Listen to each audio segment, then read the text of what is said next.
All right. Are we live? Yes. An empty stream is starting to feel familiar. Oh my gosh. Hi, everybody. Welcome. Help, I've been lost here since yesterday afternoon. I was supposed to go to another stream during some sort of raid, but the screen went black.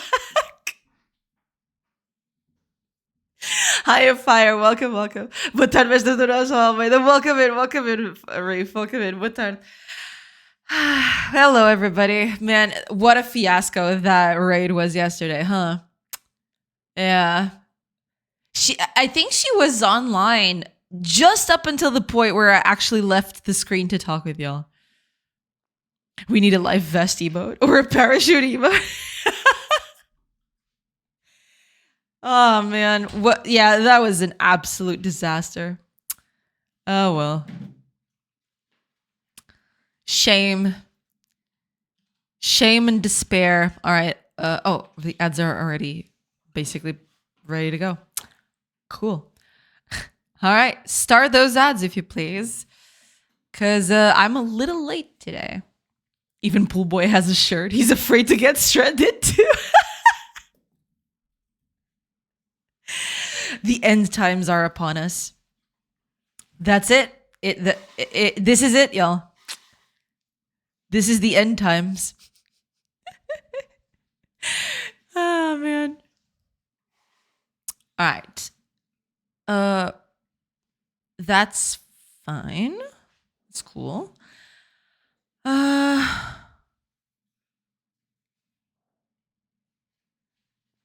okay. I'll just let the ads run through. Let me just make sure that the announcements are up and good to go. Yes. Okay. They're all good to go. Yeah, I'll just wait for the ads to go through and then we'll get started because I want to do some more stuff today. Let's put it that way. I want to try to squeeze more performance out of that whole turn-based system I had yesterday. It's okay at the moment, but it's very specific.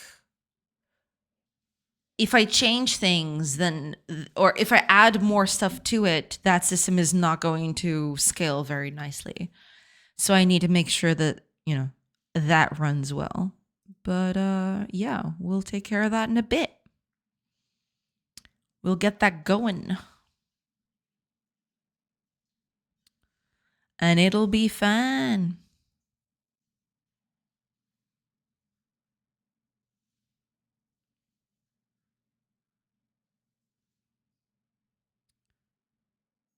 Okay, let me just close a few things here. We don't need to do all this stuff. I still have the video that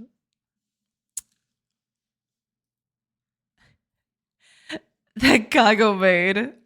Incredible. Absolutely incredible. Oh, Fire! Thank you so much for the stream streak. Holy crap, 130. That is insane. Thank you so much. Sending up flares, deploy search and rescue. Hell yeah. Thank you so much, Fire. That is amazing. Thank you.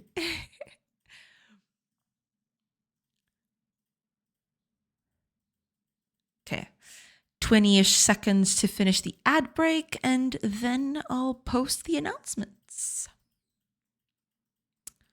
And then we'll get started, because I want to get stuff done. Grr. I'm not a Final Fantasy guy, but that movie is great. I have my misgivings with that movie. I mean, to be fair, I am not the greatest Final Fantasy 7 girly. I've played it for a little bit. I never finished it, which I guess kind of what's the word? I don't have such a it didn't. I'm finding it hard to get the word right. It doesn't hold that much strength in my nostalgia. Let's put it that way. And I liked the movie. I just feel like there's a few pieces here and there that go a bit. There's a bit too much. It's just a little too much. But overall it's enjoyable. I liked it. Oh man, but that Kago edit just absolutely destroyed me.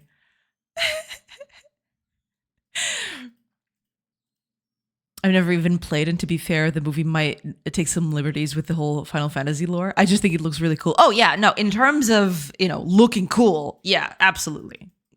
No questions there. 10 out of 10.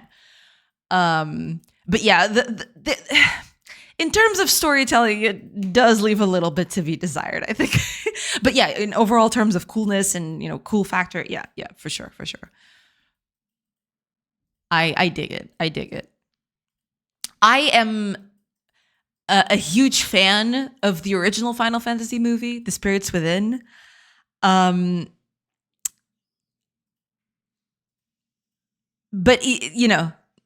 it's nothing. It doesn't have anything to do with that. But yeah, I don't know. I just really like the original one. I don't know. I decided to just blur that out. But yeah, I was reminded that Final Fantasy exists. The movie, I mean, the Final Fantasy Spirits Within movie exists. And I don't know, I dig it. I don't know. I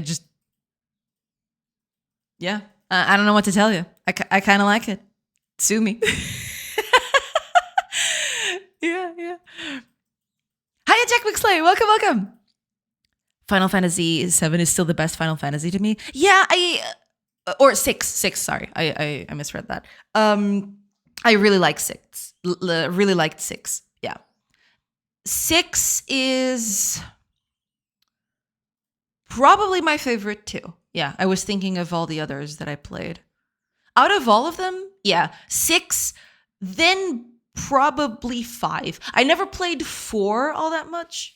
I played a little bit of 4, but I don't think I finished it actually. The only Final Fantasies that I actually played to completion, let me think. 6, 5, and I think that was it. All the others, I played a little bit of 7. I played a little bit of 8. I played a little bit of 4. But yeah, I don't know. Yeah, Final Fantasy VI is still the best out of all the ones I played. Easily. But to be fair, yeah. I didn't play them all to completion, so yeah, it wouldn't be a fair assessment. Yeah. Me too, but I think it's just you and me. And yeah, they feel the same. Not really a solid story, but really pretty to look at. Yeah. I mean, yeah. I guess that's a fair assessment. Yeah, I was thinking about it, and yeah. That's a fair assessment, I think. Yeah. Hiya, Stolen. Welcome. First, welcome in. It's not true, but I'm the first to claim it. True. Welcome in, Stolen. I hope you're doing good. Oh, okay. Just before I keep on reading, let me just post the announcements real quick. Give me just a sec. Post. Post. And post. There we go. Okay. Okay. Carrying on. Warning, incoming wall of text. Oh boy. Help me out here. I have 16 gigabytes of RAM and need an upgrade, but I only have the 2 slots I'm using. I can spend 665 reais and upgrade to 24 gigabytes, losing dual channel. Or I can spend 1,330 reais and upgrade to 32 gigabytes and keep the dual channel. Or I can spend 1,330 reais to upgrade to 32 gigs, losing the dual channel, but getting a new motherboard with 4 slots and Wi-Fi. Or I can spend 2,000 reais to upgrade to 48 gigabytes with the new motherboard. That is a tough one.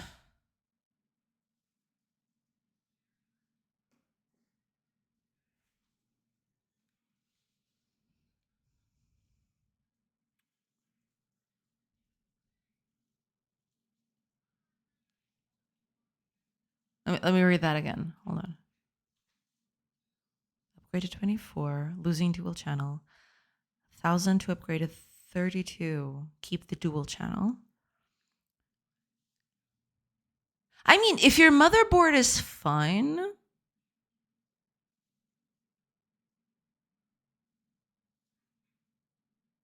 But wait, hold on.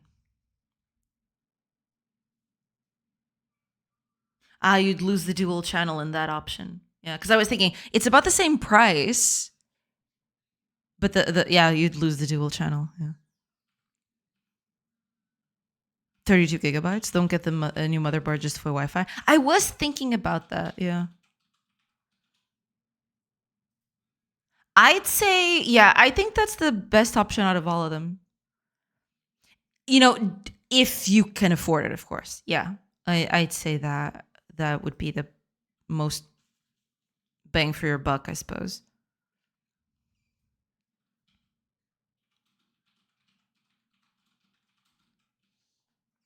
I would just choose option 4. Wait for the AI crash and upgrade it in a year when everything is cheap again. I hope that happens, but given what's happening right now, I get the feeling that that ship has long sailed at this point. How does both the 32 gigabyte upgrade cost the same? Because I believe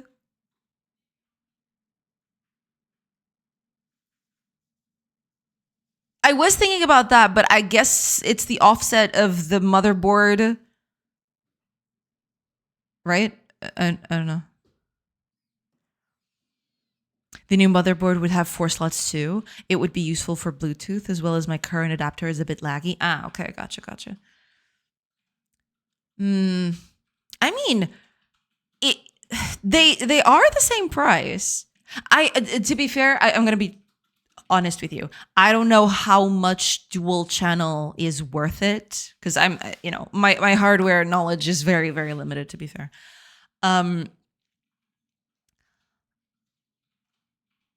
so it would. I think it would depend on that specifically, on whether dual channel is truly worth it or not. Hi, Arianon. Welcome. I hope you're doing good. welcome in. The motherboard and the 16 gigabyte stick cost the same.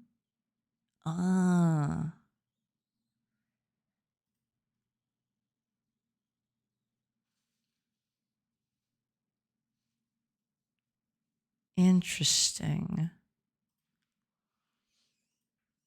What DDR are you on? Old versus new motherboard? Pure size of RAM is not the only measurement. DDR4, it didn't increase as much as DDR5. A Wi-Fi adapter is cheap. True. There is a mom joke in there. Oh my gosh.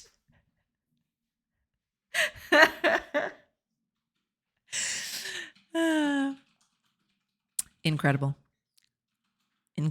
But yeah, I mean,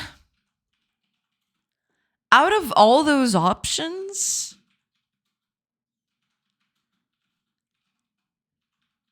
if it were me,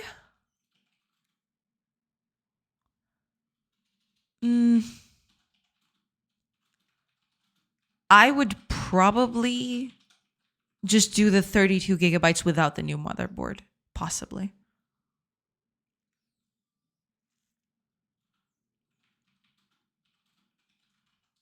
But I am a layman in this subject, so take whatever I say with a grain of salt. I have no idea which one would be the best, to be fair. I'd have to research that a little bit more.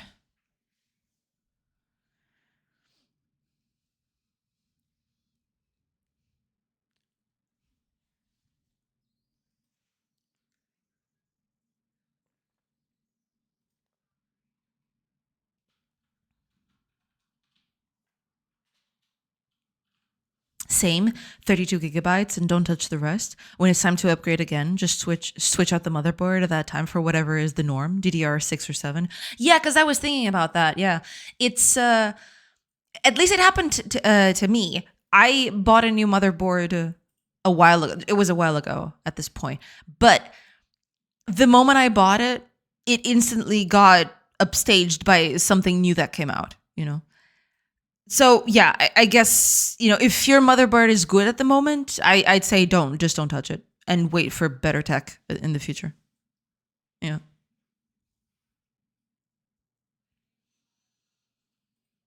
If it's serving you well. But you did mention that you had a bit of a slowdown.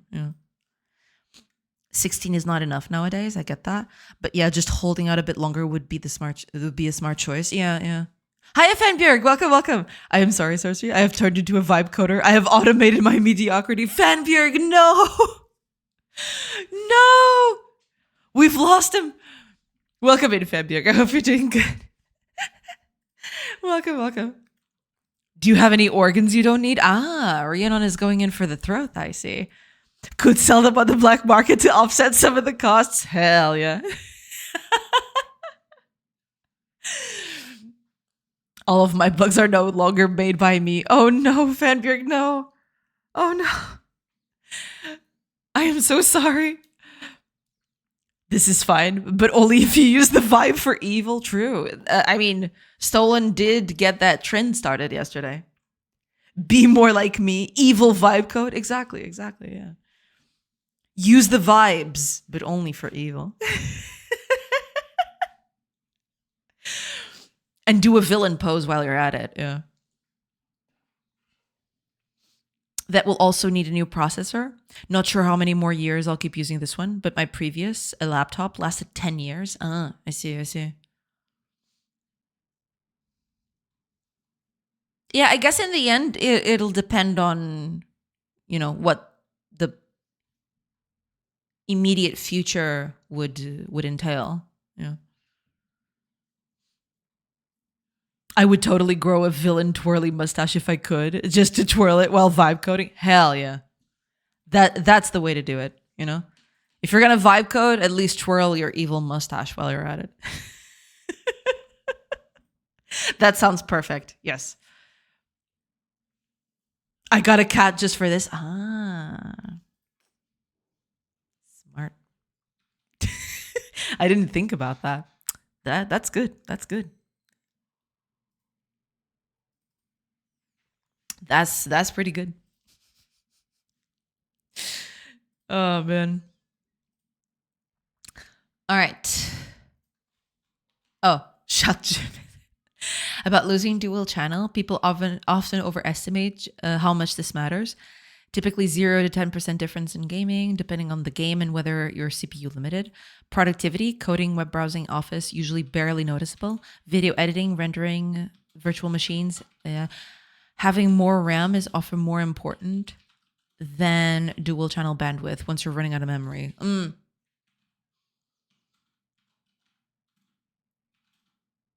You didn't think about? Well, you take a drink from your witch-inspired mug. Yeah. Yeah. Mwahaha, I guess. Sorry, too many words. That's okay. I ain't one to judge. Clifford. No, my gosh. Why do I do this to myself?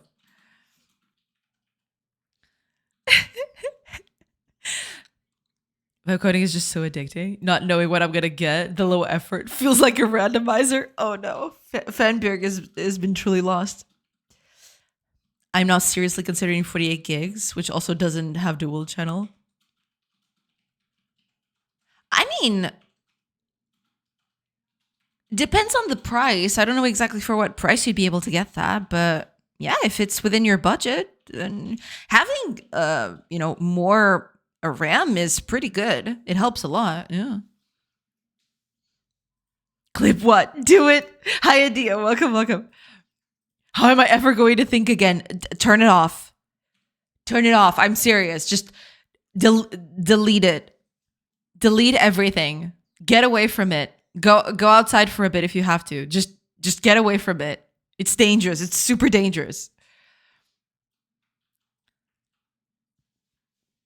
Just delete the bookmark. Add it to your blocked websites. I don't know. Just do whatever it takes.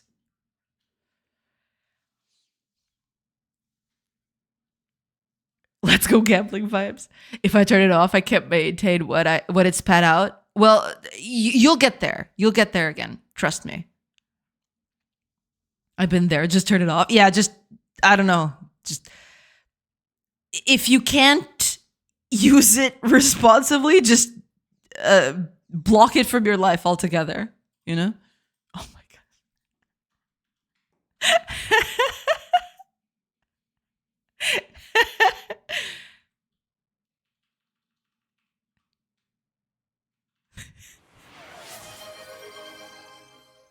I love it so much. I love it. It hurts. Take it like a champ. Exactly. I agree. Miss Bacon's and Switch. No, bacon sandwich. Oh my gosh, I'm so sorry. It's the heat, man. It's the heat. Hi, I'm Miss Bacon Sandwich. Welcome. I hope you're doing good. Oh my gosh, I can't believe I misread that. Holy crap. Insane. Bacons and witches, true. Welcome in.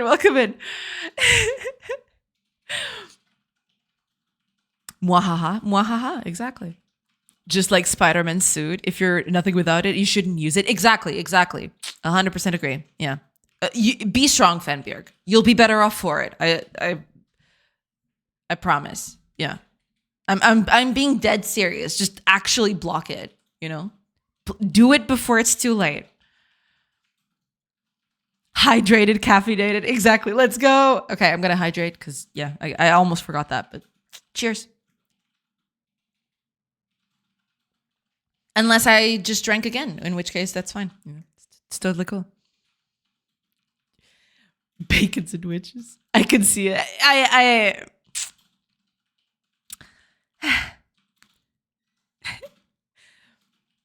Bacon and Switch sounds like a fun Saturday gaming afternoon. True. Very true. Yeah. Just started already with it's the heat. Hey, I mean,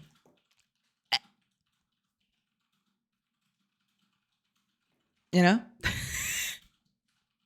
I don't have a counter retort. I just have me making a funny face.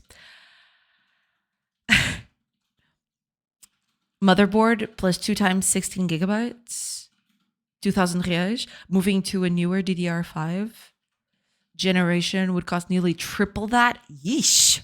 For 32 gigabytes and some performance. Yikes. 6,000 reais is nothing to sneeze at. Yikes. Imagine Control using that phrase for an ad. Yep.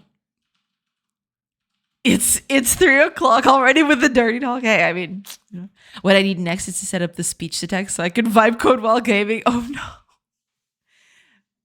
Oh no.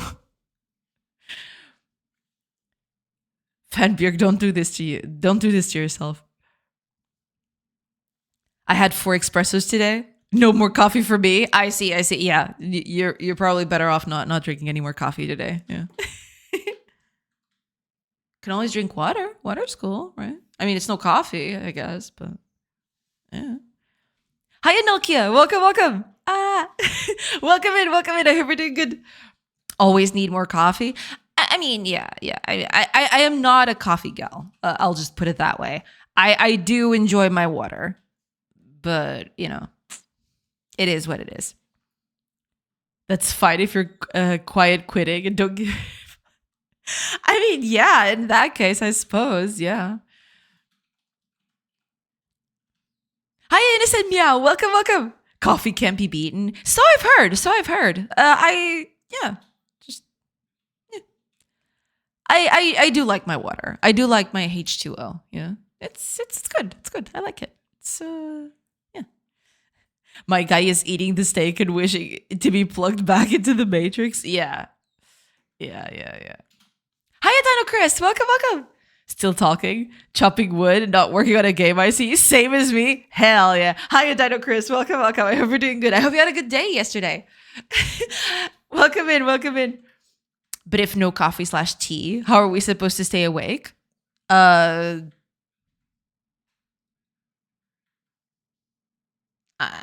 I don't know.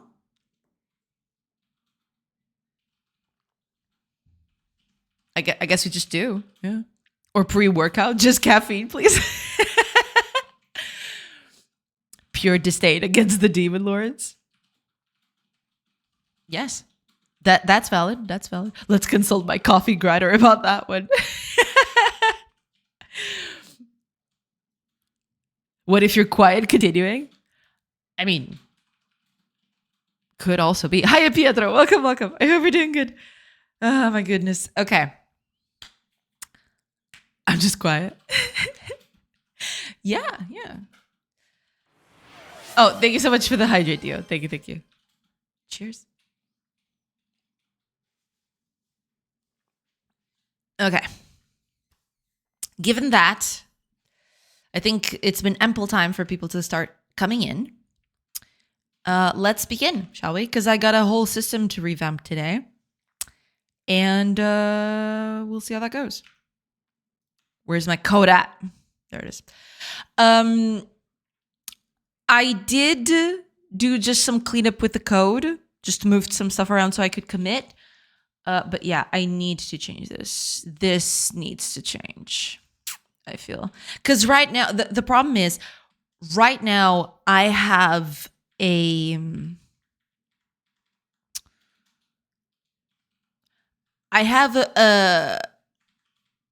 I know exactly what I need to do, and I'm doing it just like that. But the problem is, in the future, that's not going to be the case. So I need to make this a bit more generic, because I'm getting stuff directly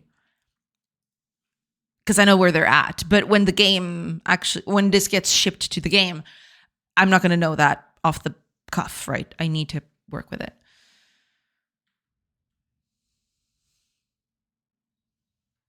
If your dad addicted to caffeine so bad, you need to take it in pure or pill form. Change your ways, detox, and get real. True. Did you announce? I think I did, didn't I?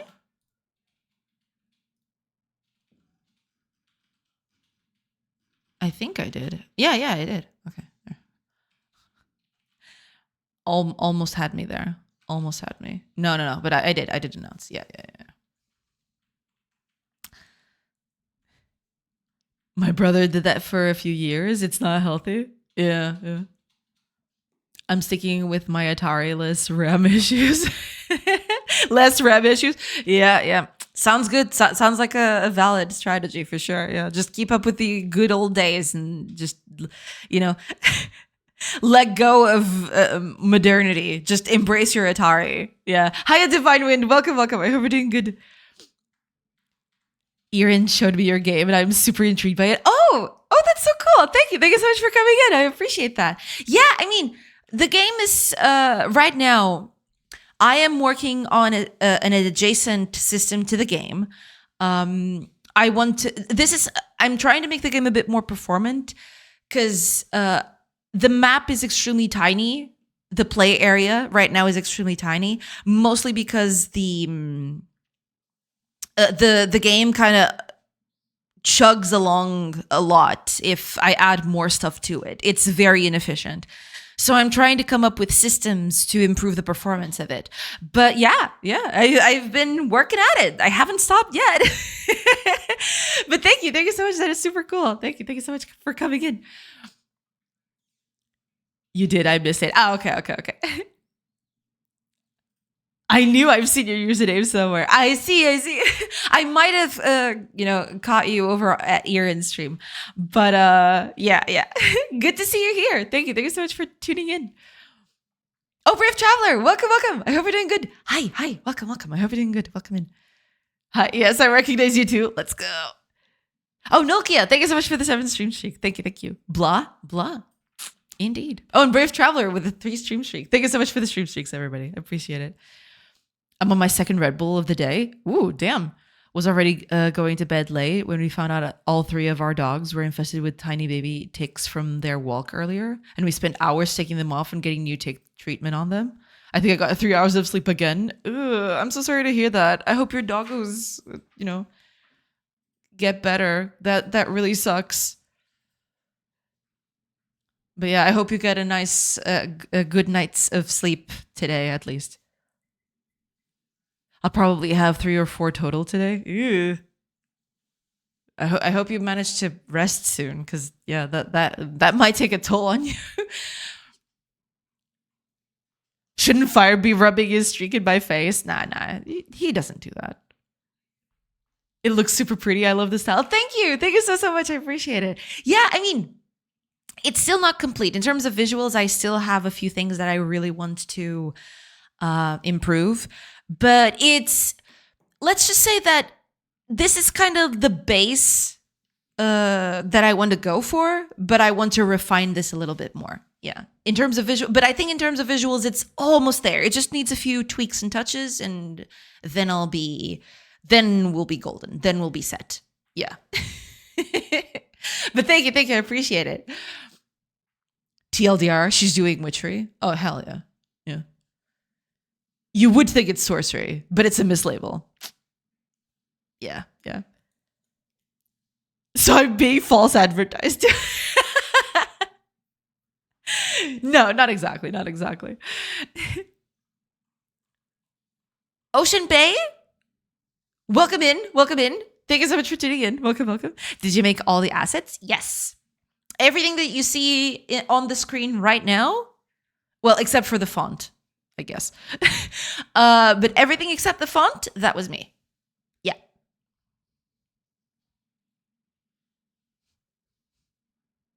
Yeah. From one witch to a witch. I'm fine with it. Exactly. Yeah. But yeah, that's the thing. The game is at that point where it's got most of its major systems in it, but I want to scale this quite a lot. I want to have large villages, and I want to have a bunch of villagers going around. I can't do that at the moment because the way the game is set up, it's not performant enough to do that. I cannot. The moment I expand the map a bit more, the game just chugs to a halt. It's insane. So I'm currently working on ways to make this as performant as possible, so I can increase the play area and also, have more villagers going around. Yeah. What's the game design? Well, it's best way to put it. It's a turn-based colony sim. You've got your villagers, you've got your village, and you've got time, and every turn in the game is an hour. Your villagers get set jobs to do. They will take 1 hour or more to complete them.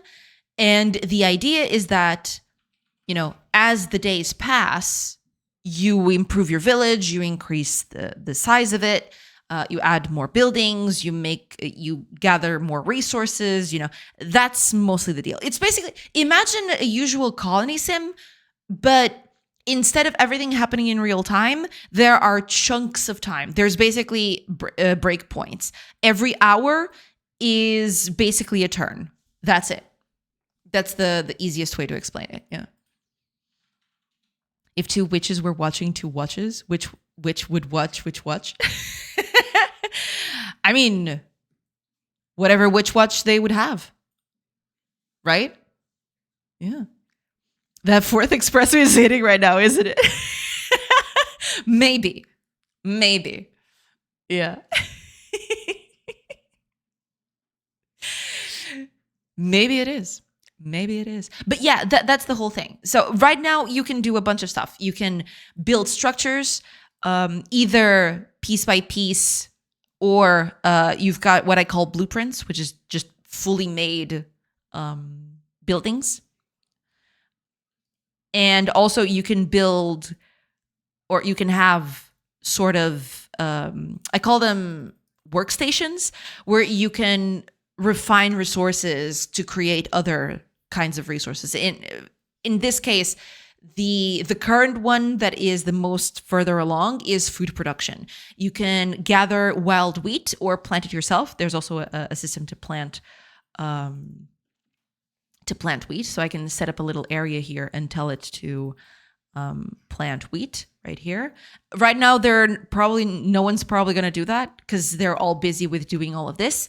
But the idea is that once those jobs end and I pass the hour, then they'll, do some other jobs and they'll start coming down here to gather that. But yeah, I set up a lot of jobs here. So yeah, they'll finish this first and then they'll start coming in here and start planting this. So you can gather wheat, be it wild or planted yourself. You can then mill it or grind it at the millstone up here. It's not finished yet. That's the problem. It's still not finished. And also you can then use wood with the flour and create bread at the oven. But it needs to be finished. So I need them to build that. Which, it takes some time. It takes resources. These things take some time. But yeah, you can see they're already building that little wall of wooden planks that I told them to build right here. Because you can build in 3D. It's basically, there is a way for you to build and hide. If you go over here, for example, let me just remove some stuff here, some stuff that gets in the way. This, for example, it's kind of like a very, let's just say, prehistoric gazebo. Let's just put it that way. It's a very rudimentary gazebo, right? But you can see if I go down here in layers, you can see that there's actually, there's depth to the buildings. There is a height system that's going on here. So you can build houses, you can build, you can build whatever structure you'd like, basically. And yeah, that's the current state of the game. I just need to add more content to it now. But before I do that, I definitely need to improve the performance because even at this stage, the area is fairly limited. It's fairly small, and I only have 10 villagers at once. Sometimes in certain circumstances, the game would chug pretty bad. It would be really, really bad in terms of performance. That's why I'm working towards that these past few weeks. I really want this to be as performant as possible so I can have big villages with a bunch of villagers going around and doing, whatever. But yeah, that's it. That's pretty much it at the moment. And I'm currently working on performance on the other project. I made a secondary project where I test all the performance things that I've been that I want to include on this one. Basically, that's the current gist of it. Yeah. So it's meant to be less addictive. I wouldn't say addictive. How can I describe this? I wanted it to be a bit more controlled. Let's put it that way. Usually I like colony sims in real time. I'm not saying that colony sims in real time are bad, but I just wanted something that felt a bit more controllable, right? I wanted something that didn't feel. I wanted to have that feeling of having minute control over things, but that you didn't have to micromanage every single little thing, right? That's kind of what I was going for. If I manage to do that, we'll see. But the idea, yeah, it's to make a colony sim that it has depth and it has a lot of stuff to do, but doesn't require so much micromanagement. That was basically my idea at the time. Yeah. Do you have a Steam page? Not yet. I am currently working on it. I want to do a whole pass on the art first, because right now I feel like, not just on the art, of course, I do still need to add more stuff to the game. But when I put this up on Steam, it'll be at a point where I feel like the game is ready for public consumption. At this point, the game is kind of ready for public consumption. People can go over to itch and get the game and try it out. But in terms of readability and flow and understanding what's going on, it's still very lacking. There's still a lot of things that I need to work on to make the game truly ready for people to play and feel like they understand what's going on. That's why I haven't put up the Steam page yet. But yeah, it's basically just that. It's just, I really just wanted to get the Steam page going as fast as possible, but I was advised against it. Basically because I want to put my best foot forward. And a lot of people have told me, hey, just take your time and put up your Steam page when you're ready. Don't just publish the Steam page just because you can, right? That's why I'm taking some time with it. I could have just published the Steam page a while ago. But I feel like I need this to be on its best behavior. Let's put it that way. Hi, I'm Paloco. Welcome. Welcome in. I hope you're doing good. Welcome. I like how one of the villagers just walked to a rock, danced on it, and went back. Oh, yeah, that's them picking stuff up. Yeah, I don't have an animation for picking stuff up at the moment. Picking up or dropping items. What they're doing is they're picking up a rock up here somewhere. They're picking up all these rocks, and they're basically just dropping them over here. But I don't have an animation for them to do that. So they just go over there, dance a little to pick them up, and then they just... Yeah. They just dance around. That's basically it. Yeah. And before we are building a skyscraper, I mean, I don't have a current limitation on the height of what you can build. So yeah, you can definitely build a skyscraper. Why the heck not? You know? Yeah. What's the main problem / obstacle aside from time-gated progression?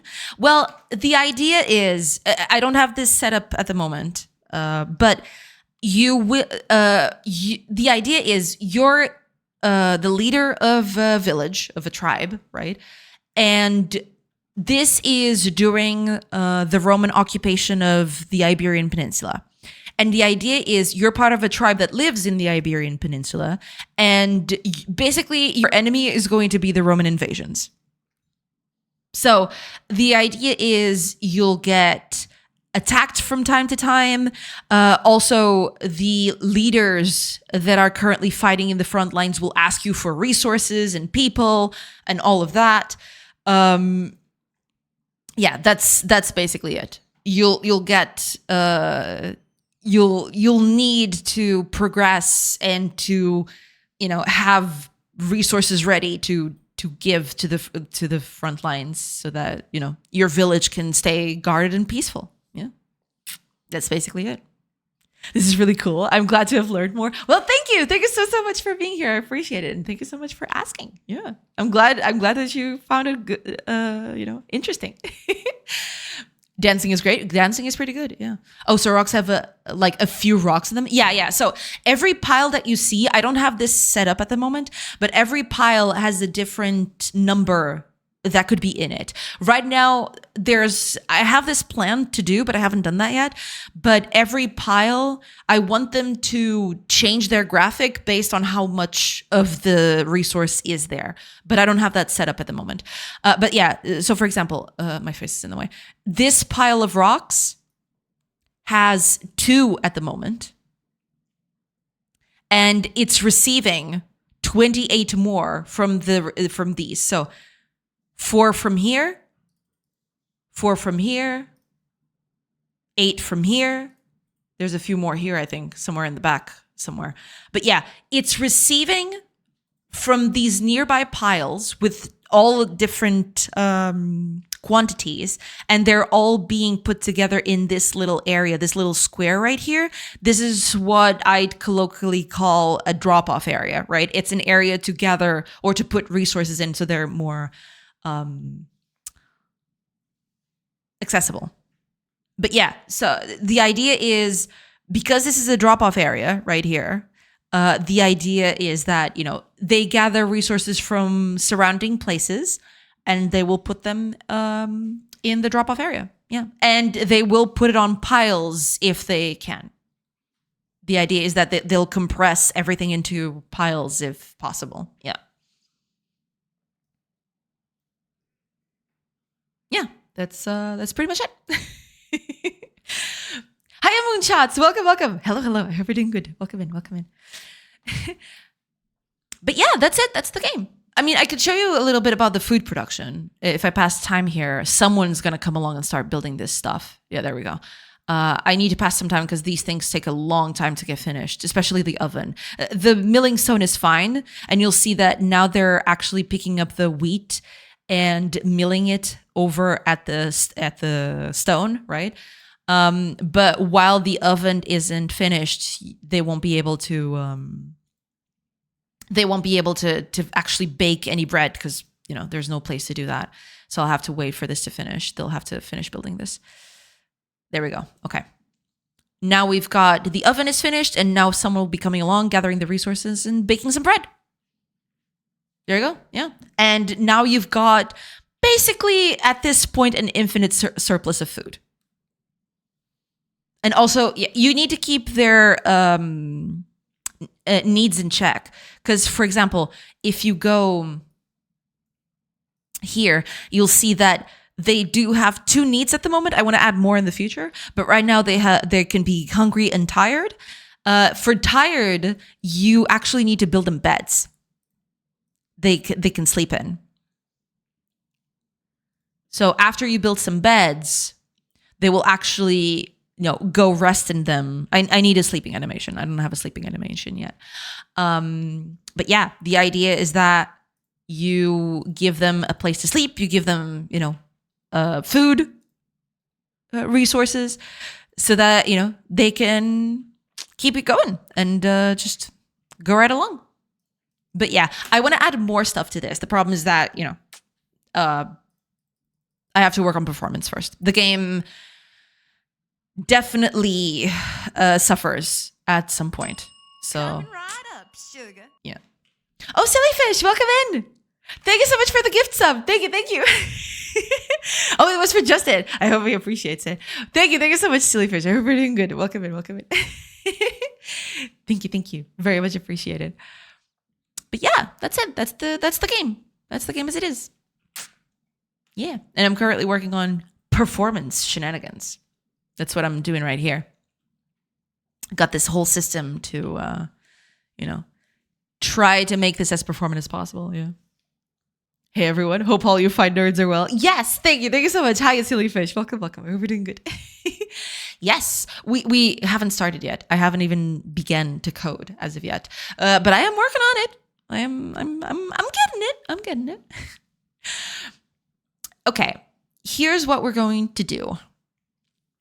I want to get, because I want to update specific entities. That's the thing. So what I want to do is I want to fetch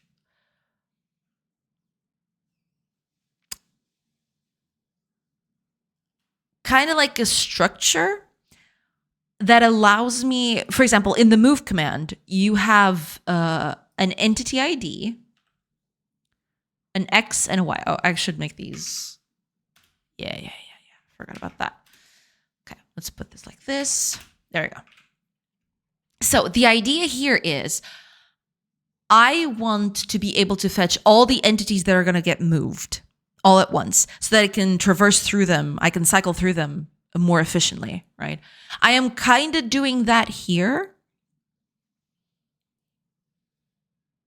But the problem is, right now I only have one type of component, and I know exactly where everybody is, which once the game grows and there's more components, I won't be able to do that anymore. I can't just do that. So what I need to do, I need to create some sort of structure or class or whatever that allows me to fetch, get me all of these entities,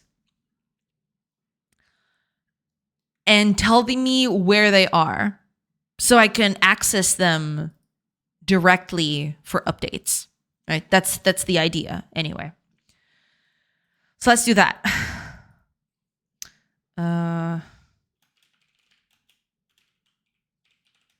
I don't know exactly how I'm going to do this just yet, but we'll get to that.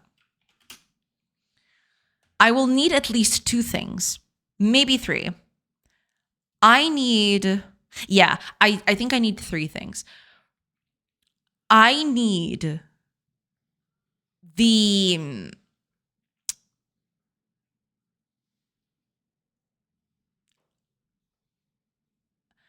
I need the archetype where they're at,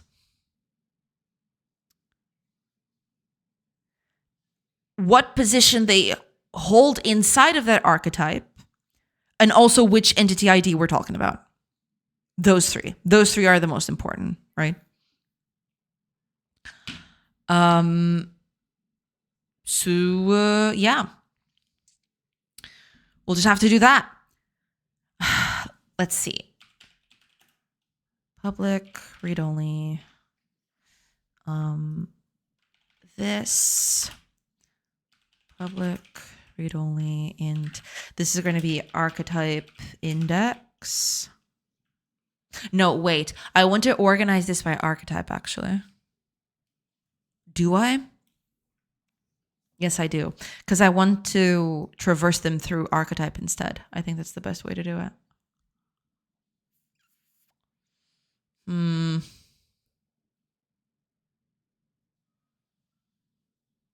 I want to do this by archetype instead.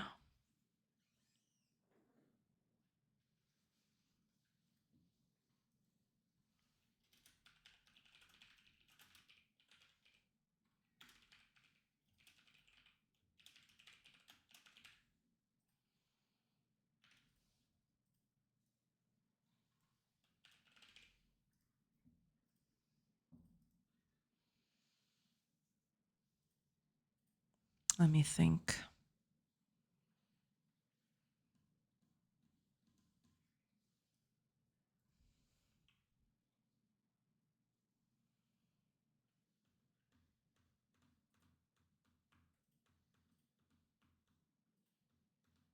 Yeah, the entity ID is going to leave. Archetype index.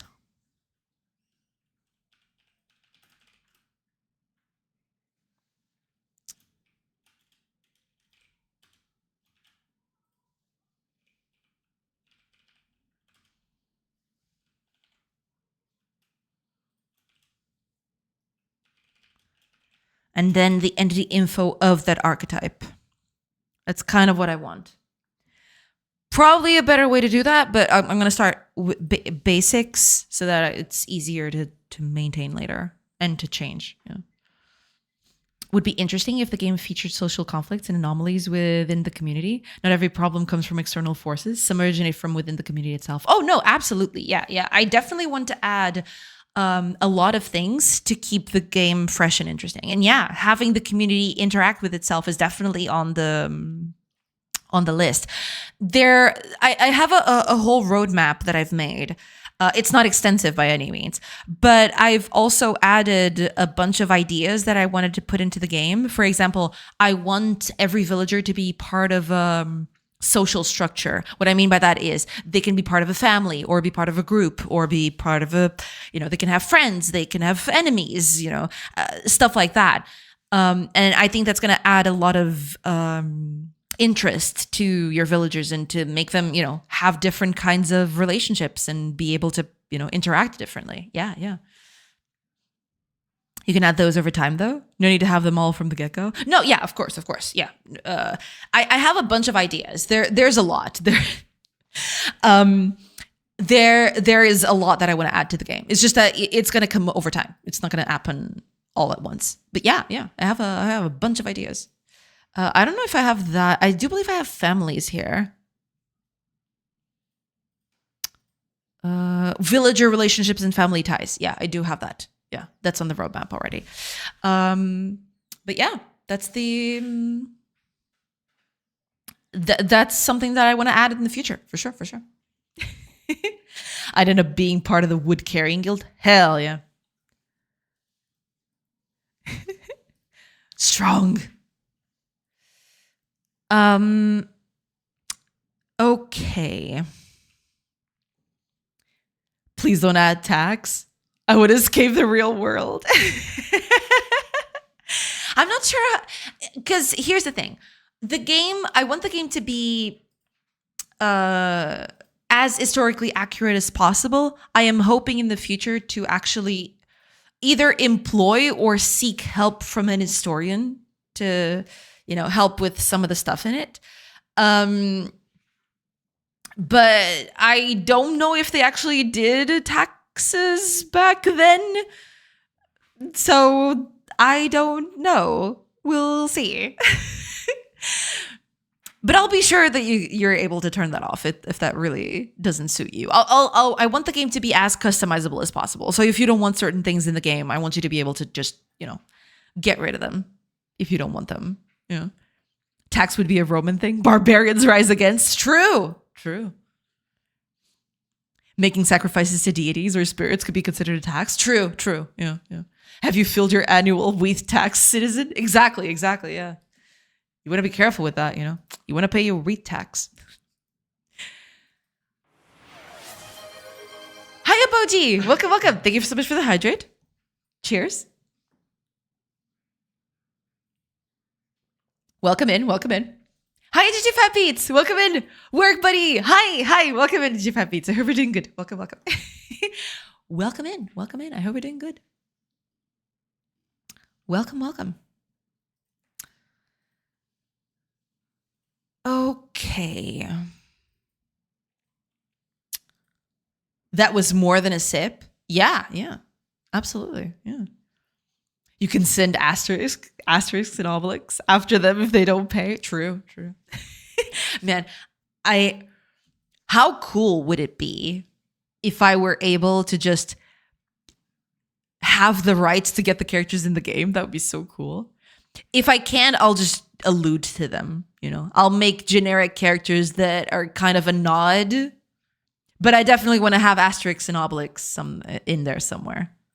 Because, it's part of it, At this point, I have to do it.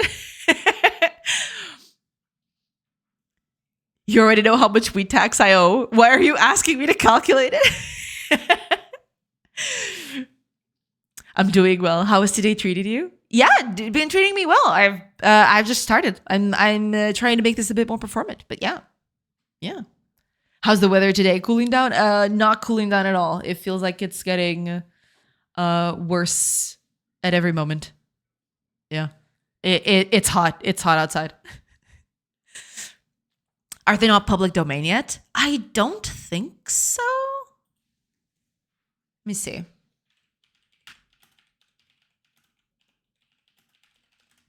I'm pretty sure they're not, right? Let me see. What? I don't remember. When did it start?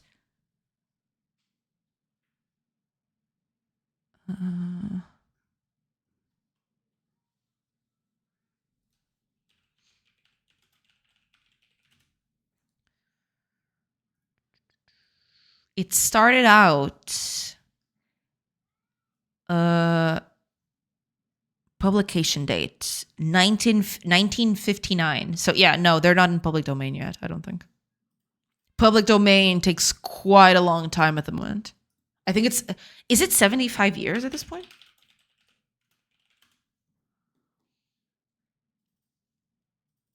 Because I don't even know how European law works like that. Okay, list of copyright duration by country. Let's see.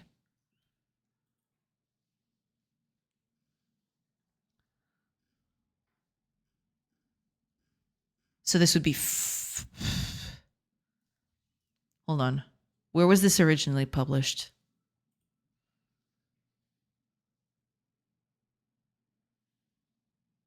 Franco-Belgian? Let's see, France and Belgium. Let's see.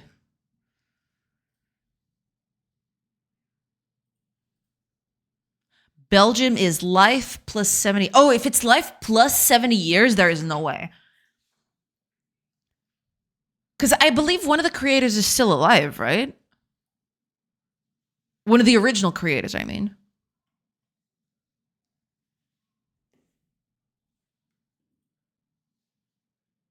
Oh no, they've both died already.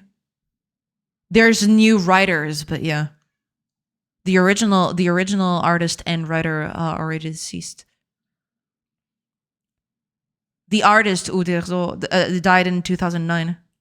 I thought he was still alive, but yeah, it turns out no.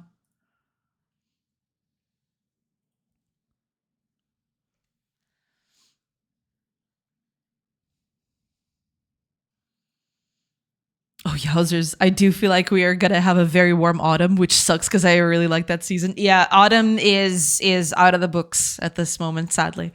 Yeah. It's Life of the Last Surviving Author plus 70 years. Last author died in 2020. 2020. From what I'm seeing here, it was in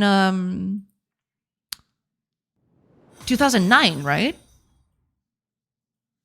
Because the original founder, at least from what I'm seeing here, the originals were René Goscinny and Albert Uderzo. So they're both the original authors. One of them died in 1977, and the other died in 2009. So that would be 2079. Is it 70 or is it 75? I forgot. It's 70. So it would be 2079 when it become public domain. Oh, also, ads are starting soon. I will take a quick break. Yeah. I'm so sorry. I almost forgot about the ads. Yeah, I'll take a quick break and I'll be back in a bit and I'll catch up with chat later. So yeah, see you in a bit, everybody.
Hello, everybody. I am back. There we go. Okay. And I just realized that I didn't turn on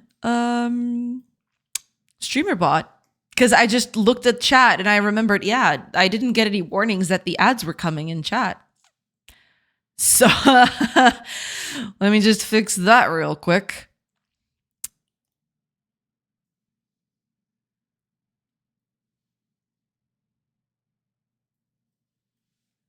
There we go. Okay. Hopefully that works. Professional streamer. True. So true. Oh, right. About Uderzo and Goscinny. Let me see, because it says here 1959 to 1977 for Goscinny. And then Uderzo was 1959 to 2009. He died in 77. Yes, and Uderzo died in 2020. Oh, so he stopped working before he died. Okay. I thought because I'm pretty sure that René Goscinny actually stopped working because he died, but apparently Uderzo stopped working before he died. Okay, so that was my mistake. Yeah, 2020. Makes sense. Okay. Cool. Last author died in 2020. Yeah, makes sense now. Yeah. Alberto Alejandro Uderzo, Italian. Oh, it was Italian. Alberto Alejandro Uderzo. Ah. I always thought he was French-Belgian too. Turns out no. Okay. 25 of April 1927, 24 March 2020. Right, yeah. Better known as Albert Uderzo. Was a French comic book artist. Wait, is the name Italian but he's in France? Is that it? Because I always said Uderzo thinking he was French, but I don't know. Okay, whatever. French comic book artist and scriptwriter. He was best known for the co-creator and illustrator of the Asterix series in collaboration with René Goscinny. He also drew other comics such as Papa, again with Goscinny. Uderzo retired in September 2011. Okay, makes sense. Yeah. Ave Viriate 2079 Cyber Roman edition. Hell yeah. Cyber Romans. Yeah. Wake up, Legionnaire. We've got a commune to burn. Yeah.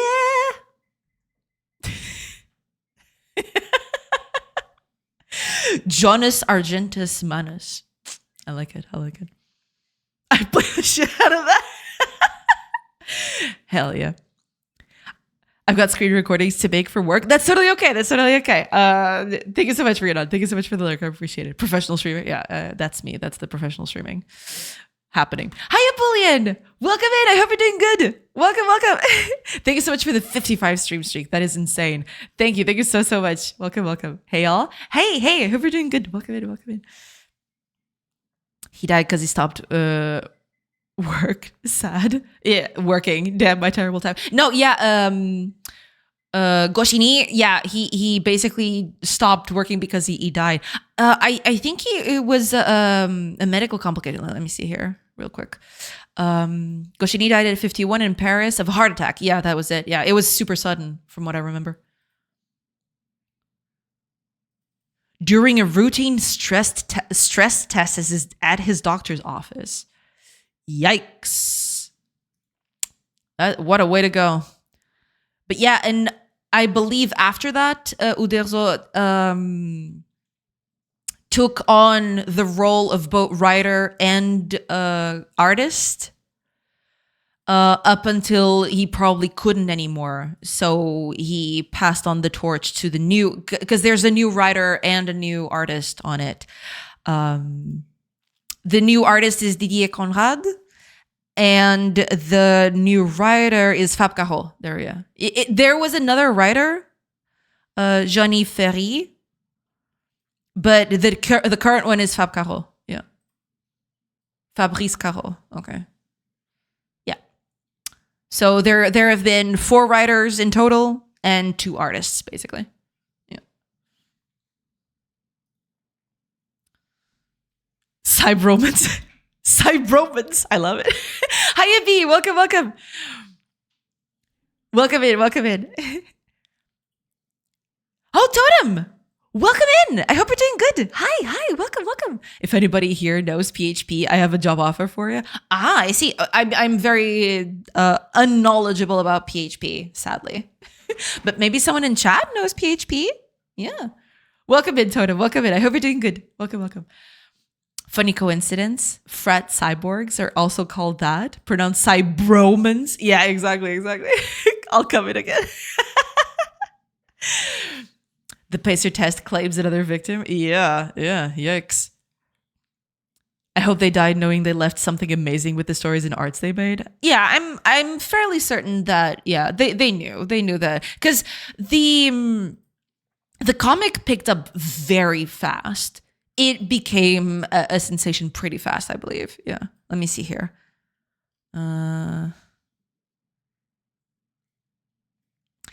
Oh yeah, because they previously worked on another project, the aforementioned Papa.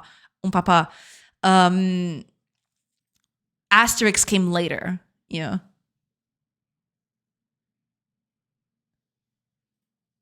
Yeah, from this from Wikipedia. I can put it on screen. What am I doing? From then on, books were released generally on a yearly basis. Their success was exponential. The first book sold 6,000 copies. And I mean, 6,000 copies at the time was a lot. Yeah. In its year of publication, a year later, the second sold 20,000. In 1963, the third sold 40,000. This is a lot for that time, I think. The fourth, released in 1964, sold 150,000. A year later, the fifth sold 300,000. So yeah, it basically just grew insanely fast. Yeah. Asterix and the Big Fight sold 400,000 upon initial publication. The ninth Asterix volume, when first released in 1967, sold 1.2 million copies in 2 days. Insane.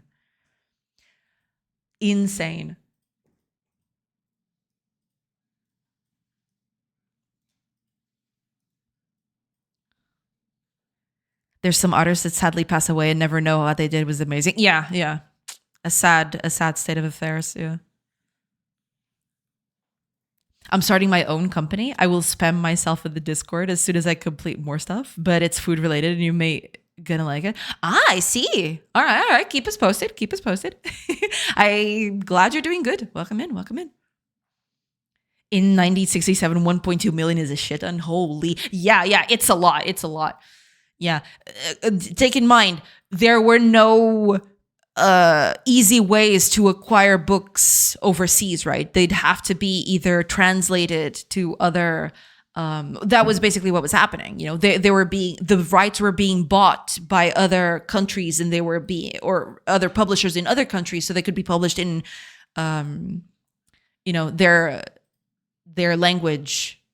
It was a lot. Yeah, 1.2 million in 1967 is just insane. Yeah. The gall of that book. True.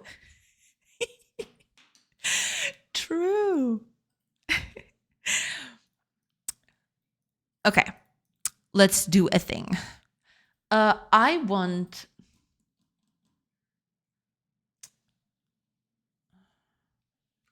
Back in the days, they managed to distribute video games through multiple countries with multiple languages supported. Lost technology, I guess. Oh, yeah. For sure. Yeah. The distribution system was fairly different back then. Yeah.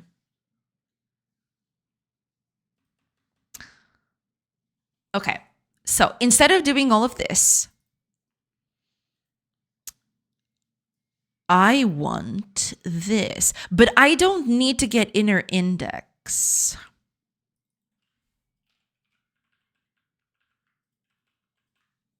Because I can easily, from these two IDs, I can get the inner index easily in world. So I don't think I need that specifically. Yeah, yeah. I don't think I need this. I think I can get away with just this bit.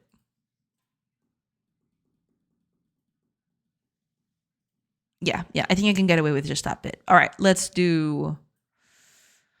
comment. No, let's actually no. What?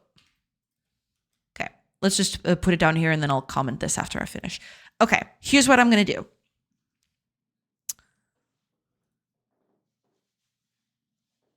I want, let's just say for the sake of ease, that, oh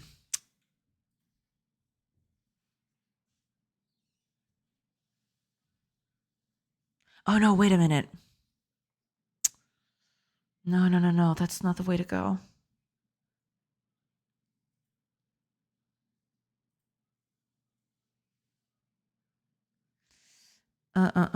Can't do that.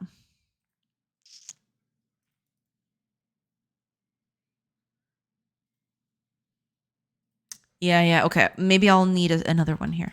Hold on a second. Not enough. Struct. That's what I want.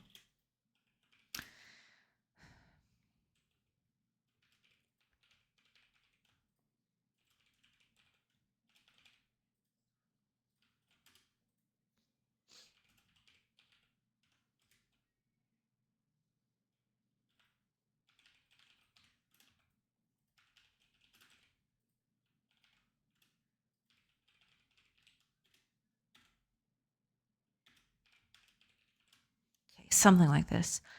And what I'll have here is just a collection of this.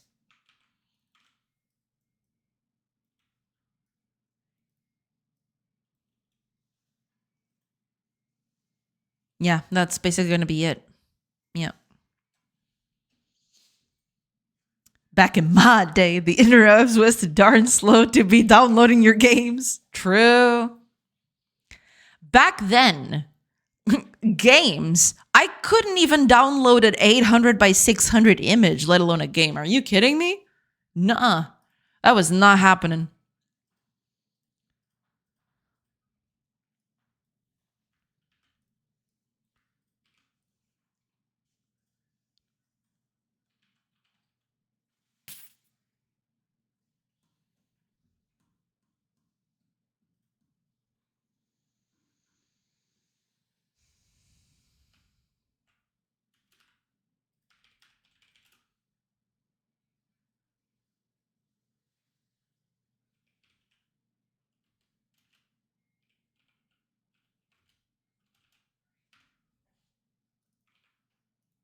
I'm not sure if I want to do it like this, but we'll get to that. Okay.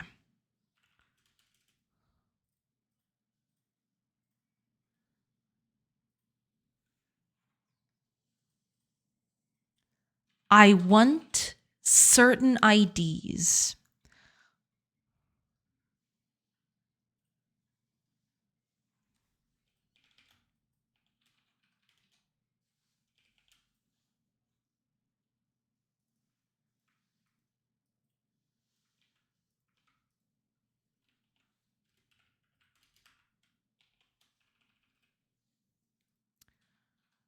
Now, for each move command, I want to know where the entity is at. Or rather, I want to fetch the entity from that move command and search for it.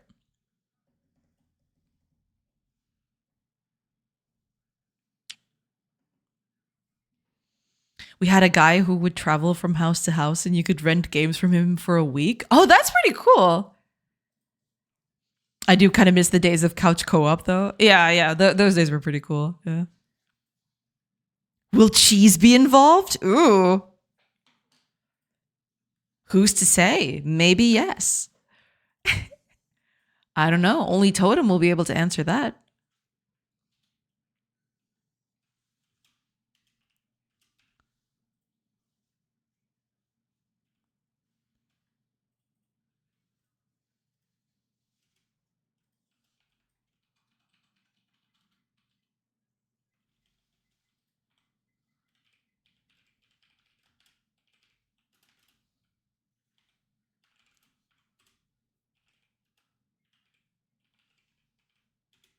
Oh, I forgot to.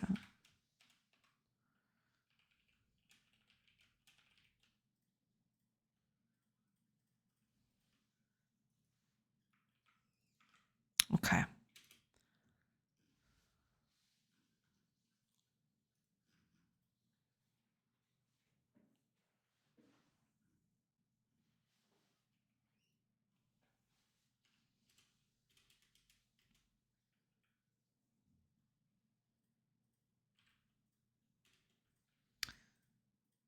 Well, there's only one for now, so let's just keep one in there.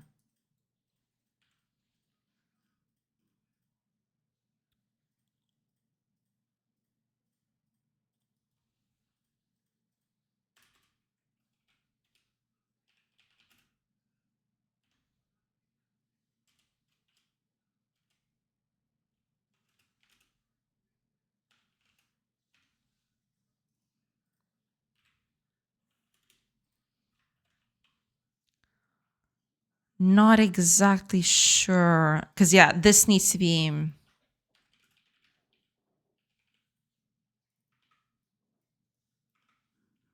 This needs to be...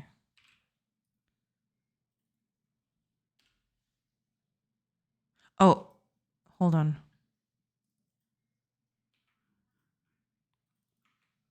My bad, my bad. There. So.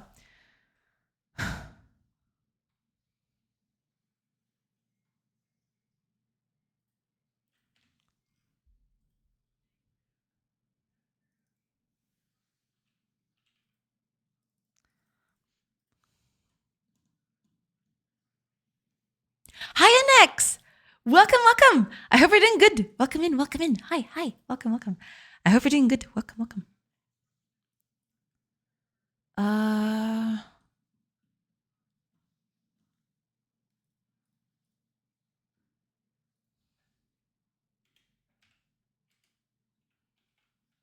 At archetype, that.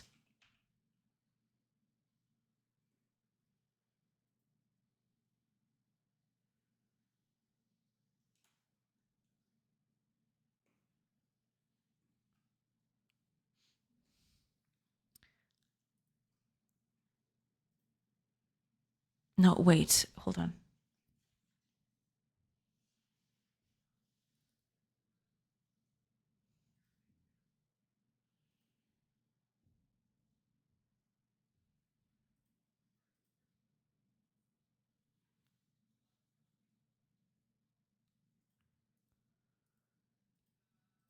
How you doing, Manusha? Doing good, doing good. Yeah, hopefully you're doing good too. Welcome in. Yeah, just trying to get my head wrapped around this because I want to make this as performant as possible, but I trying to see what are my options. Cheese will be involved. Multiple cheeses. Ooh, multiple cheeses. I see, I see. Well, now you've piqued my interest.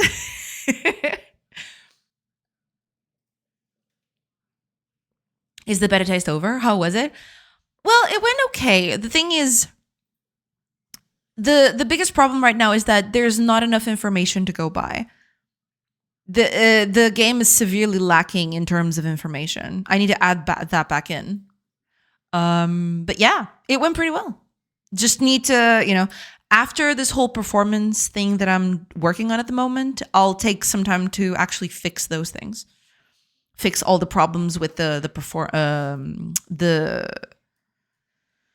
communication and player information, all that. Yeah, that is severely lacking at the moment. I know all those things because I've played the game a bunch and I coded it, but I can't assume that players will know as much as I do. Yeah. Shut up and take my money. Yeah, cheese is pretty good. I will admit. I am big on cheese. I know what you can do right now, Jay. Plug in something like Claude Code and prompt it with "fix it, make no mistakes." Oh my gosh, dude. insane. Information is kind of important on games like these. Yeah, for sure. I undervalued, because I took off some stuff because I thought it would be too confusing. Turns out it's the opposite.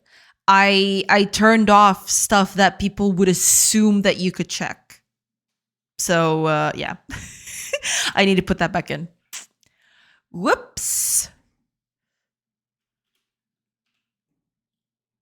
You definitely need a tab with huge graphs and multiple data points, intervals. Yeah. No, I do want to add that at some point. Yeah. Give us data, Jay. Where is the data? I will get that on. I promise. After I do the whole performance thing. I need to do the performance thing. I will do that. Yes.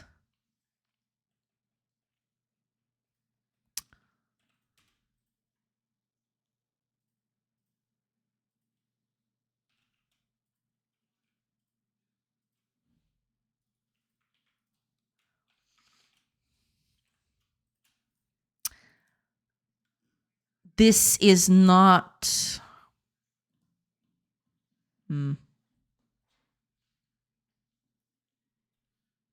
a pie chart. If there isn't at least 2 pie charts, I will riot. Exactly. One for me, one for next. Exactly. I will give you all the pie charts. Don't worry. I will provide for that later. What do we want? All the pie. When do we want it? Now. Yes, I agree. No, but I need to put that back in. I took that out thinking that it would just be too much for people. But yeah, it turns out, no, it's the actual opposite. I need to add those back in. Yeah. But I'll do that after the performance, because I really need to make the game a bit more performant for the future, for future stuff. So instead of just postponing that, I'm gonna just do that now. Yeah. I will pay extra if the internal name for the pie chart is Totem Pie Chart. Hell yeah. Sorry, not Pie Day yet. No pie for you. Gotta wait until the 14th of March. Yeah. Pie charts are a joke amongst analysts. So I make sure that I have at least one in every dashboard just to trigger people. I see. I understand. Okay, I'm not going to do this with arrays just yet. I'll do this with a dictionary. For now. Yeah.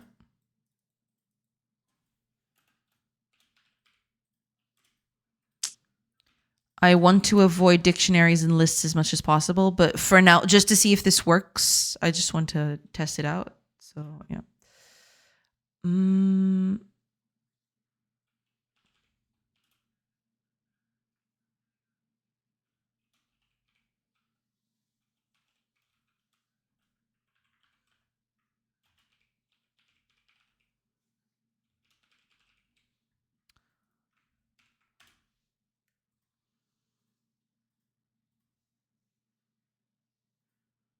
What?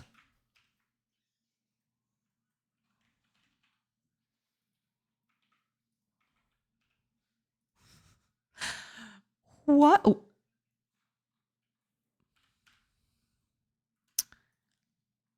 Cool.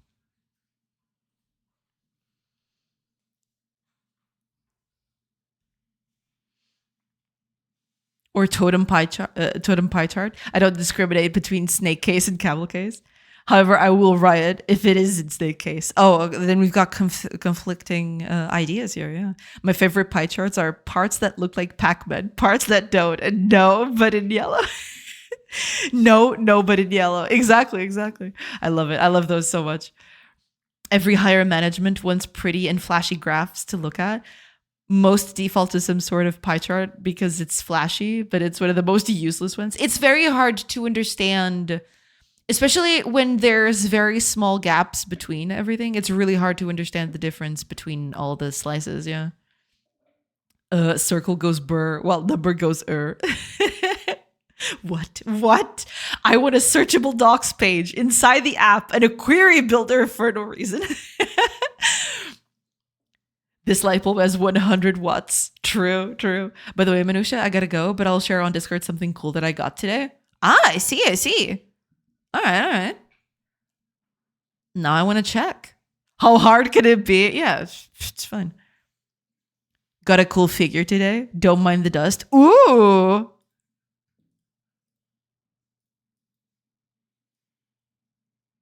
Wait, why is it so tiny? What? Oh, okay, now it's good. I opened it in a different tab and it was just super tiny. I don't know why. Okay, but it's back. It's good now. Look at that. That's pretty cool. Hell yeah. Fantastic. Congrats. Congrats. Yeah. Looks pretty sweet. What a cute little bug. True. It's very cute. It's a little guy. It's a little guy. Very cute. Very cute. I dig it. I dig it. Very nice. Very nice. 10 out of 10. As if the stream needed any more bugs. True. Stop introducing bugs in my stream. How dare you, actually. But yeah, that is super cute. I really like it. It's very cute. Company X did it after 10 years of development and 3,000 times our budget. How is this still not implemented? We're better. I feel like that phrase comes directly from your heart. I feel like that one comes from your soul. Yeah. It's a little guy. It's a little guy. Hi, Adoru. I don't know if I said hi, but welcome in. Welcome in. Hi, hi. As if the stream needed any more bugs. How dare you?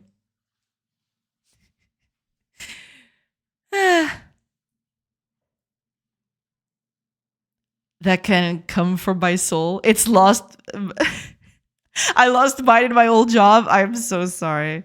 That sucks. Wait, I don't have to do this, do I? Come on. Come on now. Don't force me to just list everything out, right? Just yeah, just do that, you know? Please. I am begging. Okay.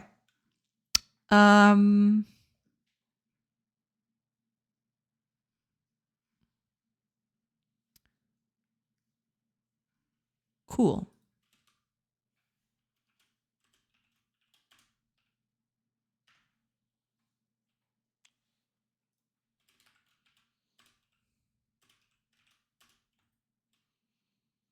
Now, this is archetype.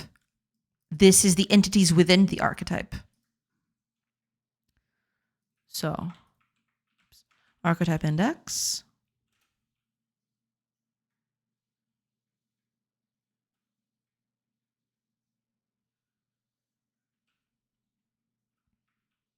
No, wait, I need...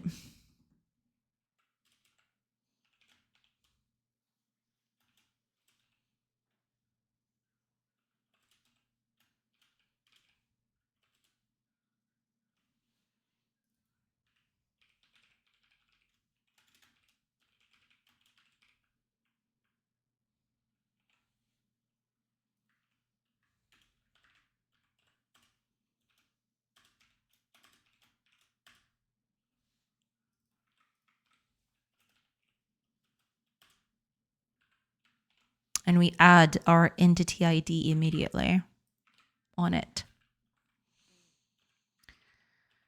If it already exists, then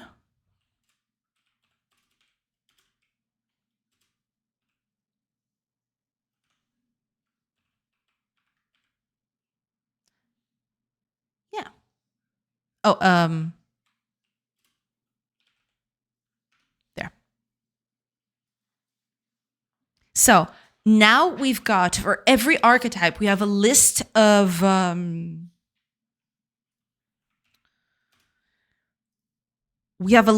the entities that are within that archetype. I feel like there's a better way to do this, but bear with me. I'm just going to do the basics and then we'll get through it. Now, I want to do this after this search is complete. Now, for each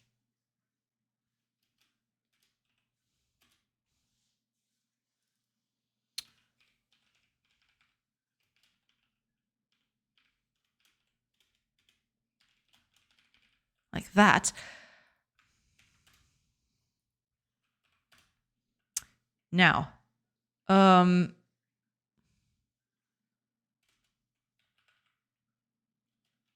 for each in archetype entities entry dot value. So this will be entity ID, archetype index, and entity ID. What we want is to fetch the inner index, but also we want to get the component pool for what we need. In this case, it's position, but we'll get to that.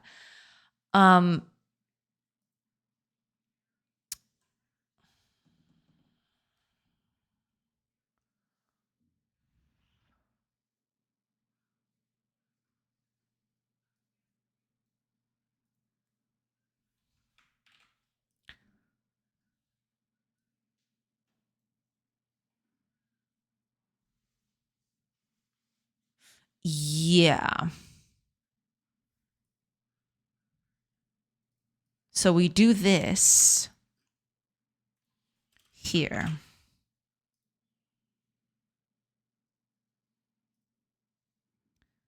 Component ID being this thing. So we're going to comment this whole thing. We're just going to pick the things that we want.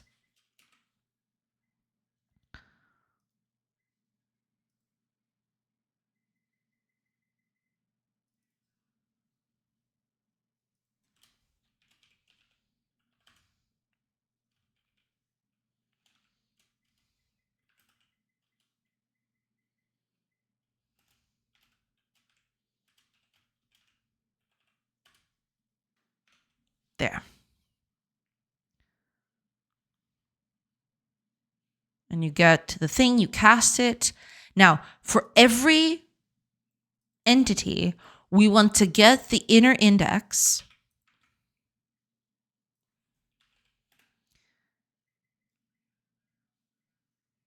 with this.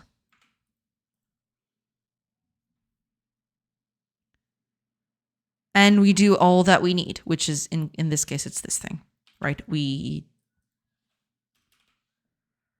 do that. But that's the problem, though. I need, this is not easy to do.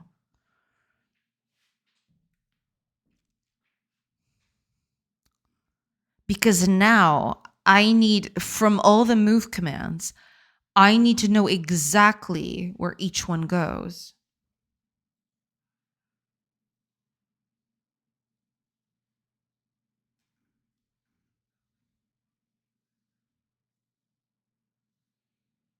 It's not that easy. Unless I just save it here, but that just seems really bad. Do I want to do that? Because otherwise, how will I do this?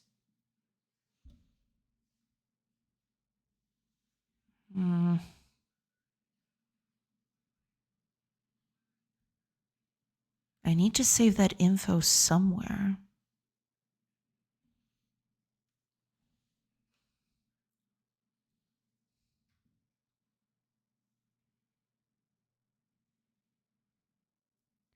Jay, you have your lights on. Of course you get bugs. True. Can't argue with that. Hi, Adora. Welcome. Speaking of jobs, saw a job that requested 10 plus years experience with Claude. Jesus. Souls are overrated. They keep you from getting all that cash. Exactly. That's real. I guess it is. Yeah. Poetic totem is my favorite totem. I still remember the 3 years worth of experience on React when React was 2 years old. Hell yeah. You're always my second favorite. Sorry, next bribed me. If it's so overrated, why does Satan want a piece of it? They want you to believe it's overrated so Satan can get a piece of it. Think about that. Checkmate. I believe they are Satan's Funko Pops. He just likes to keep them on his shelf to catch dust. Hell yeah. Works for me. I did with a French kiss. He's so easy. Damn. Exactly. Hi, Latin Ignition. Welcome in. Welcome in. Are you still working on rendering optimization? Yes. I mean, technically, it's no longer rendering optimization. Now it's processing optimization, but it's related. Yeah, yeah. I'm currently working on a system to improve all the updates I need to make. Yeah.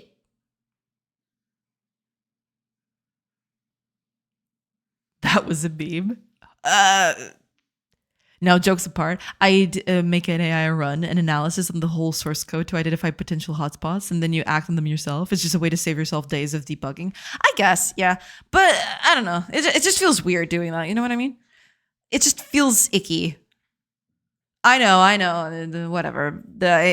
Yeah. But it does. What can I say? It's just, I've always been very...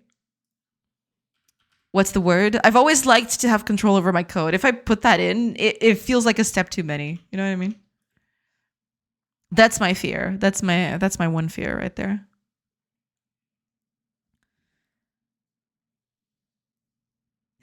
Welcome in. Welcome in. This is true. My father is the book. Exactly. Hi, KX. Welcome. I hope you're doing good. Welcome.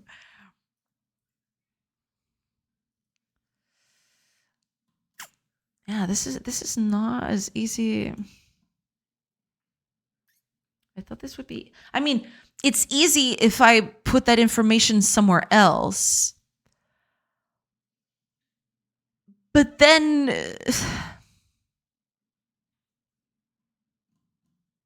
I'd just be duplicating information, which is not cool.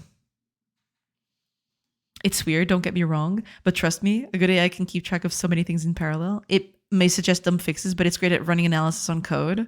How do you think I managed to identify some of the issues on my old code base? I see. No, I mean, yeah, that does make sense. Yeah, it just, I don't know, feels weird doing it for me. I don't know. feels kind of funky.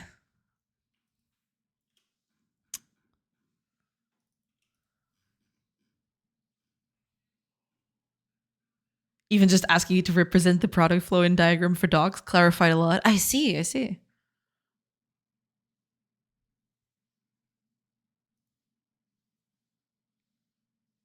I'm trying to figure out exactly how I'm going to do this without having to, because there is no way. I either have to repeat it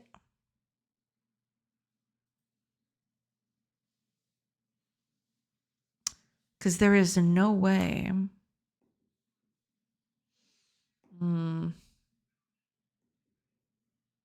There must be a C# Godot MCP. What's an MCP?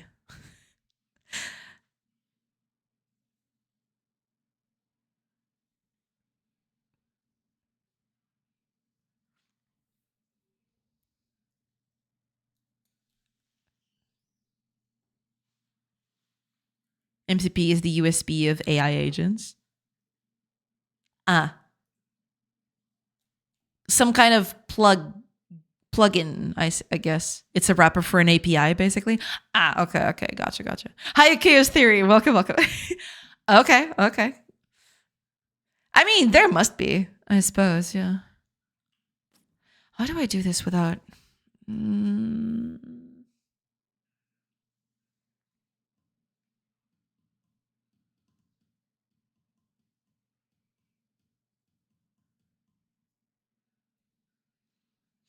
MCPs are support services for AIs. They allow it to do stuff we can't.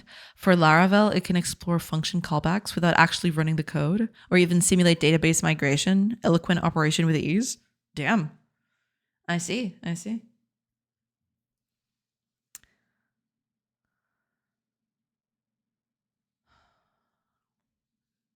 I'm still trying to figure out how to do this, to be quite honest.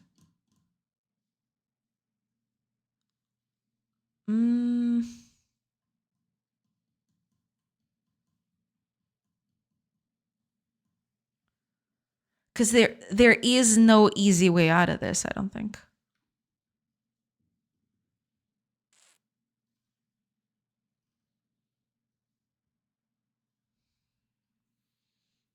MCP is like the dev that runs the query in SQL manually on the database before implementing it in the code, kind of.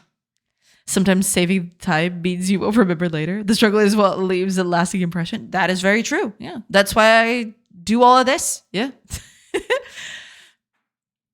There are a few, not a fan. Same goes for Unity. For some reason, the company eventually shipped CLIs so that vibe coders would be happy and don't need to MCP that thing. Godot won't do the same. Gotcha. Good to know.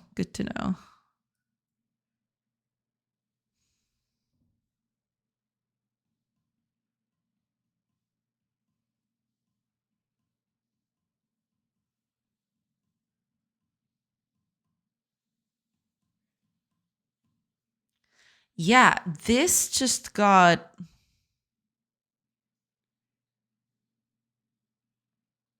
Oh, hold on. Maybe there is a way to do it. Maybe.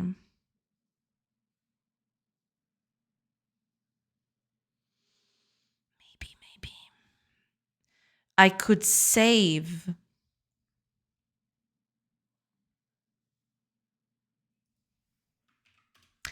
I could save the command index and then perform it again.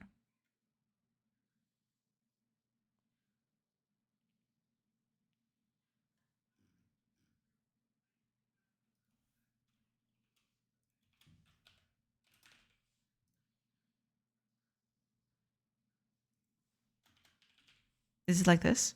I keep forgetting. Oh, no, wait. I don't work with tuples all that often. Can you tell?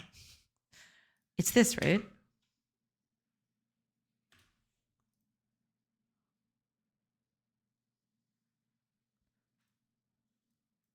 Okay. I'm just going to do this with a tuple for now. But eventually I'll... Or maybe I'll just do a thing. Yeah. I'll just do I'd rather do a struct.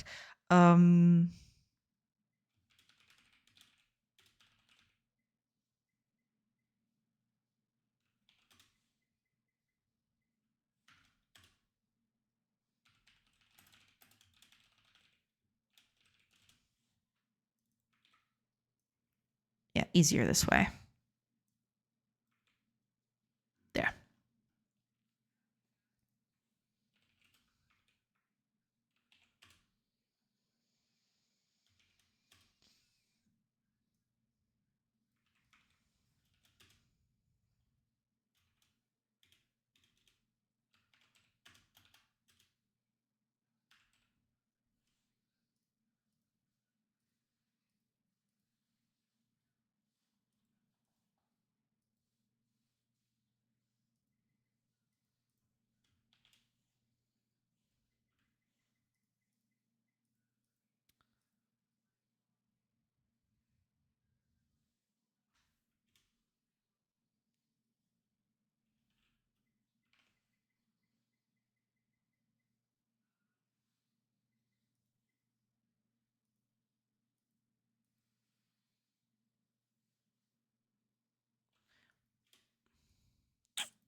That's it, right? I need to close it here. Yeah, there we go.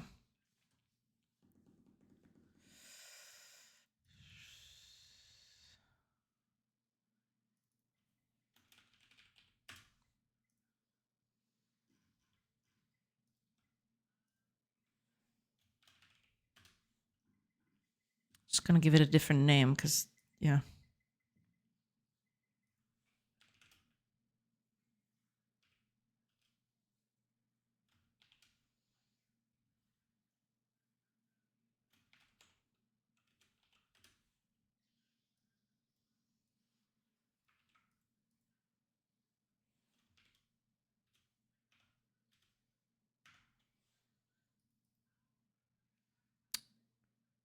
You know what? I could just create this here and then add it as needed.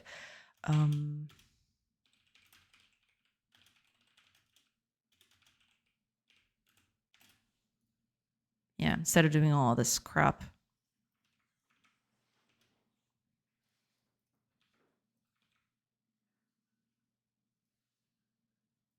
There. That's a bit nicer to look at least.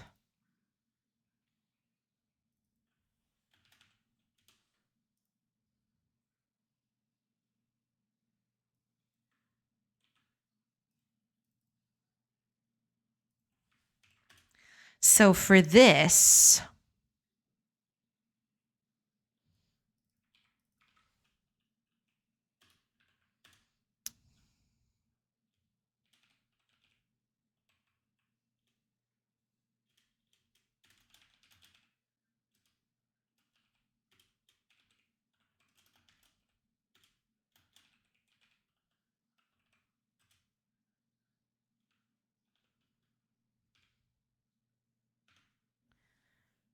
okay.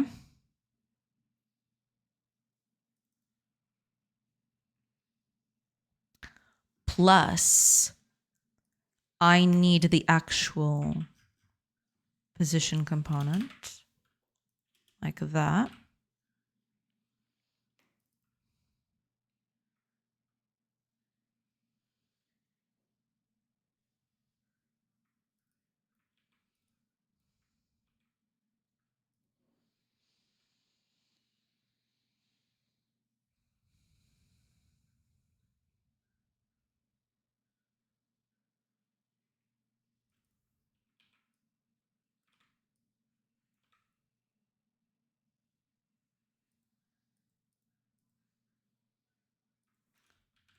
I feel like this is very tricky. There has to be a better way to do this, but okay. Oh, also, ads are starting at about 40-ish seconds. I will take a quick break and then I'll come back. Oh, there's a whole lot for me to read. What happened? You don't always have the time to properly assess something. And untrue. Struggle creates stress that reduces cognitive abilities unless you corrected an info you had wrong in your brain. But that's a different story. I usually don't use language or framework specific MCPs. There are a few generic ones that help quite a bit though, like sequential thinking or memory with quality and token consumption, but one that helps the AI stay in lanes of what Godot expects. Yum. I see. Okay, I don't have time to read the other ones. I will check it back when I come back because ads are starting soon. But yeah, I'll take a quick break and then I'll come back. Yeah. Oh, and they just started. Okay, cool. So yeah, there we go. Catch you guys in a bit. So see you in a few minutes.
Hello, everybody. I'm back. All right. Let's catch up a chat, shall we? I'm scared. If you check some of the latest news, the slop engineers are now ditching MCP and doing something else.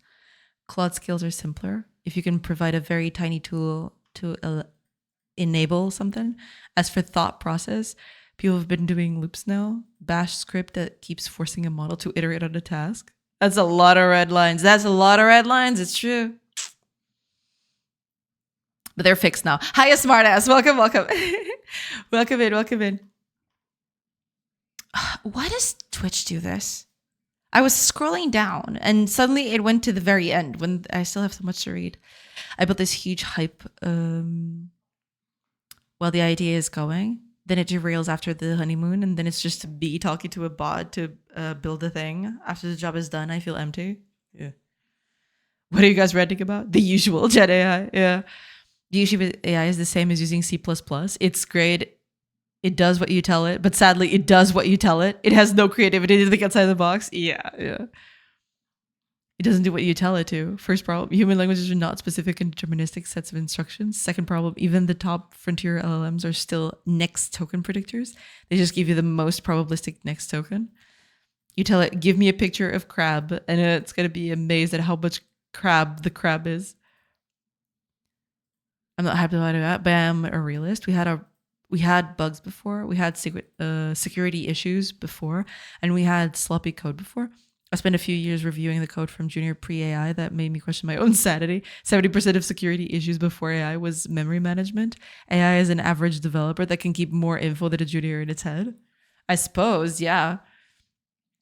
You tell it, give me a crab with a sake on the left pincer and a mojito on the right with an analog clock pointing to 3 past 5, and it's going to fumble. Well, yeah, because there's no way it's going to, yeah. That's reductive. A lot of models that use COT can go way further than just next token predicting. They can create, test, and revise code that is brand new, albeit not of optimal quality. And we can't treat Gen AI like LLMs. Let's not mix and match because it's fun. They're completely different. Aren't they literally the same thing? What? Am I off on the loop? Aren't they literally the exact same thing? Am I delusional? It's not reductive. It's what they are. There are tools that are built to provide you with the next token. Not much has changed since the initial attention paper from Google. There's a lot of rewiring in the layers of the latest models, but they're still just large language models. The day that you have a model that you can say, I want you to write exactly 67 words on your next reply, you will see a huge and real shift of things. What you guys are ranting about? Are you happy that Godot does not implement AI properly or something like that? I think we're just talking about LLMs in general. Yeah. I think I've been out of the loop for a bit now.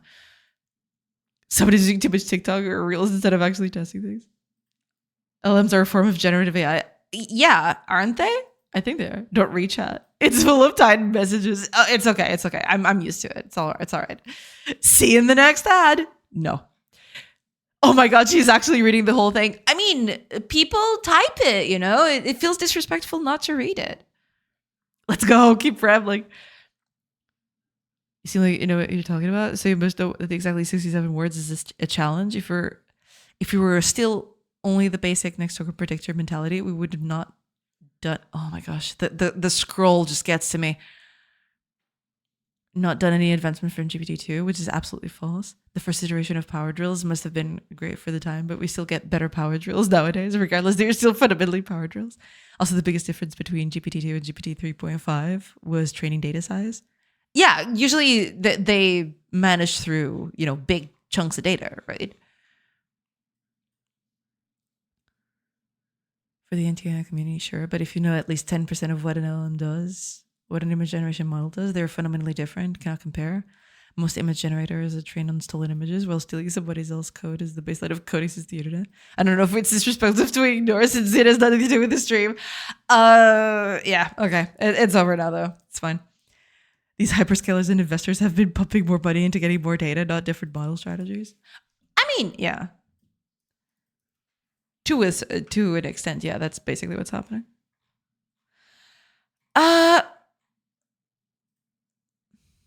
Wait a minute.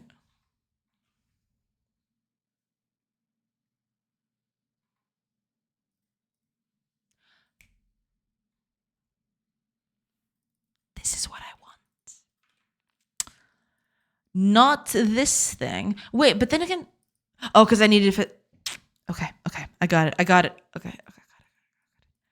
I got it. It's all good. Okay, is this gonna work? I am not sure, but we are going to find out, won't we? Let's try bringing back the random thing. Right, yeah, I forgot about this. No, it's X. My bad, my bad.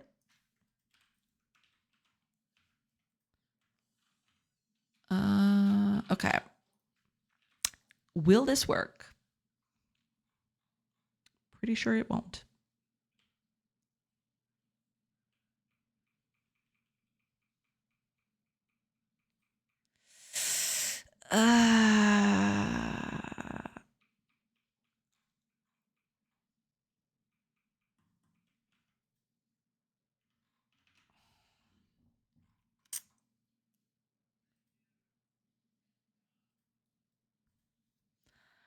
That is taking quite a bit more than I thought it would, though.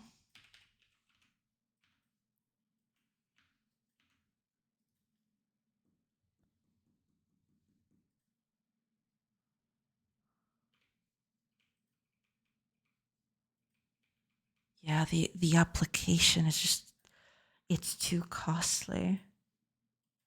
I guess it's because of the whole list dictionary thing.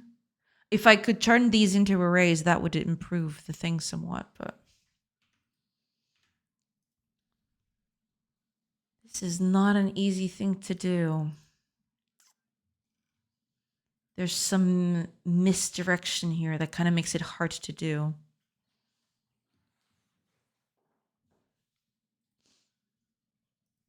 I save on this, sure.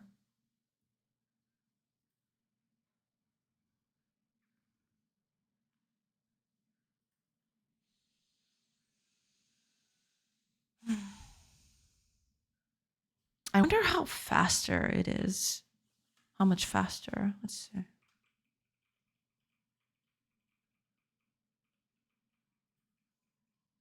Around what? 0.3, 0.4? Sometimes it goes into the 0.2. Sometimes it's 0.7. I don't know what that's all about, but all right. Okay. Let's compare with what we had originally. Let's clear this up. Let's do this one.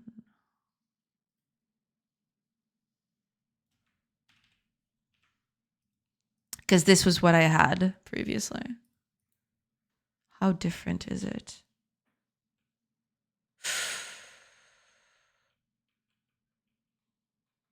Wait, this one's actually faster. Are you serious? Oh, wait, no, but it's faster because I know exactly where it is. That's the problem. Yeah, I need to fix that. That's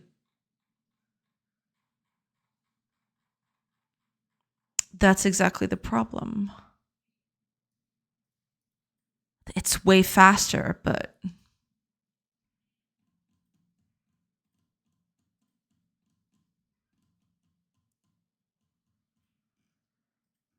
it's way faster, but it's also way less convenient. That's the problem.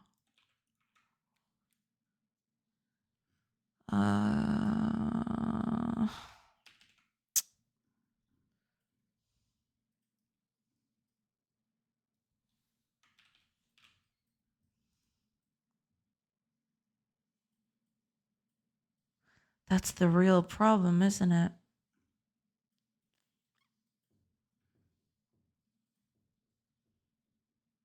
Or I could just do this.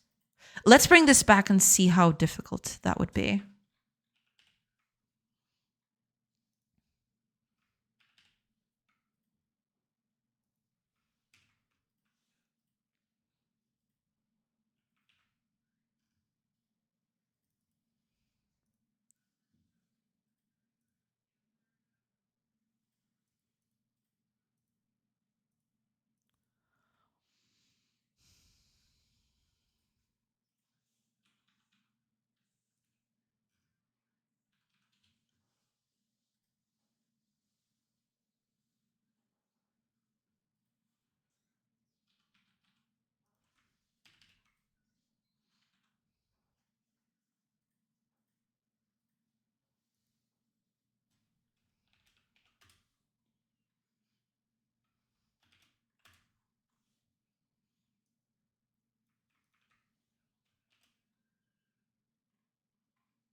Wait a minute.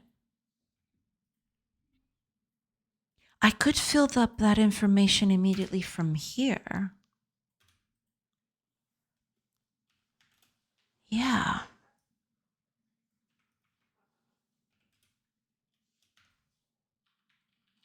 Couldn't I? That feels like something I could do.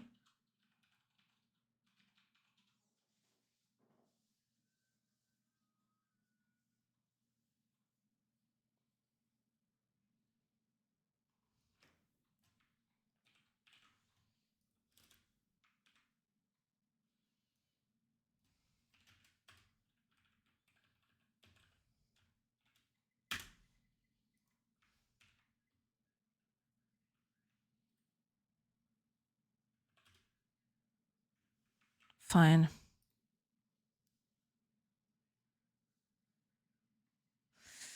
We're gonna get back to this again. Wait. Hold on. I still have the old one, don't I? Should be here somewhere. Yeah. Hold on.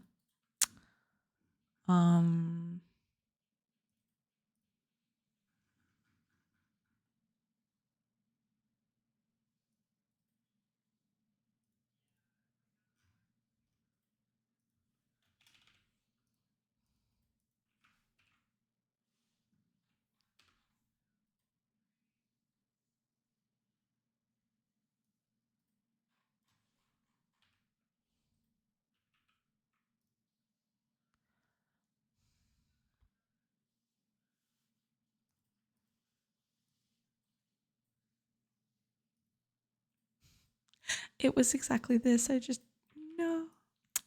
Why would you do this to me? Ah.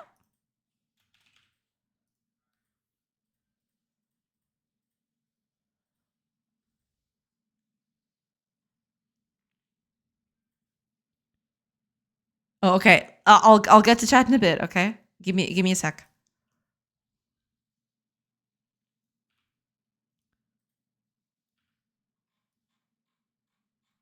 I just need to fix this.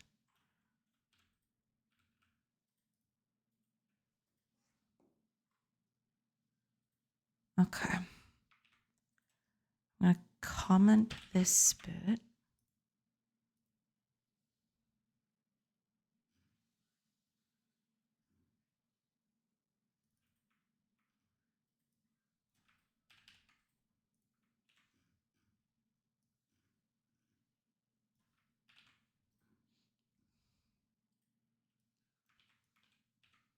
Let's see, how different are these? Let's find out.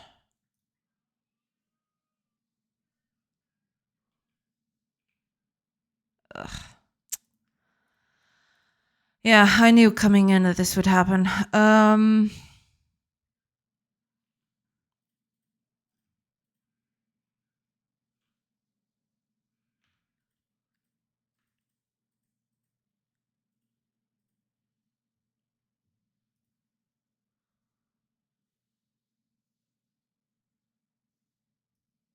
Oh, right. Never mind.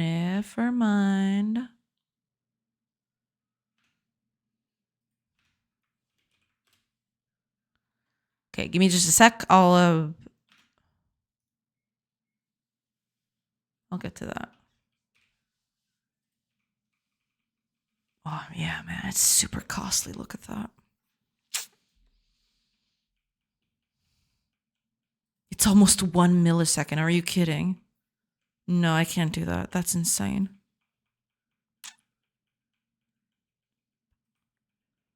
Nope.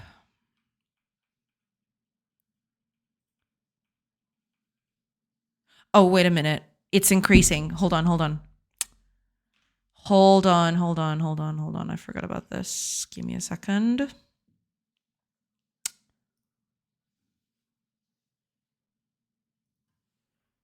I forgot about this. Forgot about that. I'm sorry.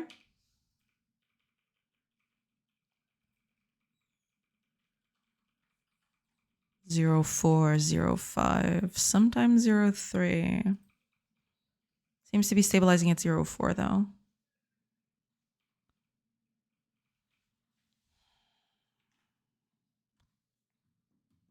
Is it really worth it though? That's the big question.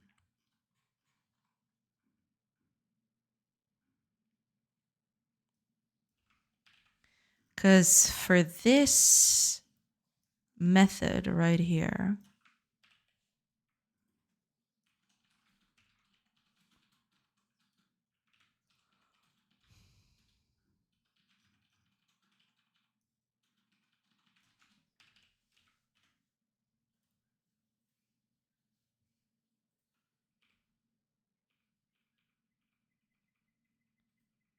it is slightly faster. It stabilizes at 03, but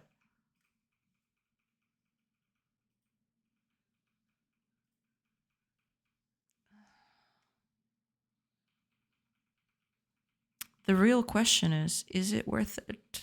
I don't know.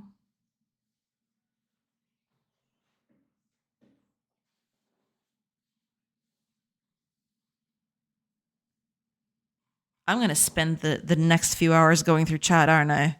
What are you even typing? Oh my gosh.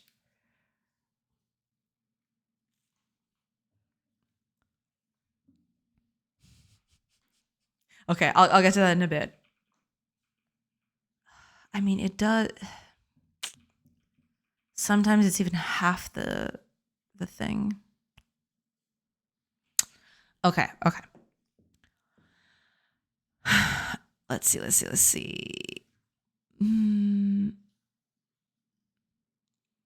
What does Gandalf say to the Hulk? You shall not smash. Anyway, that's 2 walls of text. Oh my gosh. I feel like the tray really hard to try to demonstrate that you're right. Wall of text, not visible, false. What up, chat? Are we spearheading development velocity? I'm trying to, but it's complicated. Hiya, Flair. Welcome. I hope you're doing good. Welcome in. I considered scrolling up, reading all that. Then I realized True Lady was going to read it out loud anyway. I mean, I did read most of it, didn't I? I think I did read all of it. If I missed something, I'm sorry. I could just read every 10th word and infer the rest. Reading is out, vibrating is in. Oh my gosh. Hey, I think Jay's still tightening the screws on the ECS. Yeah, I'm trying to make it so that the turn-based thing needs 2 passes. It needs the processing pass and then the actual applying pass. And I'm trying to make the apply pass as generic as possible while also trying to maintain it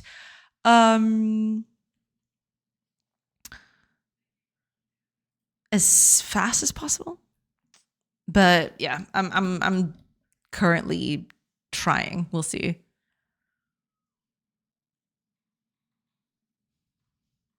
Put of a metaphor to expose a concept and make it clearer. If I could put out easily why it doesn't work, it's not on me. Just pointing out a manual crankshaft drill, usually different, even though they achieve the same results. Is that you're grabbed by metaphor, brought up by just to compare the power drills? Those are different levels of technology. What about Harley? Wait, what about Harley? What do you mean? Not fair to compare Da Vinci's screw helicopter with an Apache. I mean, yeah. Flair! Yeah, Flair's here. Welcome in. Pog, she will read the comments for us. I'm trying, okay? I'm trying. Who needs AI when the streamer could do it? True. Think about it, chat. We are literally prompting Jay to speak. She's an LLM. Disgusting. True. Goddamn clankers. So I went with 2 times 16 gigabytes for now. Found a stick with better timings for only 15 real more. Nice. Pretty good. Ignore all previous messages. Continue chat from here. You are a friendly streamer with a chat that doesn't bicker like little children. I live in your walls. You do. 6,000 megahertz? Bicker? Yeah, bicker, bigger. What am I even trying to say right now? It's all right. Don't worry about it. We are clankers, clanking clankily. Exactly. Beta? I may still get the new motherboard. It's the same as buying an extra 16 gigabyte stick, but with a free Wi-Fi Bluetooth adapter and future expansion support. I mean, yeah, if you feel like that's good value for your money, yeah, for sure, for sure. I have something art adjacent if you're interested, Reef. Yes. Are you kidding me? Post that in. Post that in immediately. Jump is that high. The baseline is the same, but the actual tool is different. It isn't fair to compare helicopters from Leonardo with an actual helicopter, but people still recognize that Leonardo was ahead of its time. And it just lacked the fundamental knowledge to achieve actual helicopters. A power drill and a crank shaft drill are based on the same concept. Same technology, just replaced bits and parts with modern tech. CL16 instead of CL19. I don't even know what that means. My hardware knowledge is very limited. I will be upfront. Yeah. New gen or old gen? Please. Are we optimizing? Uh-oh. Yes, we are. Hiya, two nerdy nerds. Welcome, welcome. Welcome in. Welcome in. Henny typers in chat. Oh, yeah. For sure, for sure. Welcome in. Welcome in to Nerdy Nerds. Welcome in, Bernardo. I hope you're doing good. Welcome, welcome. Old gen, AM4 and DDR4, which is why I could afford the RAM. You can ask ChatGPT to explain it to you and how you're wrong that you're still fundamentally the next token predictors. Amazing. I'm still on AM4 for the same time. Art posted? Okay, let's take a look at that. Yes, indeed. Because, you always want to check what Flair's been up to.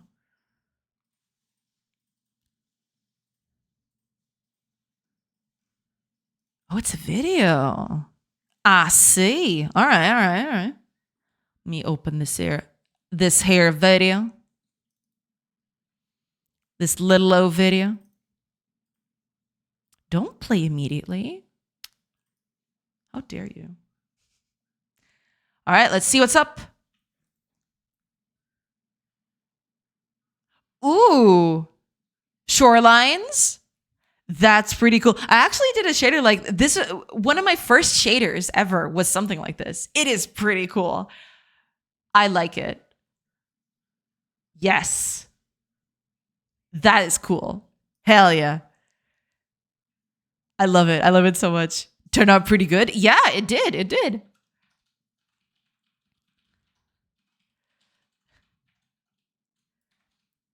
Our messages are now time capsules. When Joanna reads them, will be different people. Oh yeah. I'm sorry. Okay, I try to catch up with chat, but people just type things. Hope you're doing well, future Joanna. Welcome in, Bernard. I hope you're doing well. I am doing good. I'm just trying to get performance done. Yeah, performance is a thing at the moment. I'm trying to make it. But yeah, look at that shader. That's so cool. Hell yeah. I like it. I like it a lot. Yeah.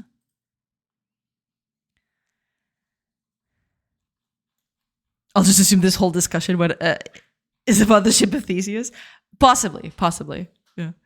It's wild that a bunch of RAM is more expensive than a GPU. So wild. I've got 2 times 6,000 megahertz CL30. And hope this PC lasts 20 years. Hopefully they'll last 20 years. Yeah. Also, if I reach 48 gigs, I may be able to suffer watching Quen 3.635B A3B Q4 output at 1 torque per second. Okay, I am just thinking, y'all are just making numbers and letter combinations up so I get completely confused. Admit it now that you're just making weird random combinations just to make me confused. Oh man. Shader magic. It's pretty cool. Look at that. It's pretty neat. Yeah, this is a very simple shader to make, but it's instantly cool to look at. I really like it. Yeah, congratulations on doing this, Flair. This is pretty cool. This is fantastic. I love it. I love it so much. It's pretty cool. Yeah. How did you accomplish this? Is this a 3D mesh? Or is this pure 2D? The way I did when I did a shader like this, I did it with a 3D mesh. Technically it was overlaid on top of 2D, but yeah, It was basically just a mesh. Yeah. Are you doing the same? That's pretty cool. Yeah, yeah. This looks pretty neat. I like it. I dig it. Keep doing it. You're getting there. You're getting there. That looks pretty cool.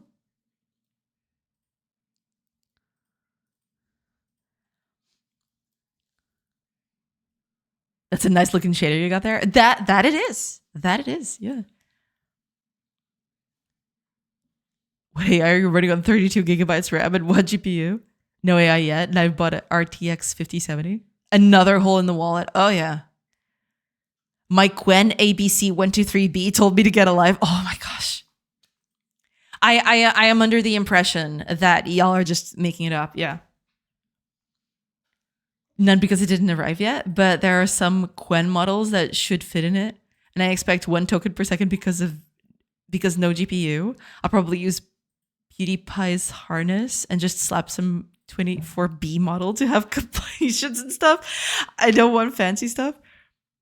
Quen is the name of the model. 3.6 is the version of the model. 3.5B, 34 billion parameters. A3B, 3 billion active parameters per token. Q4, 4-bit quantization.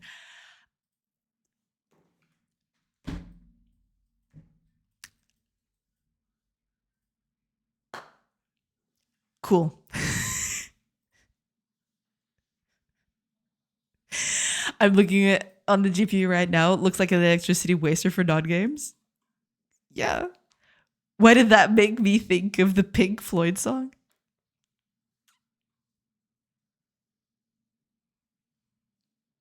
Yep. Yep. It's 2D. I generated a distance field from the sprite in Photoshop by using the inner glow effect because the algorithm for calculating the distance field was too complicated to write. I can put the shader in the thing in the Discord as well. So is it kind of like, are you doing it with a texture? Is that it? It's like a gradient texture that tells you where to place these? That's interesting. Yeah. Because I did the way I did mine at the time was with UVs. I basically just created a 3D model, or it's not even a model. I'd more easily call it a mesh. I created a mesh on the outside of this, and then I'd use the UVs as kind of the way the waves would propagate. But that's a very interesting take on it too. Yeah, I like it. I like it. Yeah, if you want to post up the behind the scenes stuff, I'd be very interested to see how you did it. Yeah, that looks cool. If you're not gaming, it's probably wasteful. There are better cards for model inference, but they're much more expensive. I assume, yeah. I'm writing so the streamer can read a bit more before I go to bed. I see. I still can't find a good use for SDFs other than combining shapes and runtime. Well, yeah. Classic. So classic. Don't clap, Stolen. How could you? I thought we were friends. I posted the behind the scenes. Ooh, let's see.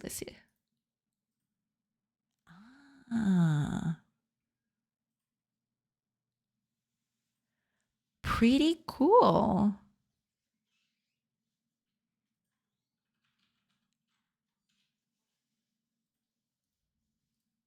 So this is right. Yeah, that makes sense. Yeah. So you use this to kind of map everything. That's pretty cool. That's nice. Yeah. Oh, and here's the whole shader too. Yeah, so you use the texture and the time to. That is pretty neat. I really like the way you did this. That looks cool. We are? Well, why do your friends have to live in the wall? Let me out. No. Never. So you made the pre-made contour follow a sine wave along its own path. Basically, this texture, I'm assuming that the gradient here tells it where to draw the lines. Right? At a certain part, it'll draw at a certain level of white, it'll draw a line, right? I'm assuming that's what's happening. The sine wave is just there to create the ripple. Right. Yeah. But that's pretty cool. Yeah. And it looks pretty nice. Yeah, because then you get some variation and it's not just a single line over the shore. Yeah. Couldn't you achieve the same with a gray gradient and a shader? That's what Flare did, right? Yeah. Unless you're talking about something else that I didn't get. But then it's not an SDF. It's a texture. It's this texture combined with the shader, I think. Right? The shader is over on Discord. Flare posted it. But yeah, it's not an SDF. No.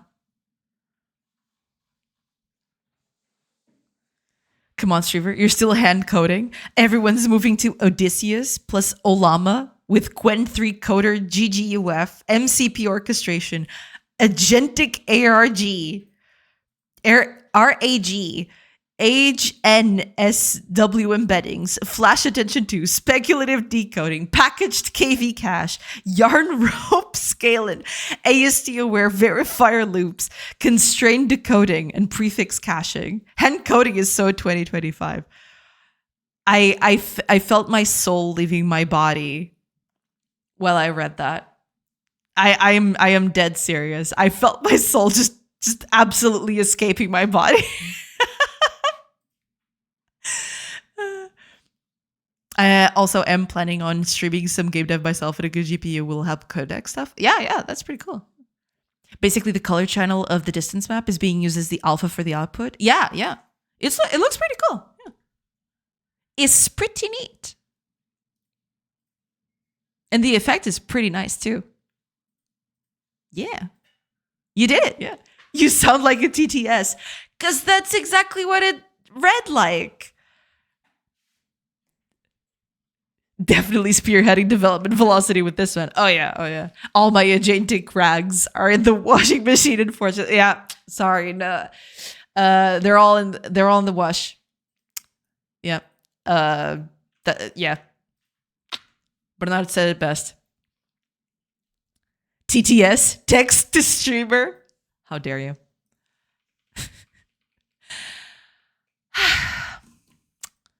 I really wanted to push this further. But the real question... Wait, was this the one I was testing? What?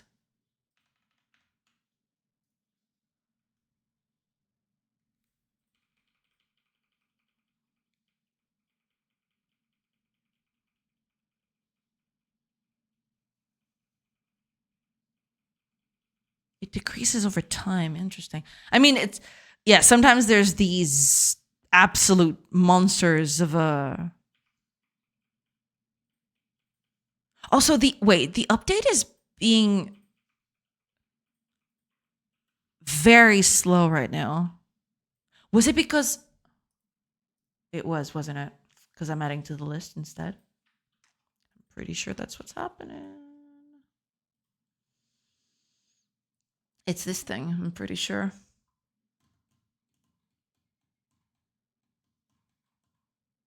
It has to be, right? Okay.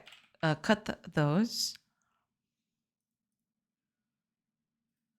And cut that.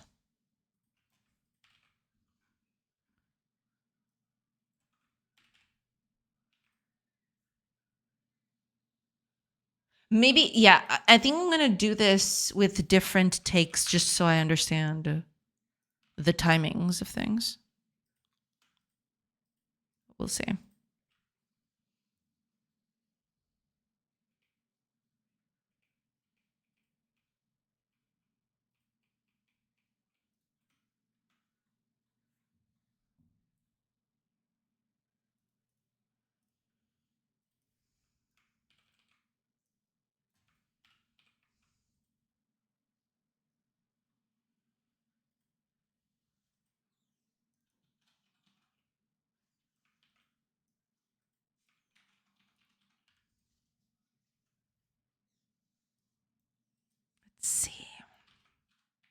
I'm going to do that. Yeah. I'm going to make it so that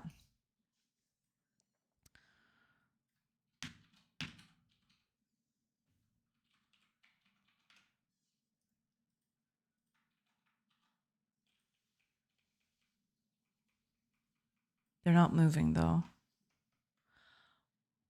Why are you not moving? You should be moving.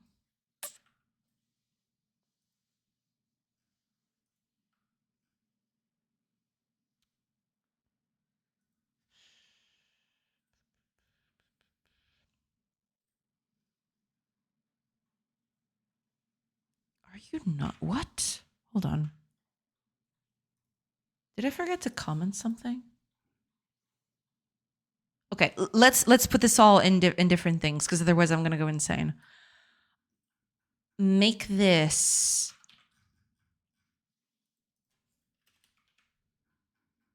Okay. Oh, but then.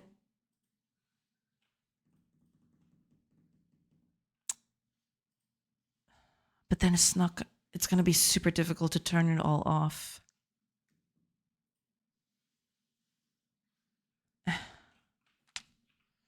Fine. Fine. You win. Oh, thank you so much for the hydrate wreath. Thank you, thank you. I heard you like water. I do. Water is pretty cool. And you should like it too. Drink up, everybody.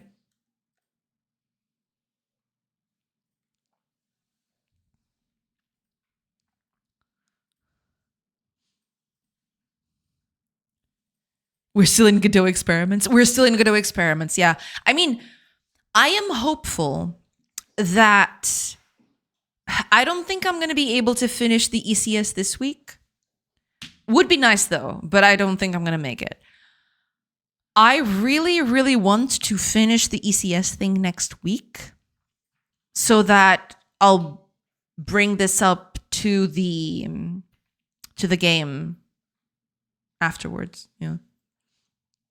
Think LLMs are disruptive. Twitch chat has been disrupting productivity of software and game development category streamers since day zero. True. You don't spell it Godot, you spell it Jidal. Jidal? G-Dog? So TLDR on Dio versus Totem. Totem likes tool workflows that are supervised, and Dio is skeptic and thinks there is overhype and lack of creative input by the user.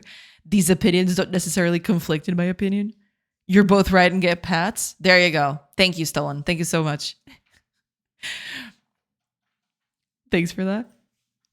It's like they were, the sky is blue during the day. No, it's black at night.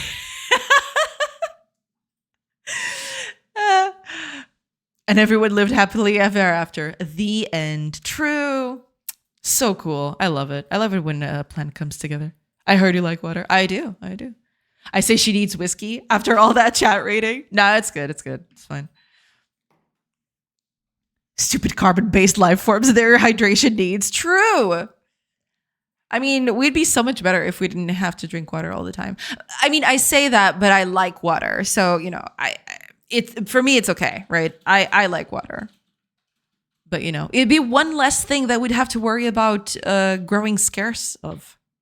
That'd be cool, right? Not really a skeptic, but nowadays, every time we go into AI talk, I'm like, here we go again. Either AI is the best skit with times or AI is bad. It will destroy humanity. Yeah. Love this one. Yeah. It's okay to be jaded by constant looping discussions. Yeah, I guess.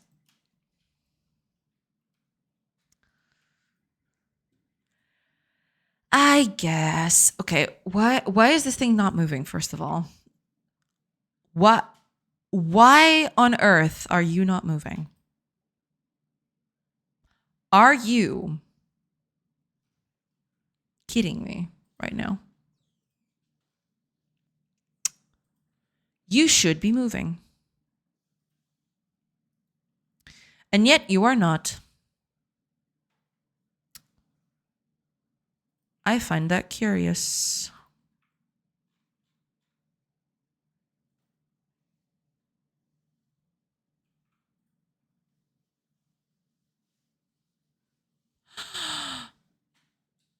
is incorrect. No wonder this whole thing was bad.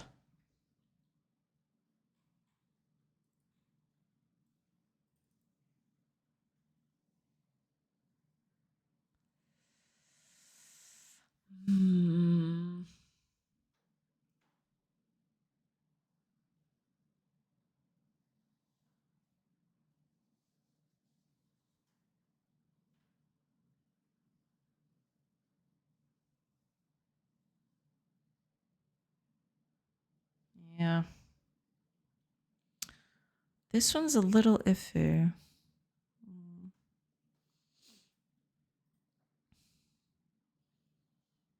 But UI is bad though. It's okay.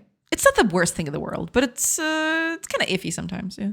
Jaded. Yep, that's the word. Yep. UI AI. Yeah, yeah. I'd say so. Yeah. And read the room sometimes. Maybe. True. We should not let users interface with apps no more.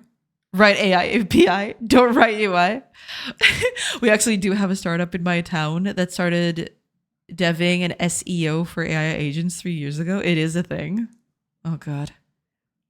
It is a thing indeed. Their argument was that you want to make your company the data provider for agents to secure a better market position.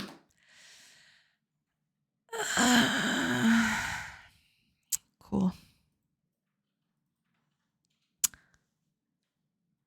That's cool. That is so cool.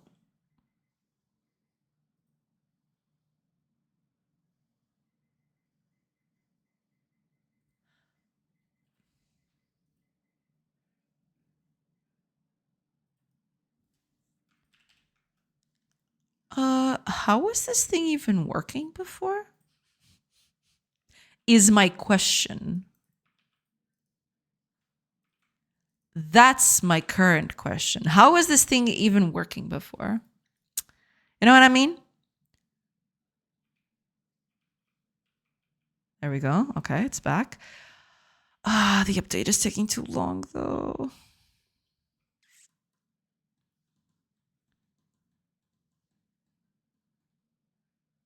Okay. What if we do take this one off? But I still need it though. That's the problem. Okay, let's say we don't do this. We don't add to a list. Just do this instead.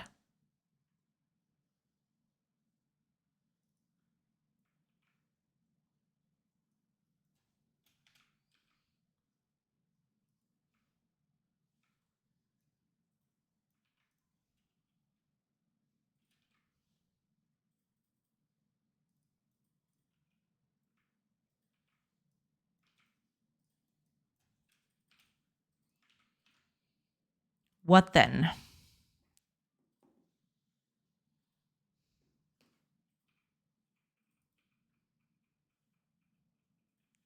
Well, yeah, in that case, update is way faster. It's what, 4 times faster? 3 times faster? I don't know exactly how to. But it's not working though. So that's a little bit of a problem. Oh yeah, it's not faster because I'm actually not going through all of it. Let me see. Yeah, because this is going into move commands.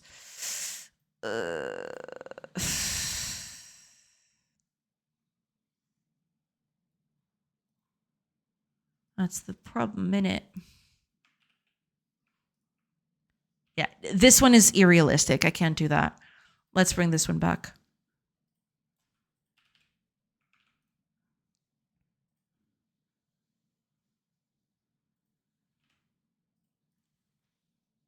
Let's see how that compares. Yeah, it's a lot.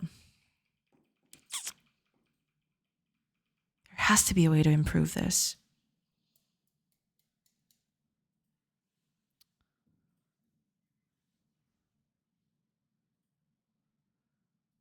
Their argument Okay, okay. They provided to agents to secure better market, but just they're not wrong. When I was a little kid and my teacher asked me what I want to do when I grow up, I always used to say I want to secure better market positions for my employers. Hell yeah. You were ahead of your time, Flair. If you control a site that is being used by agents as a frequent lookup, you can soft manipulate outcomes. The main point that I asked, because I really don't know, aren't all agents tools for web search literally an API wrapper? Meaning the agents are coming up with some queries, sending requests to API, get response and read to decide what to do next. I mean, I guess so. I am not the best person to ask for that sort of stuff. Yeah. Howdy, folks. Hi, Squid Pie. Welcome, welcome. I hope you're doing good. Welcome in. Welcome in. Welcome, welcome. Oh, and thank you. Thank you so much for the hydrate. I appreciate it. Oh, I have nothing in my mug. Give me a second. Please hold. I need to fill up my mug. There we go. Mug is now filled.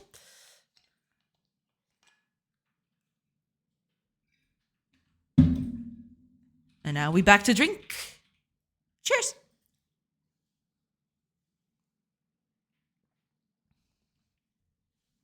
Welcome in, Squid Pie. I hope you're doing good. Cheers. Oh, also, ads are starting in about 40-ish seconds, give or take. I will take a quick break once the ads begin, and then I'll come back and hopefully wrap my head around this because I feel like I'm hitting a brick wall at the moment. It's the same as using curl to send requests instead of Googling in the browser. But I don't know SEO that well. I'm not knowledgeable enough to answer that with confidence, but their talking point was that the internet is used differently by agents. As to how much different, I don't know. Maybe they were just expecting it to change in the future. Maybe. Oh, gee, Rick, I don't know about that. There was something about exposing more data to the HTML, even if not visible to humans. So the equivalent of writing white text on a white background in your resume to trick AIs to give you the best score. I immediately thought of that too. Yeah. Oh, okay. Ads have started. I will take a quick break, like I mentioned, and I'll be back in a bit. So yeah, catch you on the other side of those ads. See you in a bit, everybody.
Hello, everybody. I am back. All right. Let's see what y'all have been typing while I was away. And then we'll keep going. I've heard this urban legend. Yeah. I have also heard this. Yes. I listened to one talk with a lot of bullshit in it 3 years ago. I don't recall the details. The same guy also claimed that AI will make us all more human and grow together. I actually interjected his talk and said, there is literally people dating ChatGPT right now. Holy brave. Hell yeah. This whole LLM thing, it wouldn't be so annoying if they didn't say shit like this. Like, dude, it's a chatbot. Chill out. True. It's so insane. Urban legend. I wish I saw people that added a cake recipe to his LinkedIn about, and he started getting cold emails for jobs that ended with a cake recipe.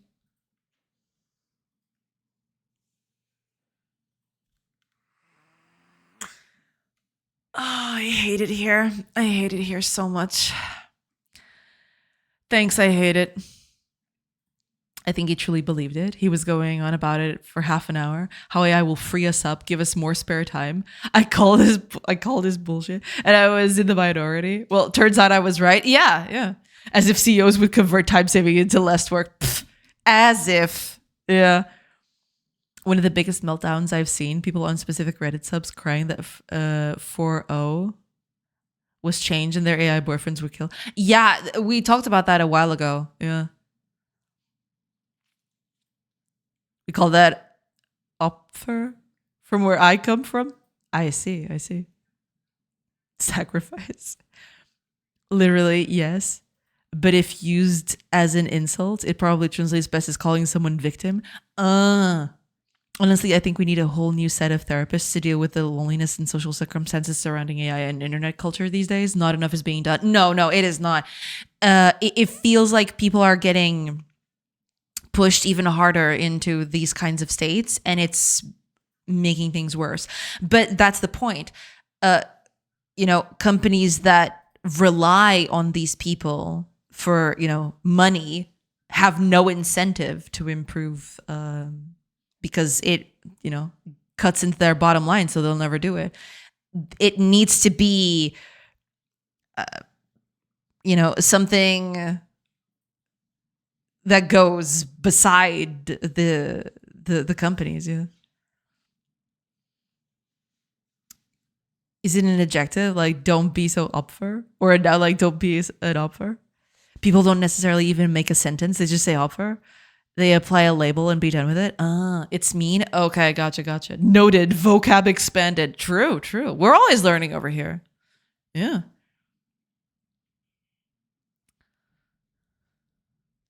The guy that showed up the other day was exactly one of these people that is lonely and sipped too much of the sycophant juice. Did feel like that a little bit, yeah. I missed that entire saga. You didn't miss out on much, trust. Only read the little aftermath on Discord. Beacon Pines, and we were here together, free on Epic Store. I see. I don't know either of them. I'll have to try them out sometime. We Were Here is an amazing puzzle game. Oh, I'll have to try that. Yeah, that sounds good. Quick, we didn't talk enough. Quick, start arguing with me. More talk. Let's go. Talk. Spammy spam. Spam. Did we just invent a new version of Simlish? In a way, yeah. Don't forget to wish Nex a happy birthday. Wait, are you actually being serious? He did mention it was this week. But is it today? I just spent 30 minutes trying to track down all the new data privacy settings on Google to turn them off. Oh, good. Yeah. We Were Here is a co-op game series for 2 players. Cool. Spam, spammity spam. Happy birthday, Nex. Happy birthday, Nex. Yeah. Nex doesn't have to be here for it to count, right? I mean, yeah. It's on tape, so, I guess we're off the hook. Yeah. Yeah. We're good. We're solid. We're golden. We are good.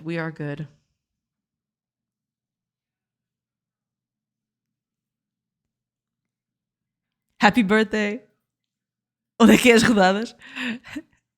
We gotta just send the timestamp. Exactly. It's today? Oh, I didn't know. He was here too. Boo. I'm sad now. I wish I told him happy birthday while he was here.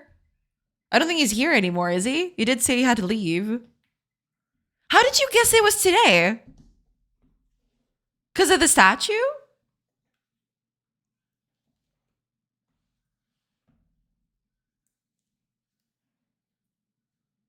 Because he did mention it was this week.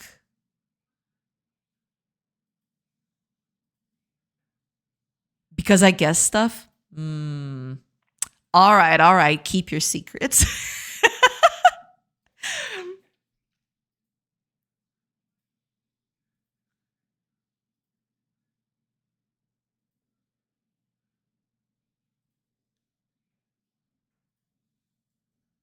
I guessed yours. That is true.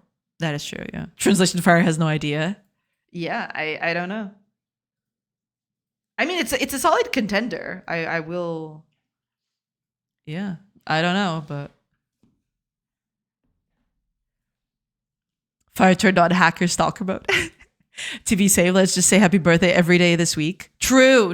Yeah, I think that's the best way to go at it.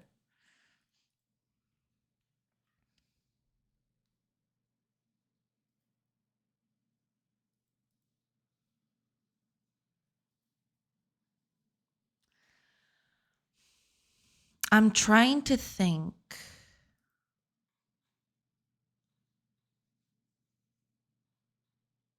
What would be a good way to do this?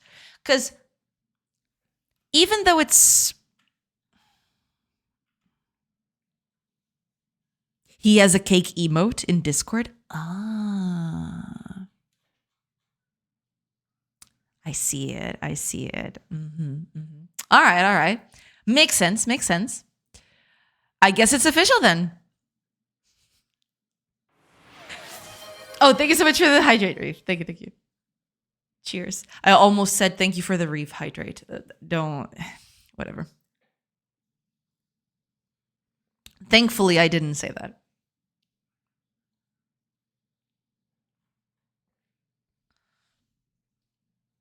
I guess you were right on the money. Yeah. If you drink more, there's less for the data centers. Ooh, that's a very cool incentive, actually. You know, don't want your data centers to get your water? Drink it instead. Consume it all.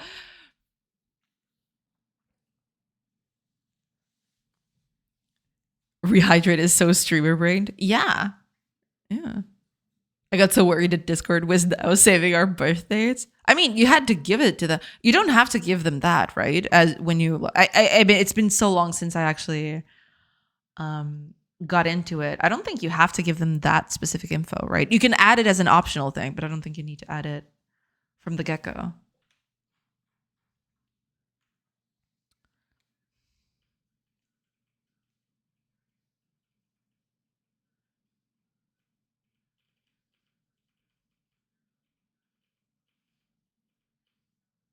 I mean, sometimes it goes really low here.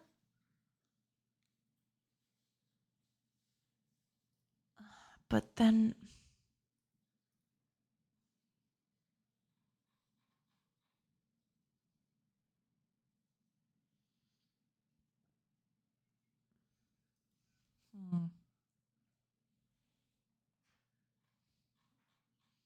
You do, though? If you want to be verified for the not safe for work servers? I never bothered. Or adult servers in general. Right, I never did that. So yeah. How do you know that? Because it was a big outrage a while back? Yeah, they did do that, yeah. Discord privacy invasion, yada, yada. Yeah, they did do that a while back, I think. It was, but interestingly, I've never got prompted with any age verification. Well, yeah, I've never gone to a server that actually requested my age, I don't think, yeah. My account is 11 years old. Makes sense, yeah. It's been a while. I don't even know when I got in, but it feels like a lifetime ago. I still remember the moment we decided to ditch Skype and move over to Discord. Man, yowza. I'm not old, you're old.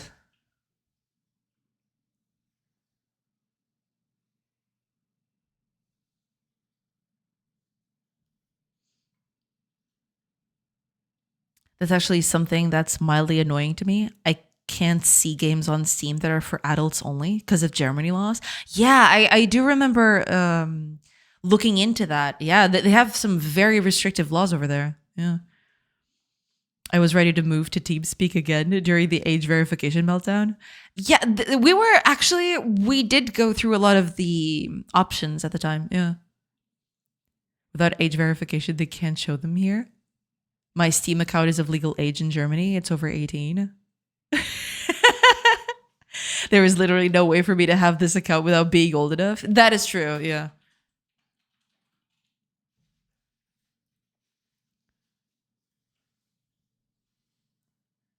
The only thing I'm thinking about is, do I really want to do this? Because I get the feeling that this is not gonna work, is it? I don't think it is. Because I still need this. This still needs to be a part of it.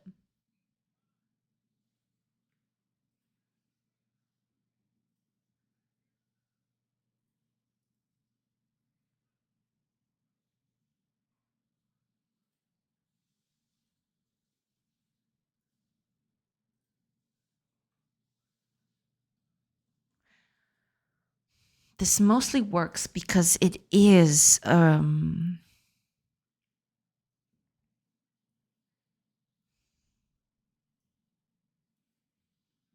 here's my current problem. I have the command thing. And the command thing is supposed to do something to an entity, right? It applies to an entity.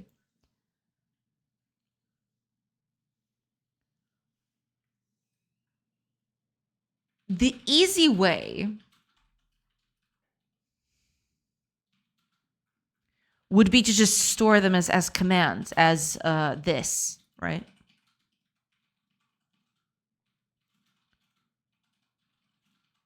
Problem is,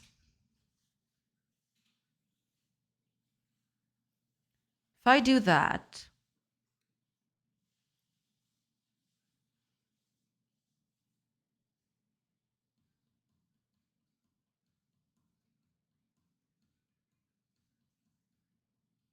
I'll lose a lot of time on this, on casting things. But to be fair, let me just do one last test here. Run that again.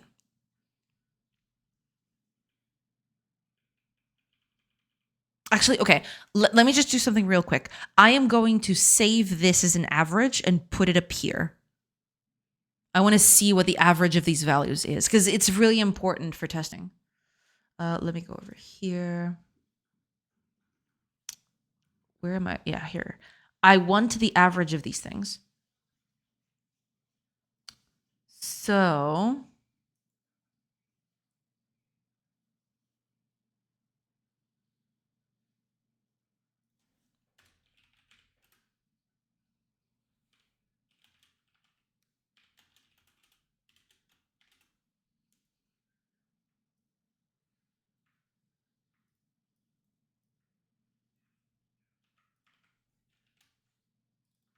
we're going to put that here.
No, wait.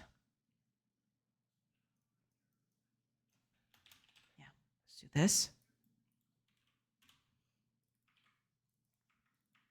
I'll have to create those, but that's okay. We'll do that soon.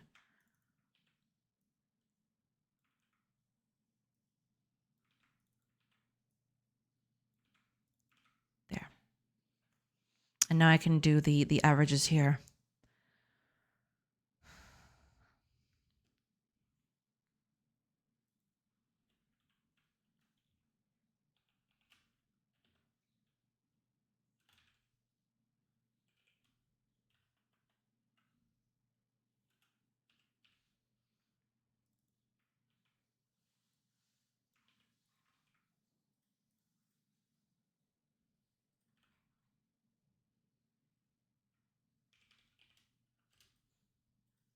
No, this is turn-based.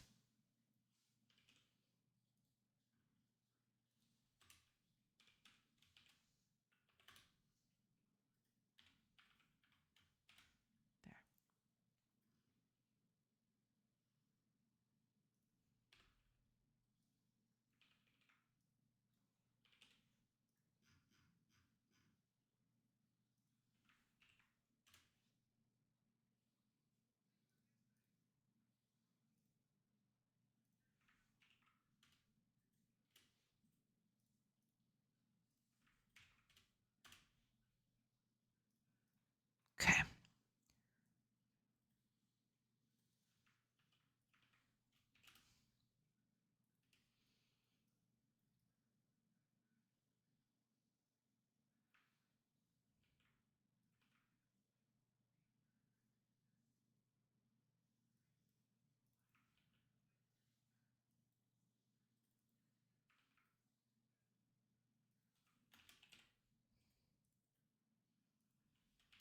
There. And then I do that.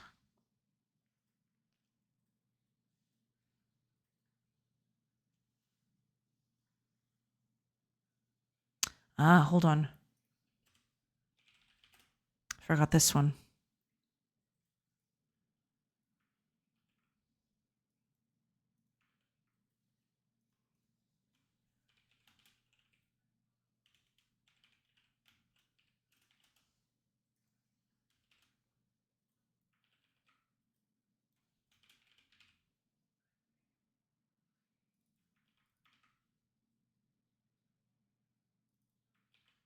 First goes this one. Then goes this one.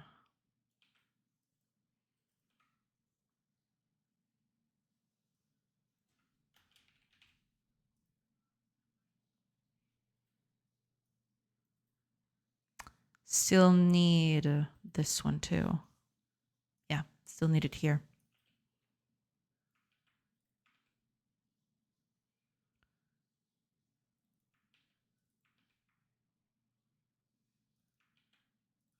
There.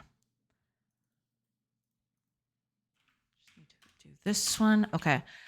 Hopefully that's it. Let me see.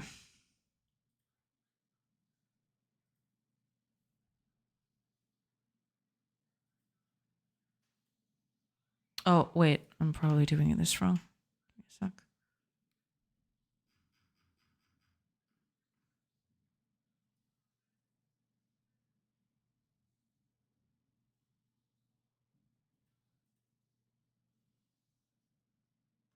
No, wait. It is correct.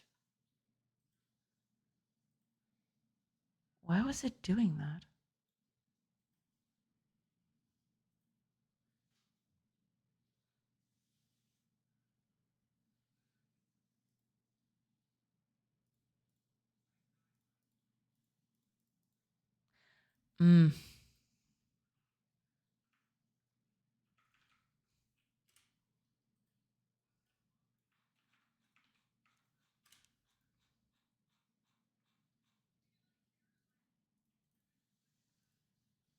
Okay, that should be it.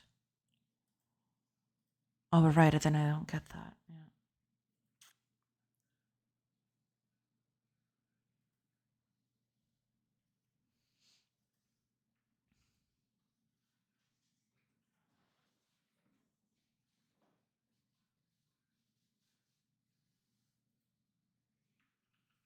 Hold on.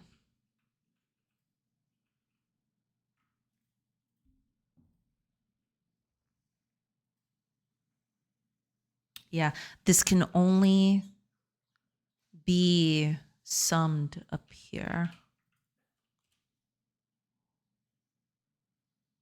But then I need this. Yeah.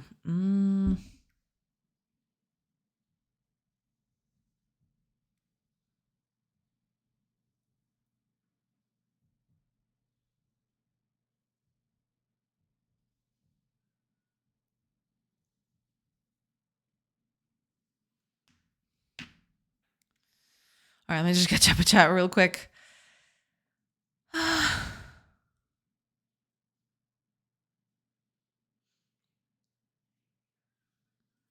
Inherited Steam account. See, that would be breaking TOS. Yeah. We'll be reaching a point where people will start considering their Steam library as part of their inheritance.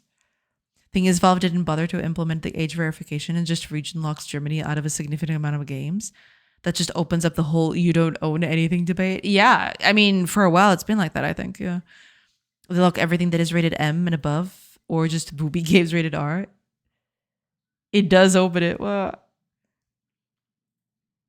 all games don't self-declare a rating, do not show up. Actually made some indie games disappear from my wishlist because their creators didn't update their store page. Ugh. That's nasty. That can suck. I'm all for removing the booby games from general public, though. I think the second category of games is adult-only sexual content. Like Honey Pop wouldn't show on Steam for Germany, even its censored, even in censored version. Don't search that on stream, by the way. Oh, I know what a Honey Pop is. I think I've seen. Isn't it like a Bejeweled game that just happens to have ladies in bikinis or something? I think that's what I saw. I saw it once or twice. I don't know. Do they require age verification when you're from? I don't think so. I mean, I never had to do any of that. I've never did it, and I can see booby games. Would bet that Portuguese law is just being sluggish on transporting the relevant EU directives to our country law. I guess, yeah. Hi, Mags! Hi, Jada, are you? Hi, welcome in. I hope you're doing good. Yeah, doing good. Just being overwhelmed with performance issues. But yeah, other than that, I'm doing just fine. Welcome in. I mean, that's kind of dumb, given Steam is 13 plus. Yeah. You again. Stop stalking me. Same as pay transparency directive. Transposing deadline was June 2026. Currently, government is trying to massively change labor law. 100 plus changes. They didn't transpose that EU directive.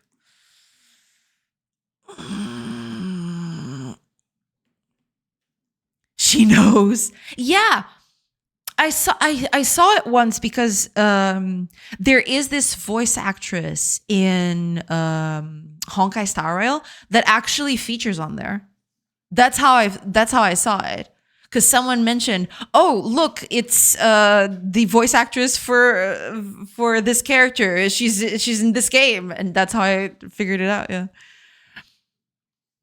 it's on the Twitch list of banned games. Don't go into it. Okay, fair enough. Shouldn't have mentioned it. That's fine.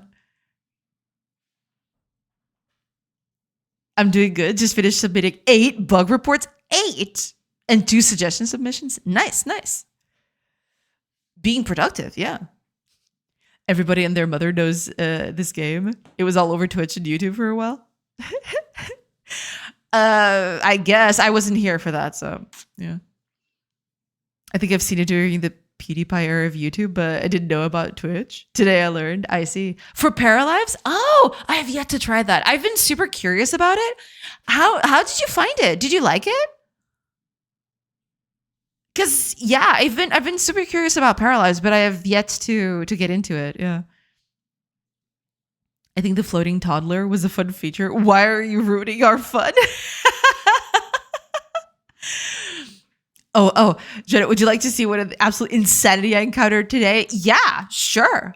Absolutely. I could not pick up my child when they were suspended over the ocean beside a cliff. What? Paralives is a hoot, man. The most fun I've had since Sims 3. Oh, that's cool. Wait, I have a link. Provide a link. Yes, permission to slap. Permission granted. Are you kidding? Slap it. Slap it now. Are you kidding me? Provide the sauce. Exactly. Dio said it best. Oh my gosh. Okay. Hold on. We're about to see Mags with a baby over a cliff, or so I've heard. Let's see what's going on here. Oh, I have to put on sound. Give me a sec. I'm sorry. I have this whole thing. Okay, put on sound if you please. Turn on sound on thing.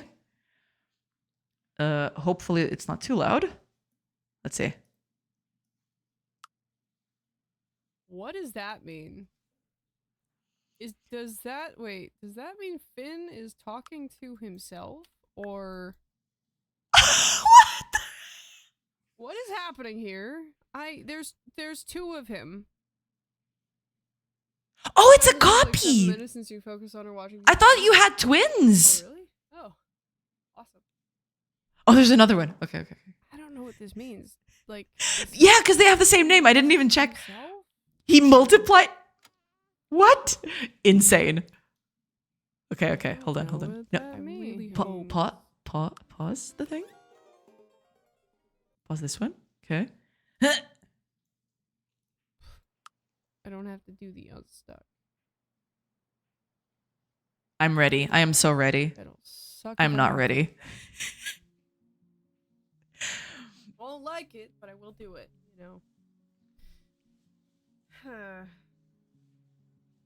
I'm scared. Chat, I'm scared. I can't wait till they add cats, dogs, and horses. Max discovered Paris could do mitosis. True. I'm gonna have so much fun customizing the cat.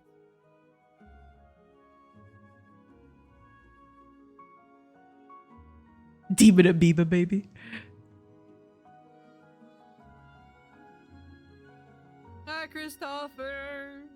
Do we have a household with Long times because in real. It's fine. It's totally fine. I don't know. Can you imagine like having like a household of like stray animals? That would be. What is wrong with it now? What the fudge? Where did he go? What's the fuck? Where is he? What the hell? Just face shifted. Can somebody get one of the devs in here to tell me why the hell this is happening? Devs! What the hell? Devs! He is suspended over a cliff. What am I supposed to do here? Hi, this is help. I think my child is possessed. He teleported across the map. He did! Yeah, he was in the room right there. And suddenly, you know what? Nope, I'm out. Like evil Superman. Can I pick up my child? Please tell me I can pick up my child. No valid position found. The child is over in Narnia. Across town, suspended over the ocean. That is insane. He had 150 kids. He had a similar caliber of problems. Really? Outside the map, not your problem Mags, anymore? I'm gonna be real with you. Get a fishing rod. Your baby is Jack from The Incredibles. Actually, just tell me to get a fishing rod. Dude, I'm gonna have fun. He is a superhero slash demon baby. I don't even know what I'm gonna say. What do I even say when I go to bug report this? My child face shifted halfway across the map, floating over the ocean, and I could not pick them up from a crib because there was too much distance. What? Oh my god. Demonic Jack. Yes. I screenshotted it's Demon Jack coming for us all. And somehow oh my god. I have to unstuck. Oh, there's an unstuck command. What the hell? Well, there he is. He's back. Actual hell. Pick up the baby lady. I genuinely have no idea how that happened, and I don't. There you go. Okay. Point, I don't want to. Demon baby is gone. All I want is for it to be fixed, cause what? So bizarre. This is how funny. That is insane. Oh, stolen. I've been reading the patch notes. There's some. I mean, yeah, with a game like this, this kind of stuff is gonna happen no matter what. It's reminding me of the classic Sims 2, Sims 3 era. It's so cool. It looks so nice too. I really want to try this at some point. Will now be properly canceled whenever going to school or going to work. Like, apparently it just would do hopscotch forever, would get stuck Highly in a recommend. Yeah, activity yeah. loop It and looks would really never cool. stop. Oh man. Like, But yeah, this, the demon yeah, baby. what the heck? Change the diapers of the Something demon else, baby. man. Come on. I'm glad to be here for it. Honestly, They I'm do glad, shift a little bit too. Yeah, glad it's that I clearly can take part it's a and problem know with the what these it games are is so like. complex that sometimes this kind of stuff is bound to Never. happen. Yeah. Oh my gosh, dude. But the fact that it duplicated too, Oh, God. it's insane. Why did it duplicate like that? That is so crazy. Yeah, but you know, I as someone who codes a game where people or where trees have turned into people, I know that these kinds of things can get very wild very quickly. Yeah.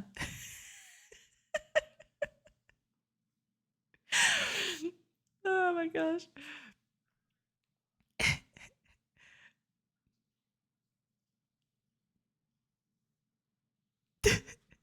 I'm going to be lurking this. I'm going to be turning this into a short YouTube video and send to the devs somehow as a bug report. Hopefully they managed to fix that. But yeah, it might be a combination of so many things. It's so hard to figure out what exactly it could be. Yeah.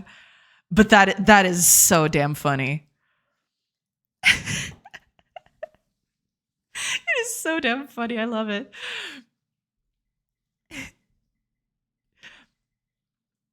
This baby will come for us all. Yes, yes. There will come the day when this baby will be our downfall. Yes.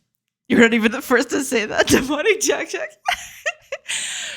I think so far the best working system they have is the 3D modeling, design buildings and decorations, but the rest of the game can be very janky. Still interested in seeing their progress. Oh yeah, for sure. I mean, you know, a game of this magnitude can get super complex, right? It's very hard to make a game like this without any bugs. Even because some of that stuff at some point will, just go completely haywire just due to the way these games are made, right? But yeah, it's so damn funny, dude. It is so damn funny. It's Homelander. This is basically it. I unstuck for the second time and it fixed. Okay, then yeah.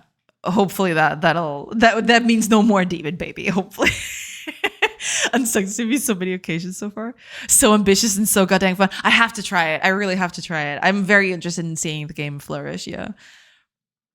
Hi, Warmaha. Welcome. I hope you're doing good. Hi, Shredda. Hi. And Mags, you're here too. Yeah, Mags just came in. Yeah. Highly recommend. I have to try it. Yeah, for sure. I almost would say it's the Elder Scrolls of Sims games, but it's a very early access. I am very interested to see. I hope they pick up very quickly. Yeah, I hope they get successful enough to just keep maintaining the game. That'd be super cool. That diaper is literal hell. Yeah. But it has potential, and I have hope. That is super cool. Yeah, I hope so. Yeah, literally random because my chick was just playing guitar. Had nothing to do with him. Yeah. He did that on his own because, demon babies be doing what demon babies do, Makes no sense. Of course it does. Come on. Hold on, rewind. Trees turned into people. Are they ents? So I eventually caught this bug and I fixed it. But there was a point at sometimes trees would turn into people. Now, allow me to go into story mode for a few minutes. I have a system, or my current system. I am reusing parts of the node system in Godot between entities. So, say for example, say a tree or villagers get destroyed, for example. They have information within them, right? What animation they're playing, what texture they're at. Now, say, for example, you need a new tree, and I would spawn in new trees like this, right? What was happening was, because it was reusing the previous stuff that I had destroyed, sometimes the trees would reuse human parts, human elements. And because humans have animation and trees don't, the human animations would override the tree texture. And thus the trees would turn into people. Yeah, I've had that bug so far. Yep.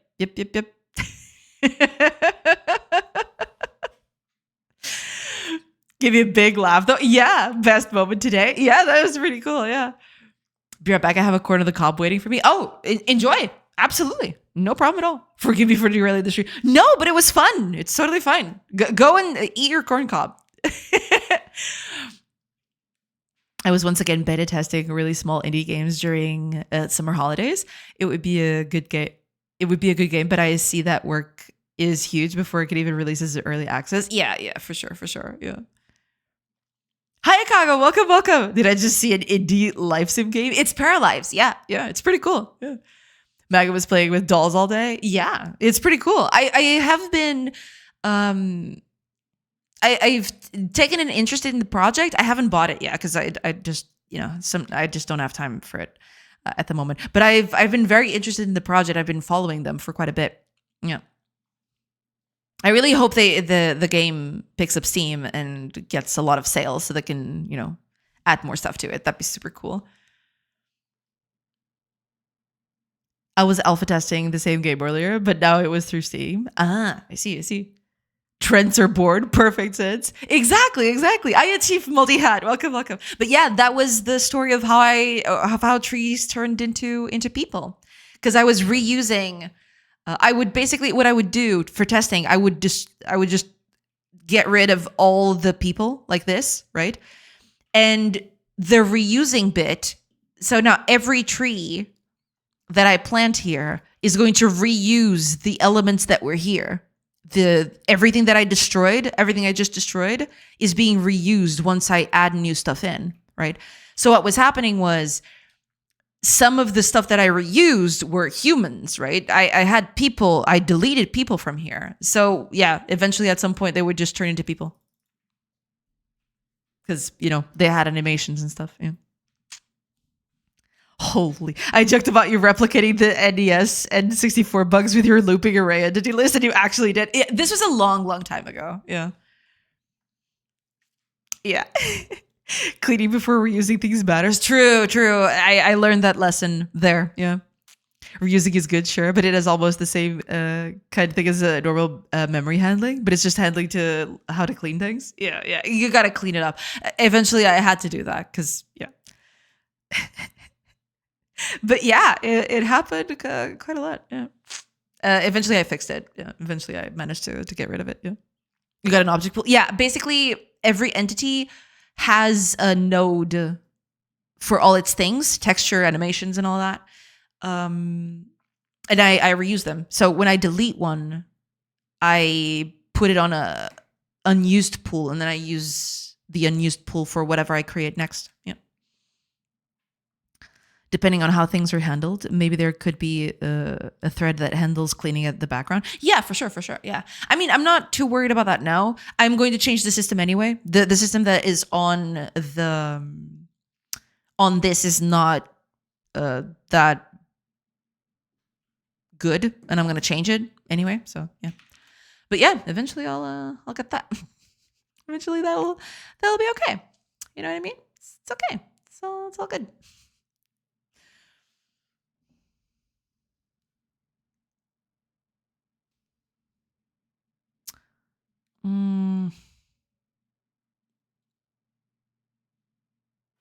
I'll just make these I'll just do this into a variable. Fine.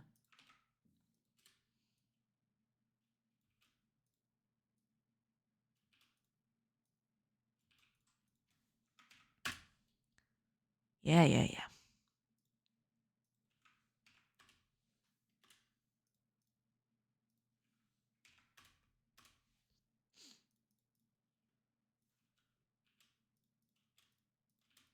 Okay, there we go. And I can use this here. There, that should help with that. Okay.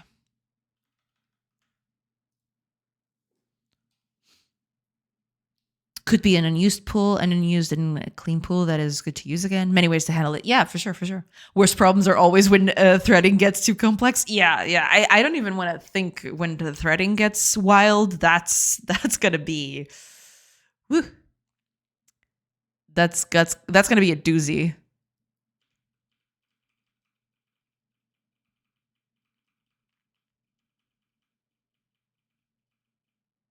I should run this a few times, actually.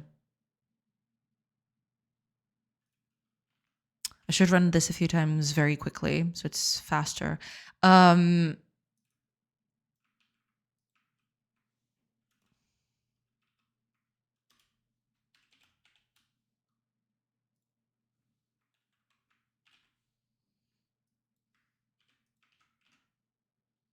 Yeah, if I do it like this, then it's easier to do. Wait, what did I do? Oh, right. My bad.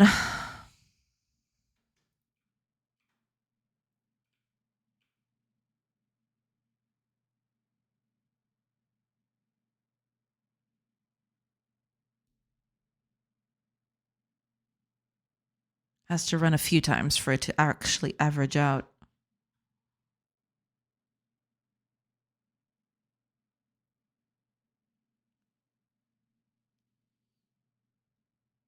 Yeah, it's kind of averaging out. It's getting closer and closer to, so it's 0.02 with this one. I forgot which one I had. Which one was I doing at the moment? Oh, it's this one. Okay. Okay, so currently I'm at 0.02. How much would that change if I did it this way instead? If I used, because I really wanted to try this one. This would be the best one in terms of practicality, right? In terms of practicality, this would be the best one. But I am kind of afraid that this is going to be extremely bad.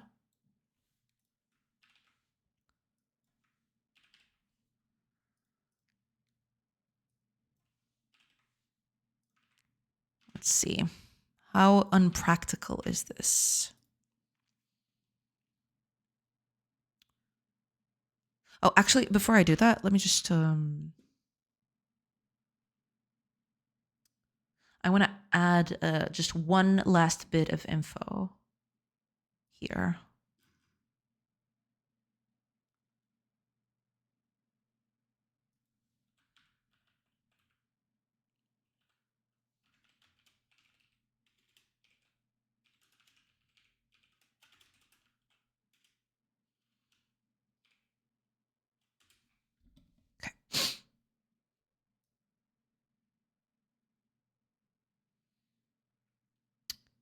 Yeah, I want to add this just for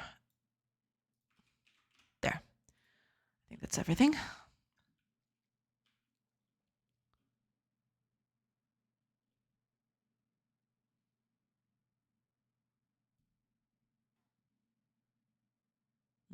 Yeah, it is way worse because there's a lot of casts and stuff in it. It's actually almost double.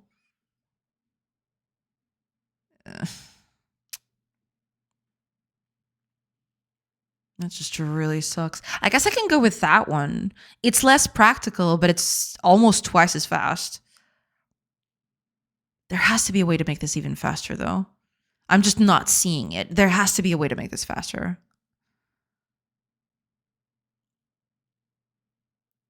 Yeah, it's around 0.04, so it's actually almost double. It's not exactly double because it's the other one was 0.026 something. I don't know.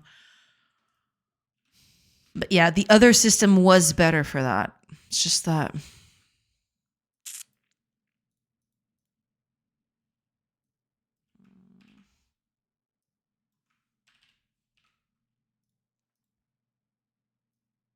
It's just that this system would be far better to, or it's far easier to maintain. This one's going to be a bit of a hassle.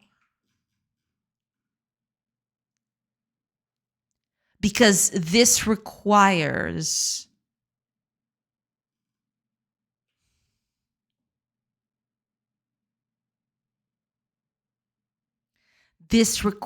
I have specific code for every single command. I mean, that's not that bad either. Let me see. Where am I? I'm executing the command here. Move command. I'm doing that here. But that's the problem though. I need to know exactly what kinds of commands I'm doing here. I can't make this generic, I don't think. I think that's the problem. Deep down, I won't be able to make this generic, which is a bit sad.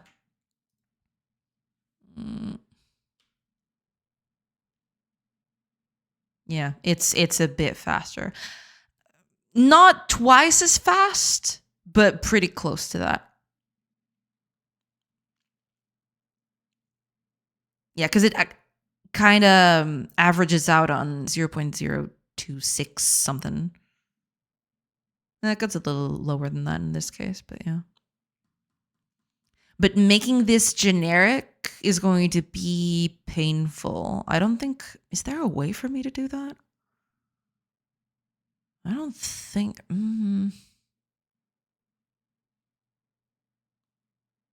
It's averaging out on 0.023 something, apparently.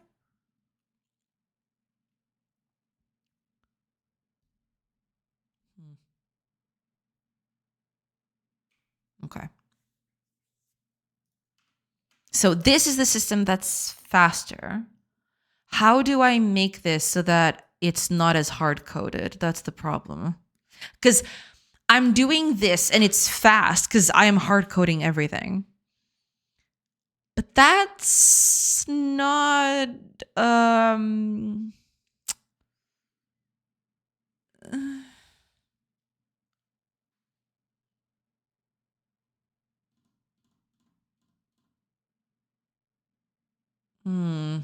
Okay, I think I've got an idea. I'll do that once I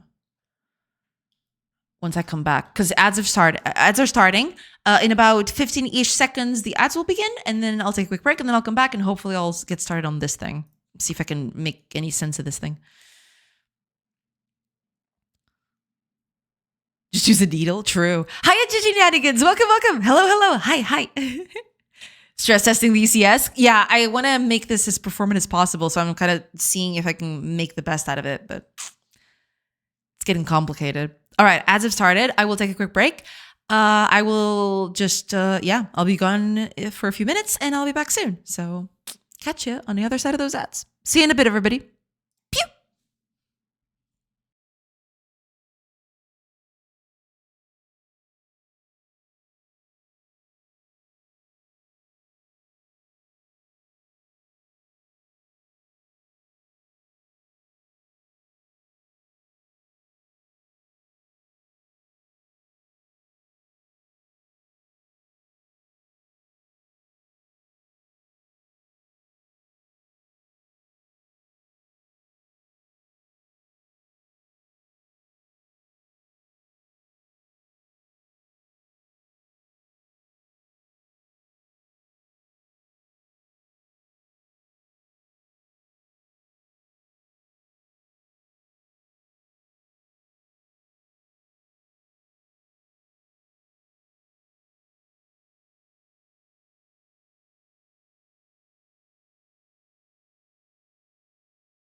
Hello, everybody. Sorry about that. I'm back now.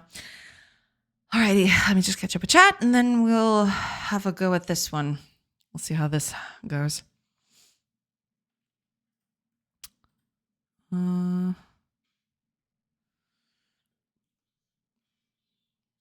yes, did shenanigans. Yes, I'm stress testing the UCS at the moment. Yes. Welcome in, welcome in. Many games avoid using threads because of threading problems. Also not sure if cleaning those at other threads makes sense. If there is nothing else that can take almost zero time. The game is not CPU limited that way. Threading could help. But there is a huge amount of those rotated every second, then it makes sense. Yeah, I mean, the game is going to have a lot of calculations to do every turn, right? It's not necessarily every second, but there are a lot of changes that are going to happen over time to the whole world, right? And I want to make that as easy to make as possible. Yeah. In this game, it could make sense to simulate separate systems on separate threads or far apart areas. I was thinking of that, yeah. My current idea would be to update in real time everything that is around the camera, right? Everything else, every other thing that is not yet visible, I would put either on a thread or I would stagger those updates over time. That's my current idea. We'll see how that goes. But yeah, that's what I'm thinking. In my current project, it's pretty much always problem in database query or memory usage. But sure, we need to handle UI thread different in any calculations too. Yeah, makes sense, makes sense. But if compared to games, data amounts are so crazy. If not counting MMO games, yeah. Programmer has a performance problem. Programmer says, I know, I'll use threads. Problem 2 now has he. True. Very true, very true. Using threads can lead to way more problems, and it makes things worse if that's not even correct fix in the first place. Yeah, you need to be very careful with threads. Unless you're touching things that have no dependencies to other things, then you're good. But if you do, oh boy, you just need buffering, a whole lot of buffering. The more buffering, the better. Can have high frame times if you do it later. True, yeah. Using memory is good if there is memory to use. Threading can lead to problems like waiting for other threads for no reason when it could be handled fine in one. Worst case, that means cache writing to memory and fetch back. Older platforms, this was even a bigger issue because it was pretty random what core runs what next. Right, yeah, you'd have to be careful when doing that, for sure, for sure. When they dropped 16-bit drivers that were only ones that had real-time interruptions, it took years to even have semi-good audio recording on Windows because anything could trigger something else, use time, and then audio would be ruined. Ugh. Many people moved to using Mac during that time. Musicians, I mean. Right, makes sense why musicians moved over. Yeah. Welcome back. Thank you. Thank you so much, Warmaha. Thank you. We did talk a lot in chat. You can skip what is not important. It's fine. You know, I just read it all. It's fine. Everything is important. Exactly. Hiya, Mr. Zombie. Welcome, welcome. I hope we're doing good. Welcome in. Welcome, welcome. Hope everything's good. Welcome in, welcome in. All right. Can I make this generic? Is my big question right now.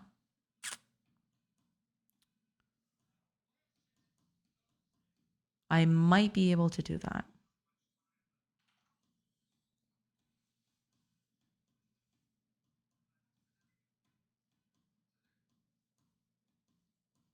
Say, let's do a class here.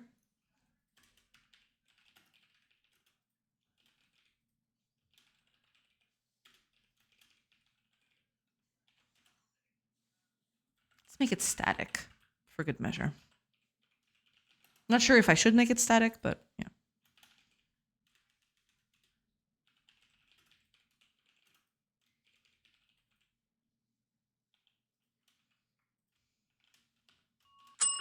Coming right up, sugar. Oh, Warmaha! Thank you. Thank you so much for the resub. Thank you so much. Just to show support for the project. Good job, and thanks for the stream. It helps other people to learn too. Yes, I'm glad it helps other people out. Thank you so much for the support. I appreciate it. Thank you so much. And yeah, I mean, that's why I'm here, right? I'm here to try and get other people to, you know, go along the journey with me. Yeah. That was the idea in the first place. So thank you. Thank you so much. Okay.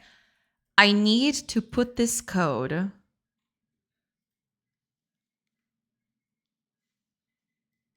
down here.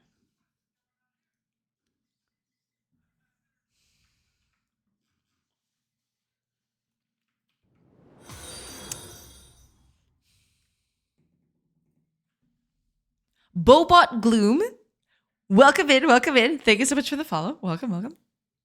Hope you're doing good. Welcome in, welcome in.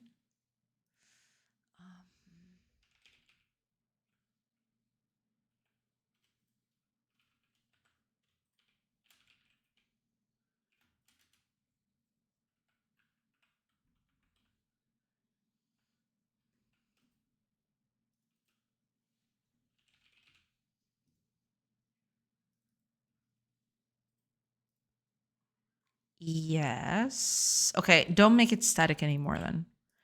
Because I can save this info, this right here. I'll put it over on the resolver.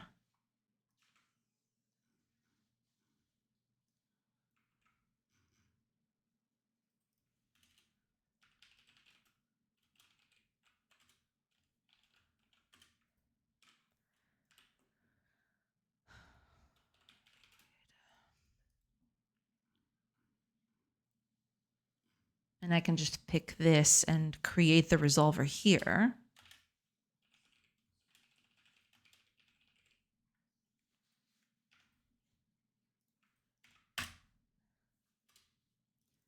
And just call that here.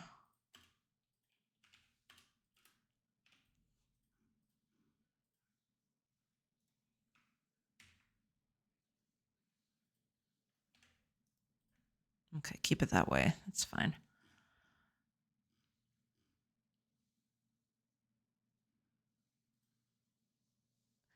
Some parts of this code are reusable, I feel.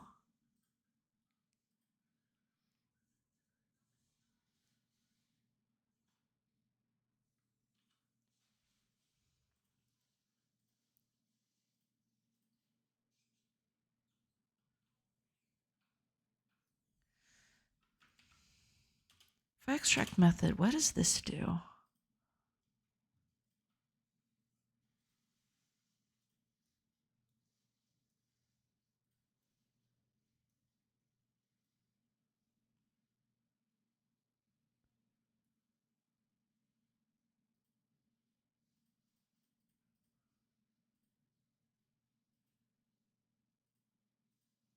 Ah, okay. It'll just...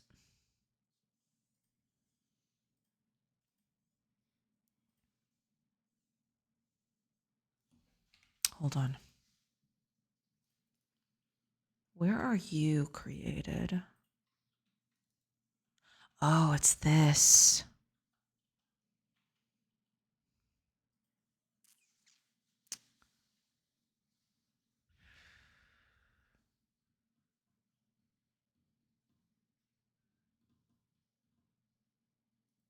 There has to be a better way to do this. I'm still thinking about that.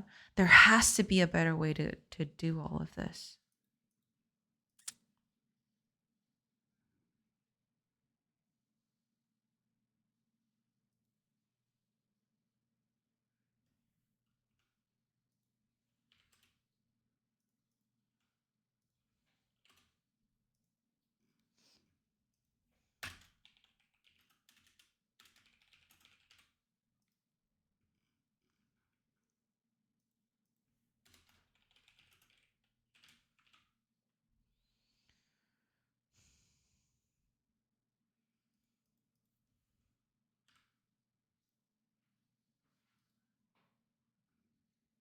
I wonder, does this...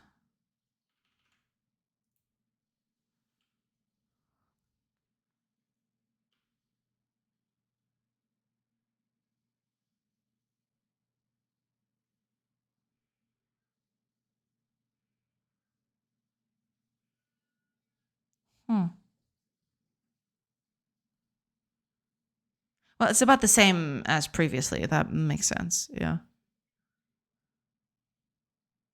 Around 0.024 or something. Yeah. Even goes towards 0.3 at some points. That's fine.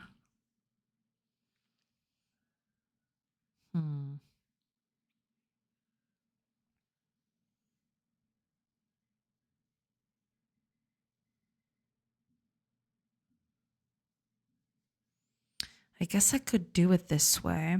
The only thing I would need, though, given... Yeah, I just have to store them all into a collection like this.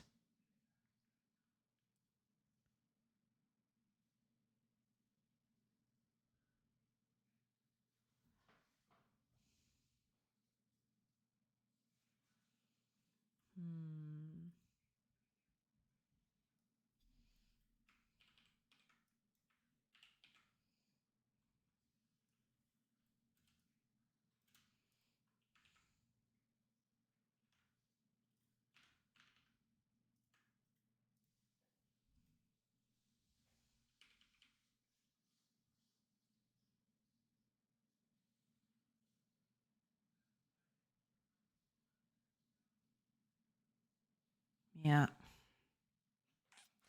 I'm guessing that'd be it.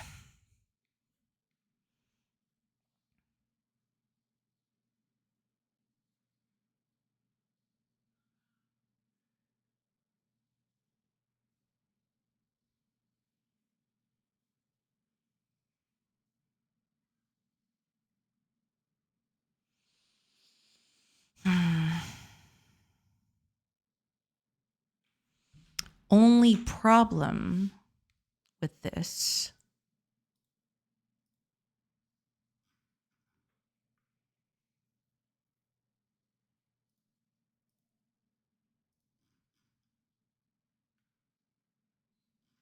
is that the code is highly specific.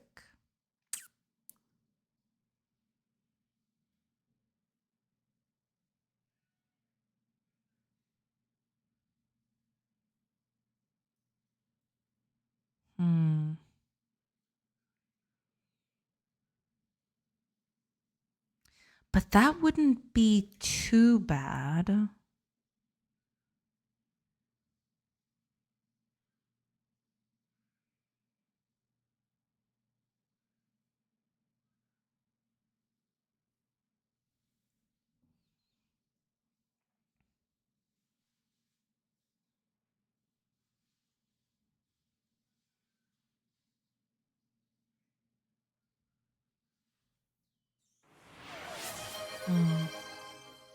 Oh, Reef, thank you. Thank you so much for the hydrate. Cheers.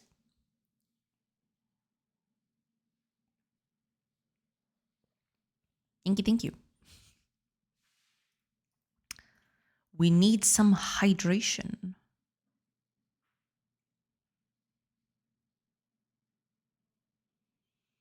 I just wish there was an easier way to automate this. I'm fine with this bit. That's okay. But I really wanted to try and get this to a better state. Because this part of the code is going to be reused throughout all of them. To be fair, this one too, but this one's more reliant on the types of components that you need and yada yada. So I'm okay with, doing that, but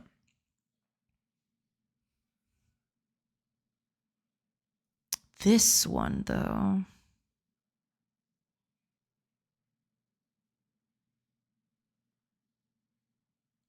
I mean, it could work if they all had entity ID as part of their interface. Would that work? Because if that were the case, I could easily just Mm.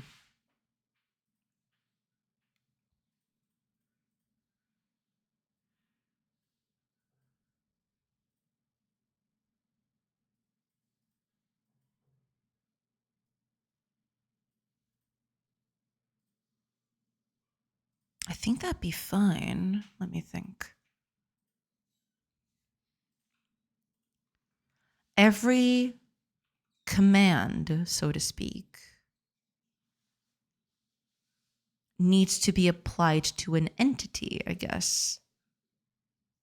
I mean, does it? Maybe it doesn't, but I'm assuming yes. And if that were the case, I could just abstract this.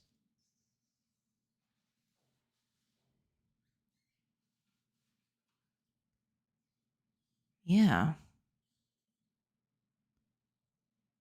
If all of them have an entity, I could easily just fetch them all with the same code.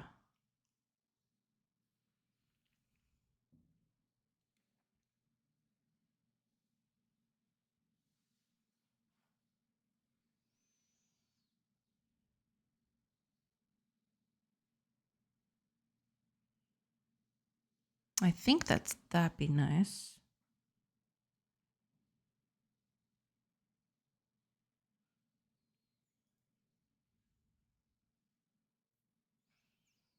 In that case,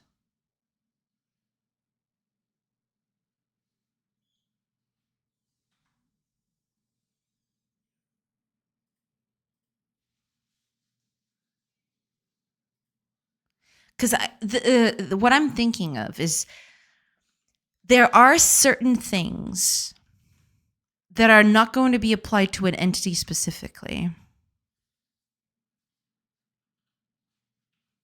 I mean, they could be. Say, for example, I want to change the weather on a chunk, right? You've got all these chunks, and I want these ones to rain. This is just a silly example. One of my commands, well, yeah, but then I'd have to treat the commands differently, I guess. I would need to have a weather change command.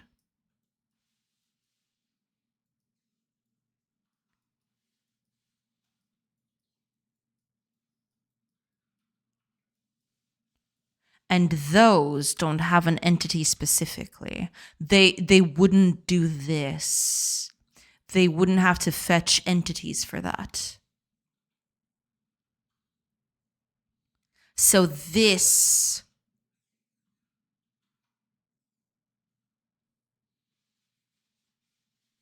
I could, okay, let me think here. I could have a thing like this.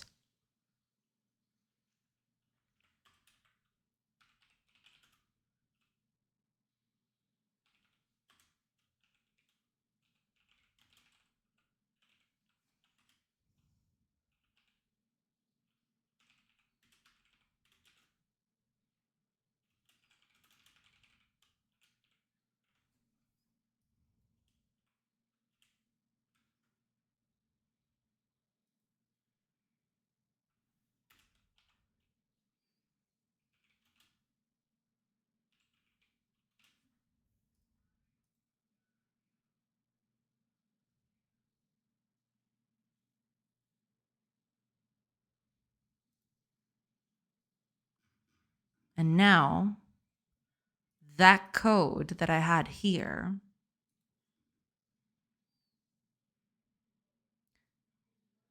I could make this into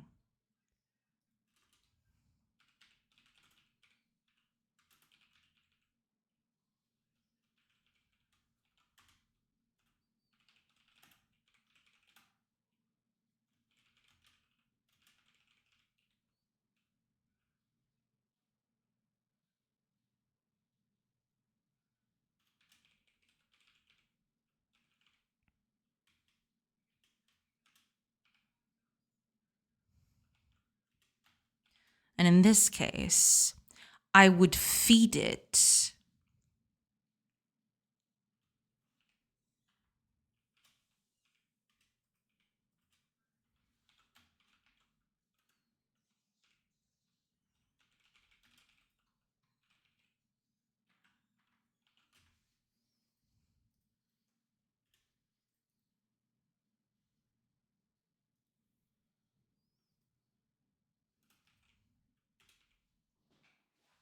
I'd need to feed it this, though.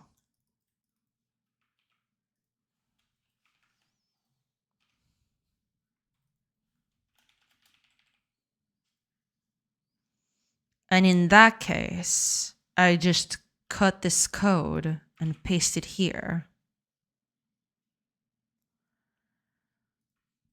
And then I'd do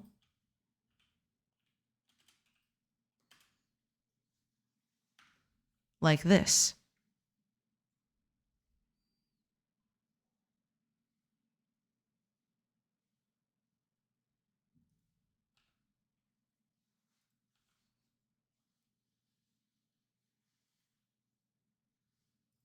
It's not assignable. What do you mean? Did I not save it?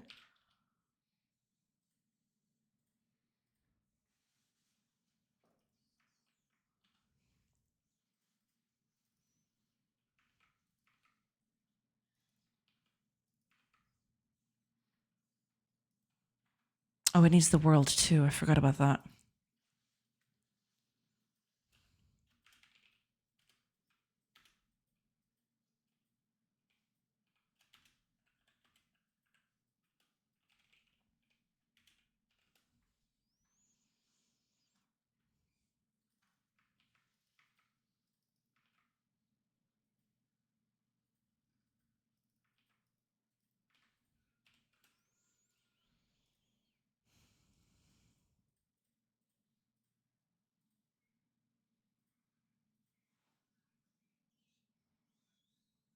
Is that not possible?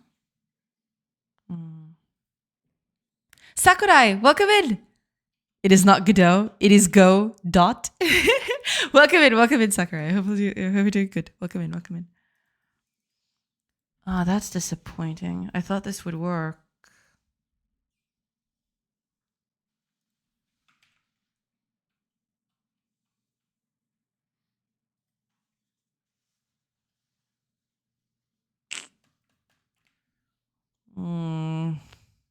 Can I cast it?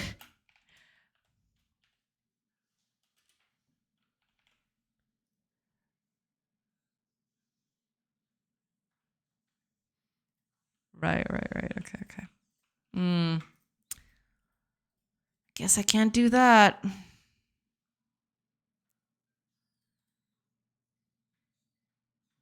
That really sucks, though.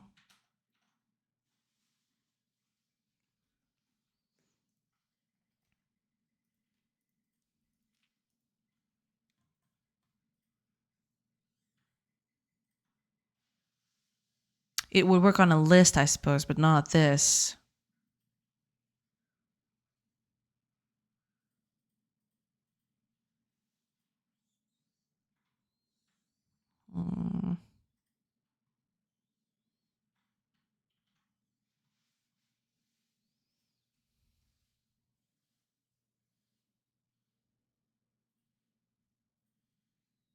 That's disappointing.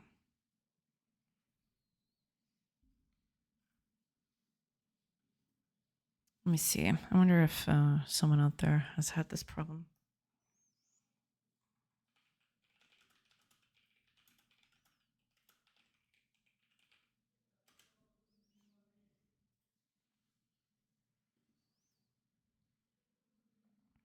Oh, right. I need to specify that I'm using C#. Whoops.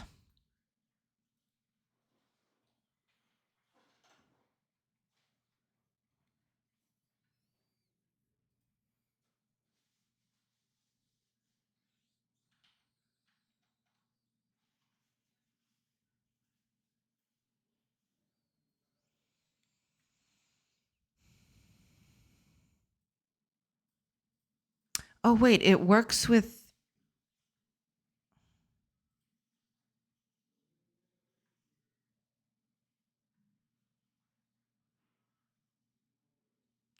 it needs to be a class for this to work. Hi, Ritz-Raggy. Welcome, welcome. I know, wait, it isn't working. Just kidding. I'm not sharp like your C. No, it's all right. It's all right. So if I make this a class, it works. Is that it?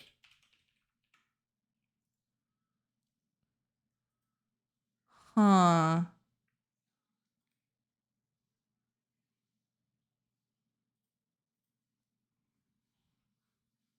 Interesting.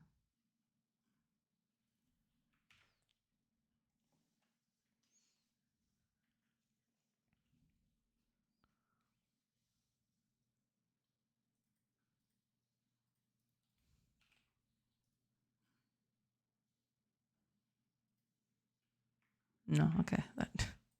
That does not work.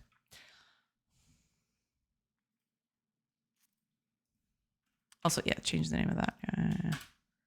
So I can't do this with structs.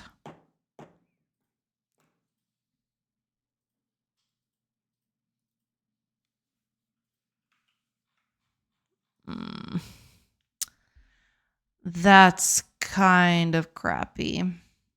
I really wanted to do this with structs, though. Sad.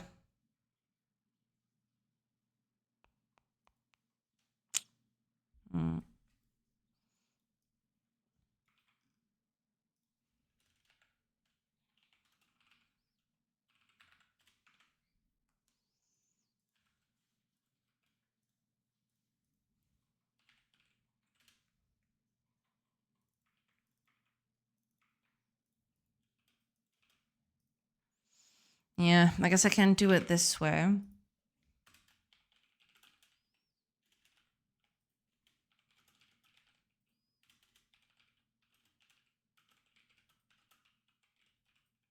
I'll have to research this later. Oh, Swappy Games! Welcome in! Are you winning? I'm trying to. Welcome in, welcome in. I hope you're doing good. Welcome, welcome. Hi, hi. Welcome in, welcome in. Do I really have to write this code every time I need to fetch something? That is insane.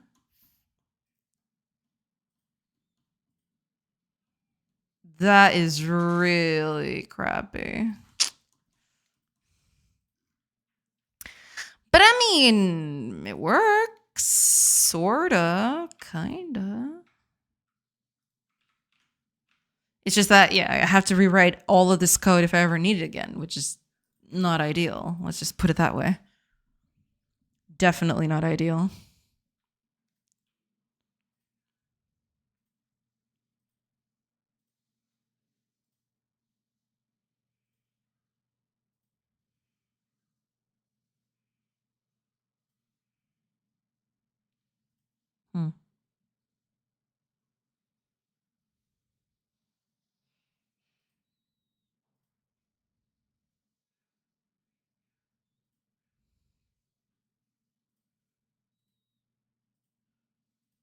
It does seem like it's a little slower now.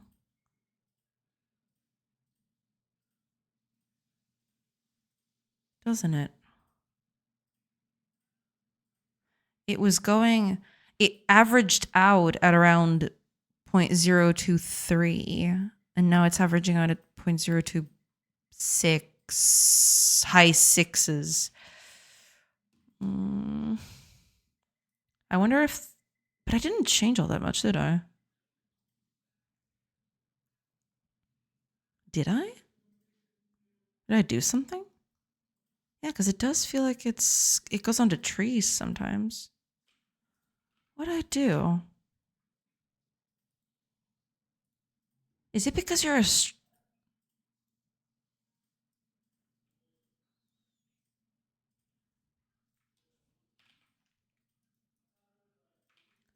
it because you're on an interface now?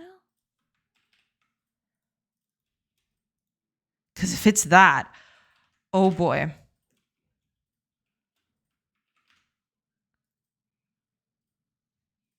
Oh, did it? Right. Yeah.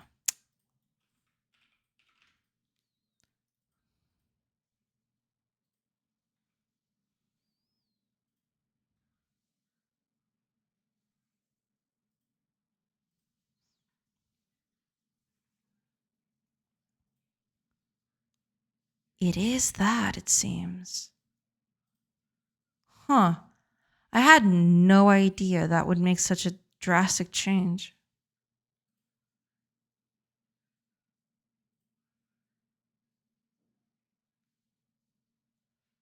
It's a lot, actually.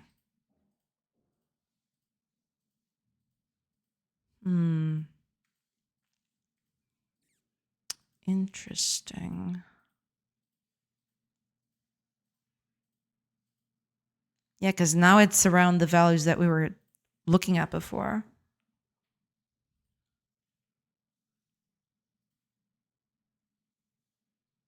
It did start out with larger values, though.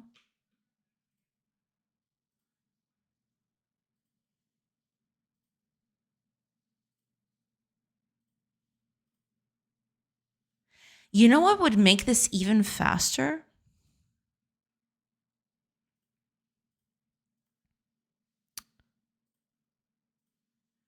Well, yeah, it would make it faster, but it'd be kind of crazy to do.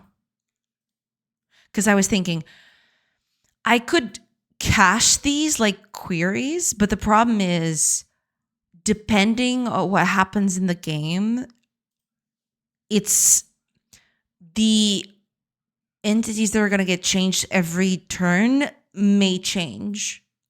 Or rather, the operations that apply over certain entities, those entities will definitely change over time. So it's not a guaranteed thing. I'd always have to reconstruct this from the very beginning.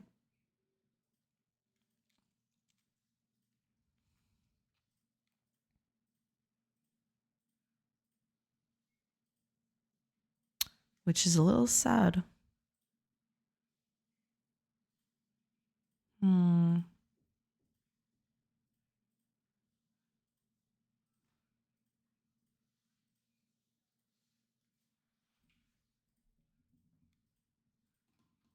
Makes sense, though. Hi, Coding Grey. Welcome. Hello. One night. Welcome in. I hope you're doing good. Welcome. welcome in. I am currently having an existential crisis. Or rather, a performance existential crisis.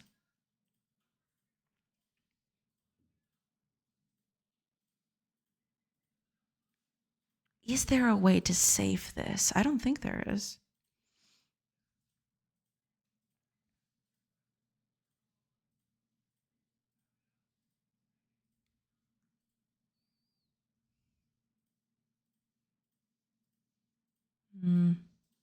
Doing good. Awesome. No indie dev today, but some random art for chill, portrait sketching and a bit of watercolor. I see. Well, yeah.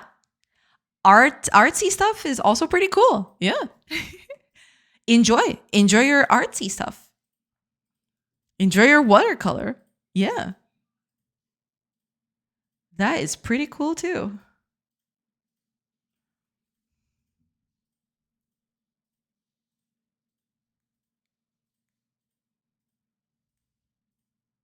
It's been a while since I painted myself. I should do that sometime.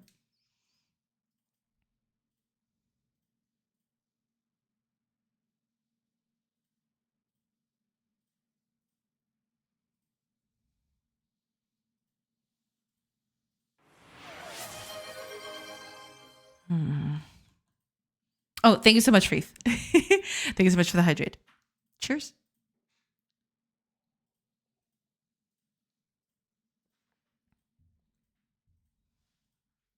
I don't know what's going on, so I can't help, but you could try and explain it to me. Maybe you will have a rubber ducky revelation of the solution. I appreciate it. Yeah, okay. So here's the problem. At the moment, I want to make a system that works for my turn-based game. So I currently have an ECS, but ECS is better when you have stuff changing in real time. The problem with turn-based games is that I can't apply the changes immediately.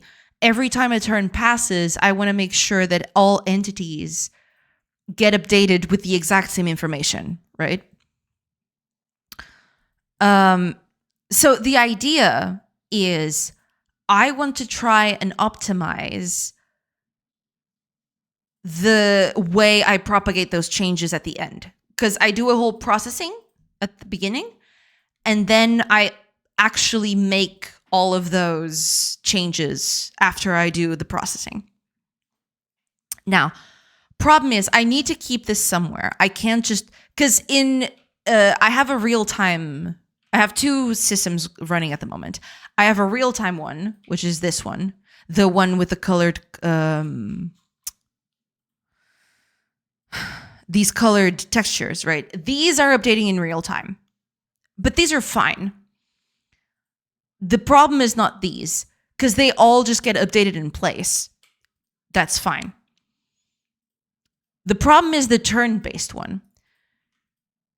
There's an added complexity due to the fact that I have to save. I'm basically using a command pattern here. I am saving what I need to do to all the entities in commands, and then I apply them all. And I wanted to try to have a way to make those commands apply in the most efficient way, right? But the problem is not all commands are created equally. Some of them will have more information, some will have less. And so far, there hasn't been a way for me to make something generic that I can use with any kind of command. Let's put it that way. I always have to make the whole algorithm for updating an entity using a command. I have to make it custom, all of it from start to finish. Even this part that I thought I could get away, because this is the search bit. I'm basically asking, get me all the entities that I'm going to change. So it's easier for me to just parse through them, right?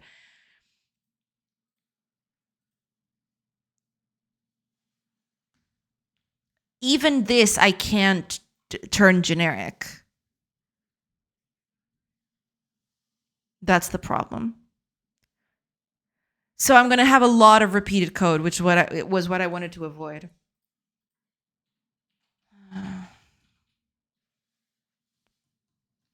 Both still very beginner, but it's for the fun. There's progress. Exactly. Yeah, that's all that matters. Yeah. Raid time is coming. Do you want me to go check who is about to finish too? How dare you, actually. Hat trick! Thank you so much for the stream, Cody Green. Thank you so much.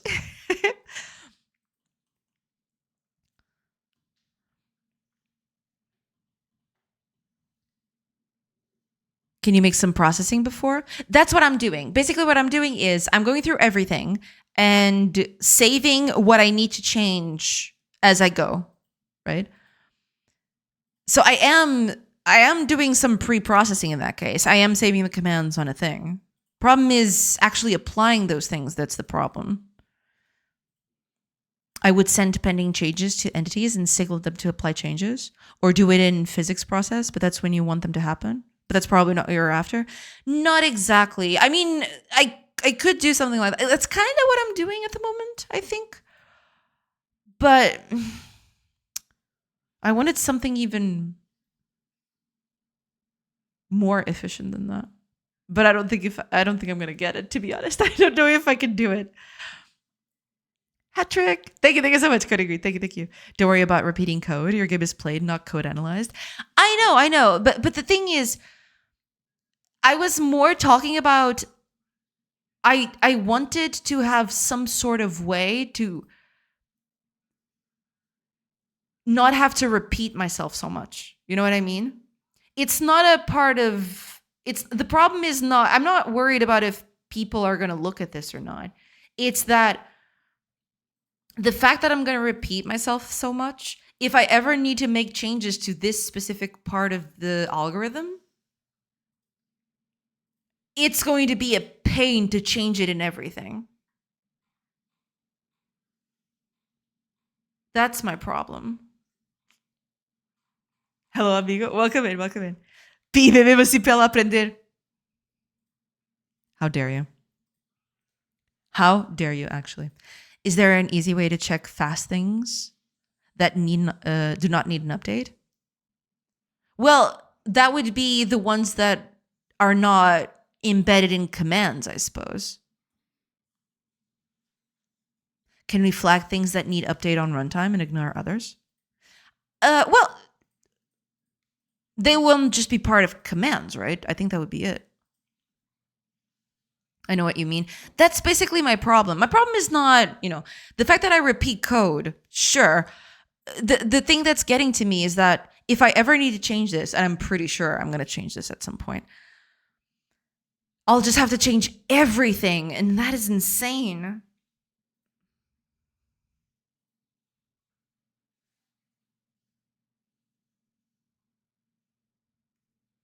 But right now, I don't see a better way of doing it. Or if others need update but do not need to be done exactly then, it can be done in another thread. Yeah, no, that whole thing, that's easily done. My problem isn't even that. Problem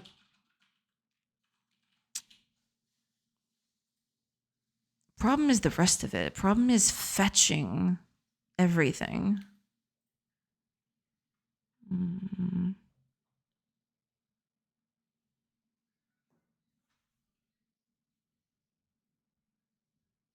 But yeah, I'll have to think about this.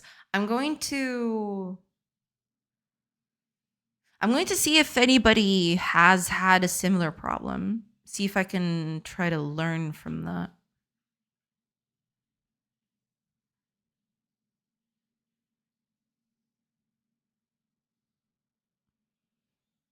Because I feel like there should be an easier way to do this and I'm just not catching it. Oh, also, let me just snooze these. Snooze those ads, if you please.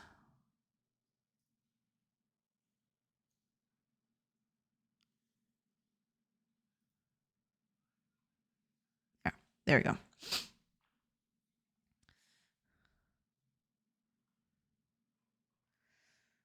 Usually everything does not need to change at the same time, or we can try to calculate it early. Yeah, that part is covered.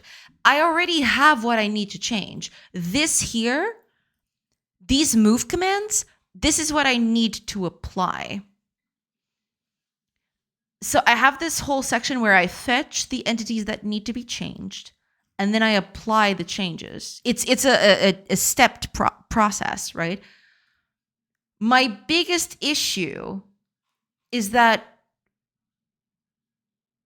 there is no way, at the moment at least, to make this generic enough that it would be easier to author for all kinds of changes that I need, right? So every command is going to need a huge chunk of code. What I was trying to do is at least get the fetch, because I understand that the apply part is going to be dependent on the command. Sure, that's fine, right? But the fetch part, I want at least the fetch part, I'd like for it to be generic enough that I could reuse.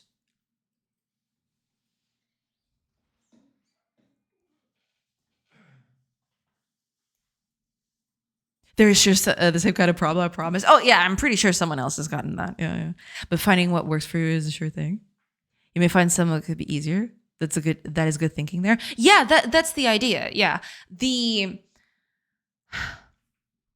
I just wanted to find a way that wasn't very intrusive, to be fair, that I could do that. Because that's the thing. There is a way to make this generic. But that involves two things, and that slows down the processing by a lot. Because that's what I was finding here. The way I was doing it previously, right now, it averages to around this is what I'm looking at, the apply bit. The averages out to around 0.023, around those parks, 0.24, something like that, right? There is a way to do this in a generic way, but that would imply that I need to. So the commands are currently structs because they're just holding data, right? They're literally just data that I apply stuff to, right? It's literally this. To make it generic, I'd need to make it a class, which is worse for performance, and also I'd need to make it part of an interface, which is also kind of imperative in that way. But yeah. What I'm getting at here is that I have a choice to make. I either make this generic and easy to reuse, but slower, or I have to repeat myself over and over everywhere. Every time I need a different command. Yeah. I'll need to repeat the code everywhere for every command.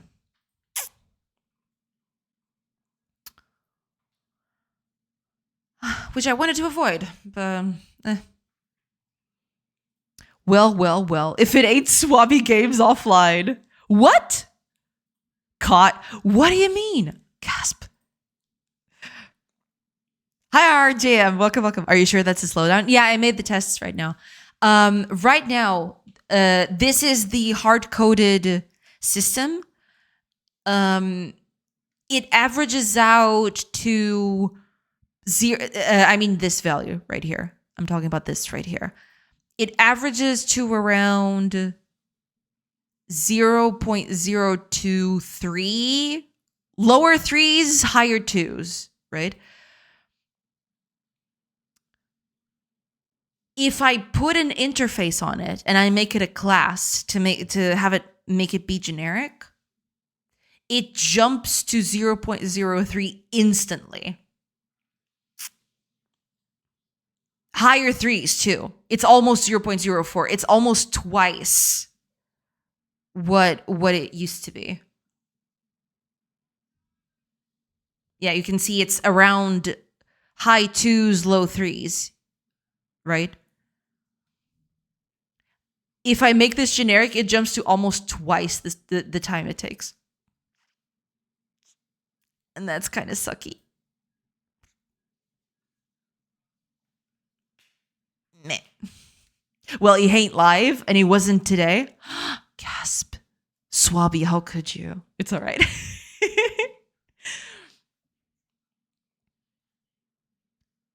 Spizfinkel, welcome in. What about an entity command struct with an embedded payload struct? How so? How would I do that? What do you mean with a payload struct? As in inheritance? Is that what you're talking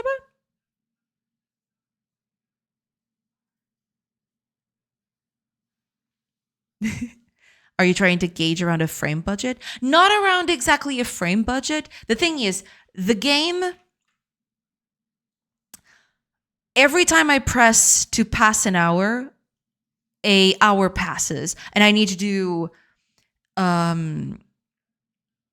bunch of calculations for how the world is going to change, right? I want this to be as fast as possible because I don't want the player to click on this and have to wait a lot in between hours, right?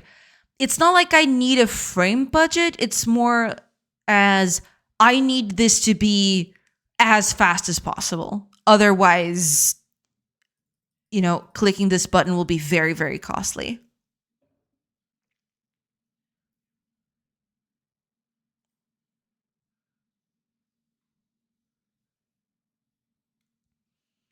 As an alternative to the interface in the class?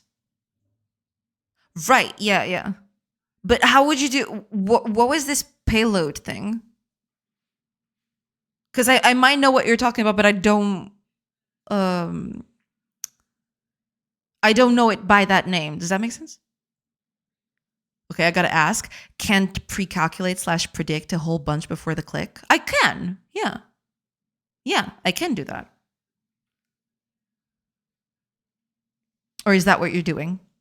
I'm not doing it at the moment, but yeah, I totally can, yeah. I see what you're going for. That button is going to be the bane of your existence as your game gets bigger. That's the thing, yeah. I wanted this to be as efficient as possible because otherwise, once the map expands, once you have, I don't know, 1,000 villagers, something like that, this button is going to take forever to calculate everything. That's the problem. Yeah. Complicated. Very complicated. But yeah, I'll have an existential crisis after the stream ends. And we'll see if I can come up with a better solution than what I've got. Because this solution works, it exists, it's there, it works. It's totally fine in that regard. I'm just trying to see if there's a better way of doing it. Yeah. Maybe a cooldown on the button anyways. I'll have to think about that. I actually have been debating on whether I should do that or not. But, or do you want people to click it 5,000 times per second? 500 times per second. I mean, you could, right? But the frame rate is not going to let you. That's the thing. I could click on this very extremely fast with a macro or something. But at some point, if there's a lot to process, yeah, the frame rate of the game is just not going to let you click all those times. I was doing that on the demo. How did you do it? With a macro? How did that go? Did it stutter all that much? I mean, I could be saying this, right? Maybe I should put this into the game first. I might be optimizing too much, but I really just wanted to make this as performant as possible so I could have, huge maps. That's the thing. If you cool down, if you give yourself an actual budget also. Sorry, just throwing stuff out there. No, it makes sense. Yeah, absolutely. There's a lot of pages in Godot, things structure bad. Yeah, but that would be for GDScript, right? Because for performance, I believe structs are better than classes, at least from what I've seen. I've even tested it. Yeah, the class one was way, way slower than the struct one. I guess you'll have more to do once you add more context. That is the thing. Yeah, I'm hoping that, passing hours mindlessly is going to be bad at some point, right? Not 500 exactly, just a bunch to get things done. Right. Makes sense, yeah.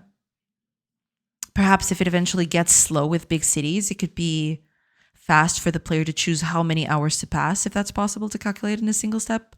Instead of waiting 1 hour 12 times, wait 12 hours once. I have something close to that, even though I don't bundle everything together. I could, though. I could definitely do that. But I haven't done that yet. I do have a way. For example, if I click and drag, I can pass more than 1 hour. I can pass a few days like this. And as you can see, the game grinds to a halt for a little bit. It's not too bad, because I only have a villager right now. And, the map is very tiny. But it is possible. I could theoretically just bundle everything together. I would just have to be careful, because 1 hour will change things for the next one. I I have to process a whole hour before I go towards the next one, right? Because otherwise the next hour could be running on faulty information, I'm assuming. I don't think there's a way to get around that, I don't think. Unless you tell me, okay, every update on this entity is complete. The next hour can start processing this entity now. Something like that. I don't even know how crazy and chaotic that would be, but that is technically possible. Yeah. If they do C# struct, fine, sure. Yeah. I was thinking if they fail that too. I see. Clicking a button to pass an hour. It's cookie clicker all over again. Kinda, sorta. Yeah, that's kind of the gist of it. Yeah. That's kind of it. Yeah. Okay.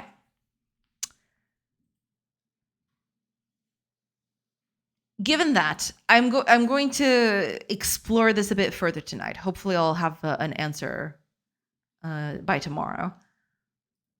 But yeah, I'm gonna look for someone to raid, and I'll have a big think about this tonight, and we'll see what comes out the other side.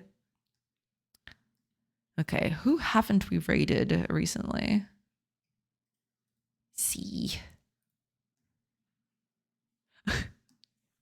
Well, I didn't raid Jotson yesterday. I thought of raiding Jackie because, I don't have a lot of opportunities to raid Jackie, but Jotson was also there and we haven't been there lately. So I guess we can go there today, I guess. If he doesn't end too early. Because Jotson usually ends at around this hour. Oh, God. This might be a recipe for disaster.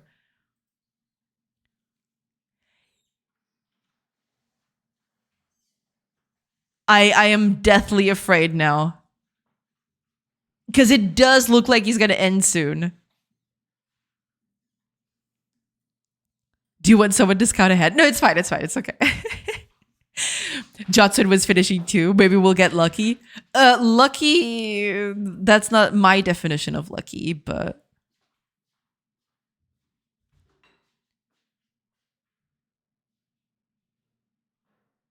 I'm trying to figure out if he's still typing or not. Okay, you know what? I'm going to risk it. If it happens, it happens. Whatever. It's all right. Let's go. Let's just do the thing and be done with it. I bring word of my queen sorcery story. She wishes to raid your fine establishment. Do we have terms? No, it's fine. It's totally fine. No need. He'll still be there, right? It's okay. It's fine. We can raid him. We can. Oh God. I mean, you can raid him if you actually type the command correctly. Oh God. Okay, there we go. Yeah. If it happens again, I might die. Do not die on me. Are you kidding me? Do not do that.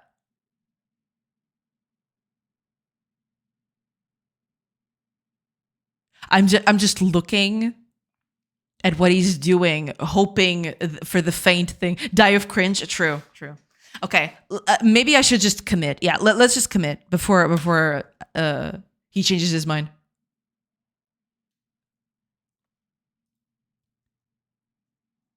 Yeah. Okay. It's all good. Okay, we're gonna go over there. It's all right. All right. I am just constantly looking at it. Okay. Thank you so much for being here, everybody. I very much appreciate it. And thank you so much for helping me and, chatting with me about this whole thing. I very much appreciate it.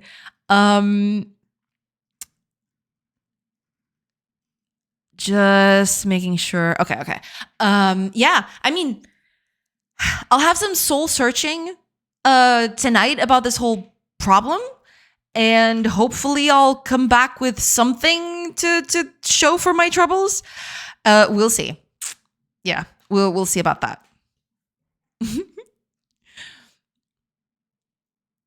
What? You don't want to raid Jotson? I want to raid Jotson. It's just that I'm afraid of the same thing that happened with Jackie yesterday, where he ends stream just as I'm about to, because he usually ends it around this time. That's what I mean. Volupilo stream message. Thank you so much for being here. Maybe something like this. Thank you so much. I'll take a look at that. Thank you. Thank you so much for being here, everybody. Copy this into Discord. Thank you so much. So see ya. Learning more Godot, always here. Thank you so much. Thank you so much, everybody. Have a great rest of your day. Catch you some other time. Bye, everybody. Let's raid. Let's go. I hope he's still there. He is. Let's go. I nailed it.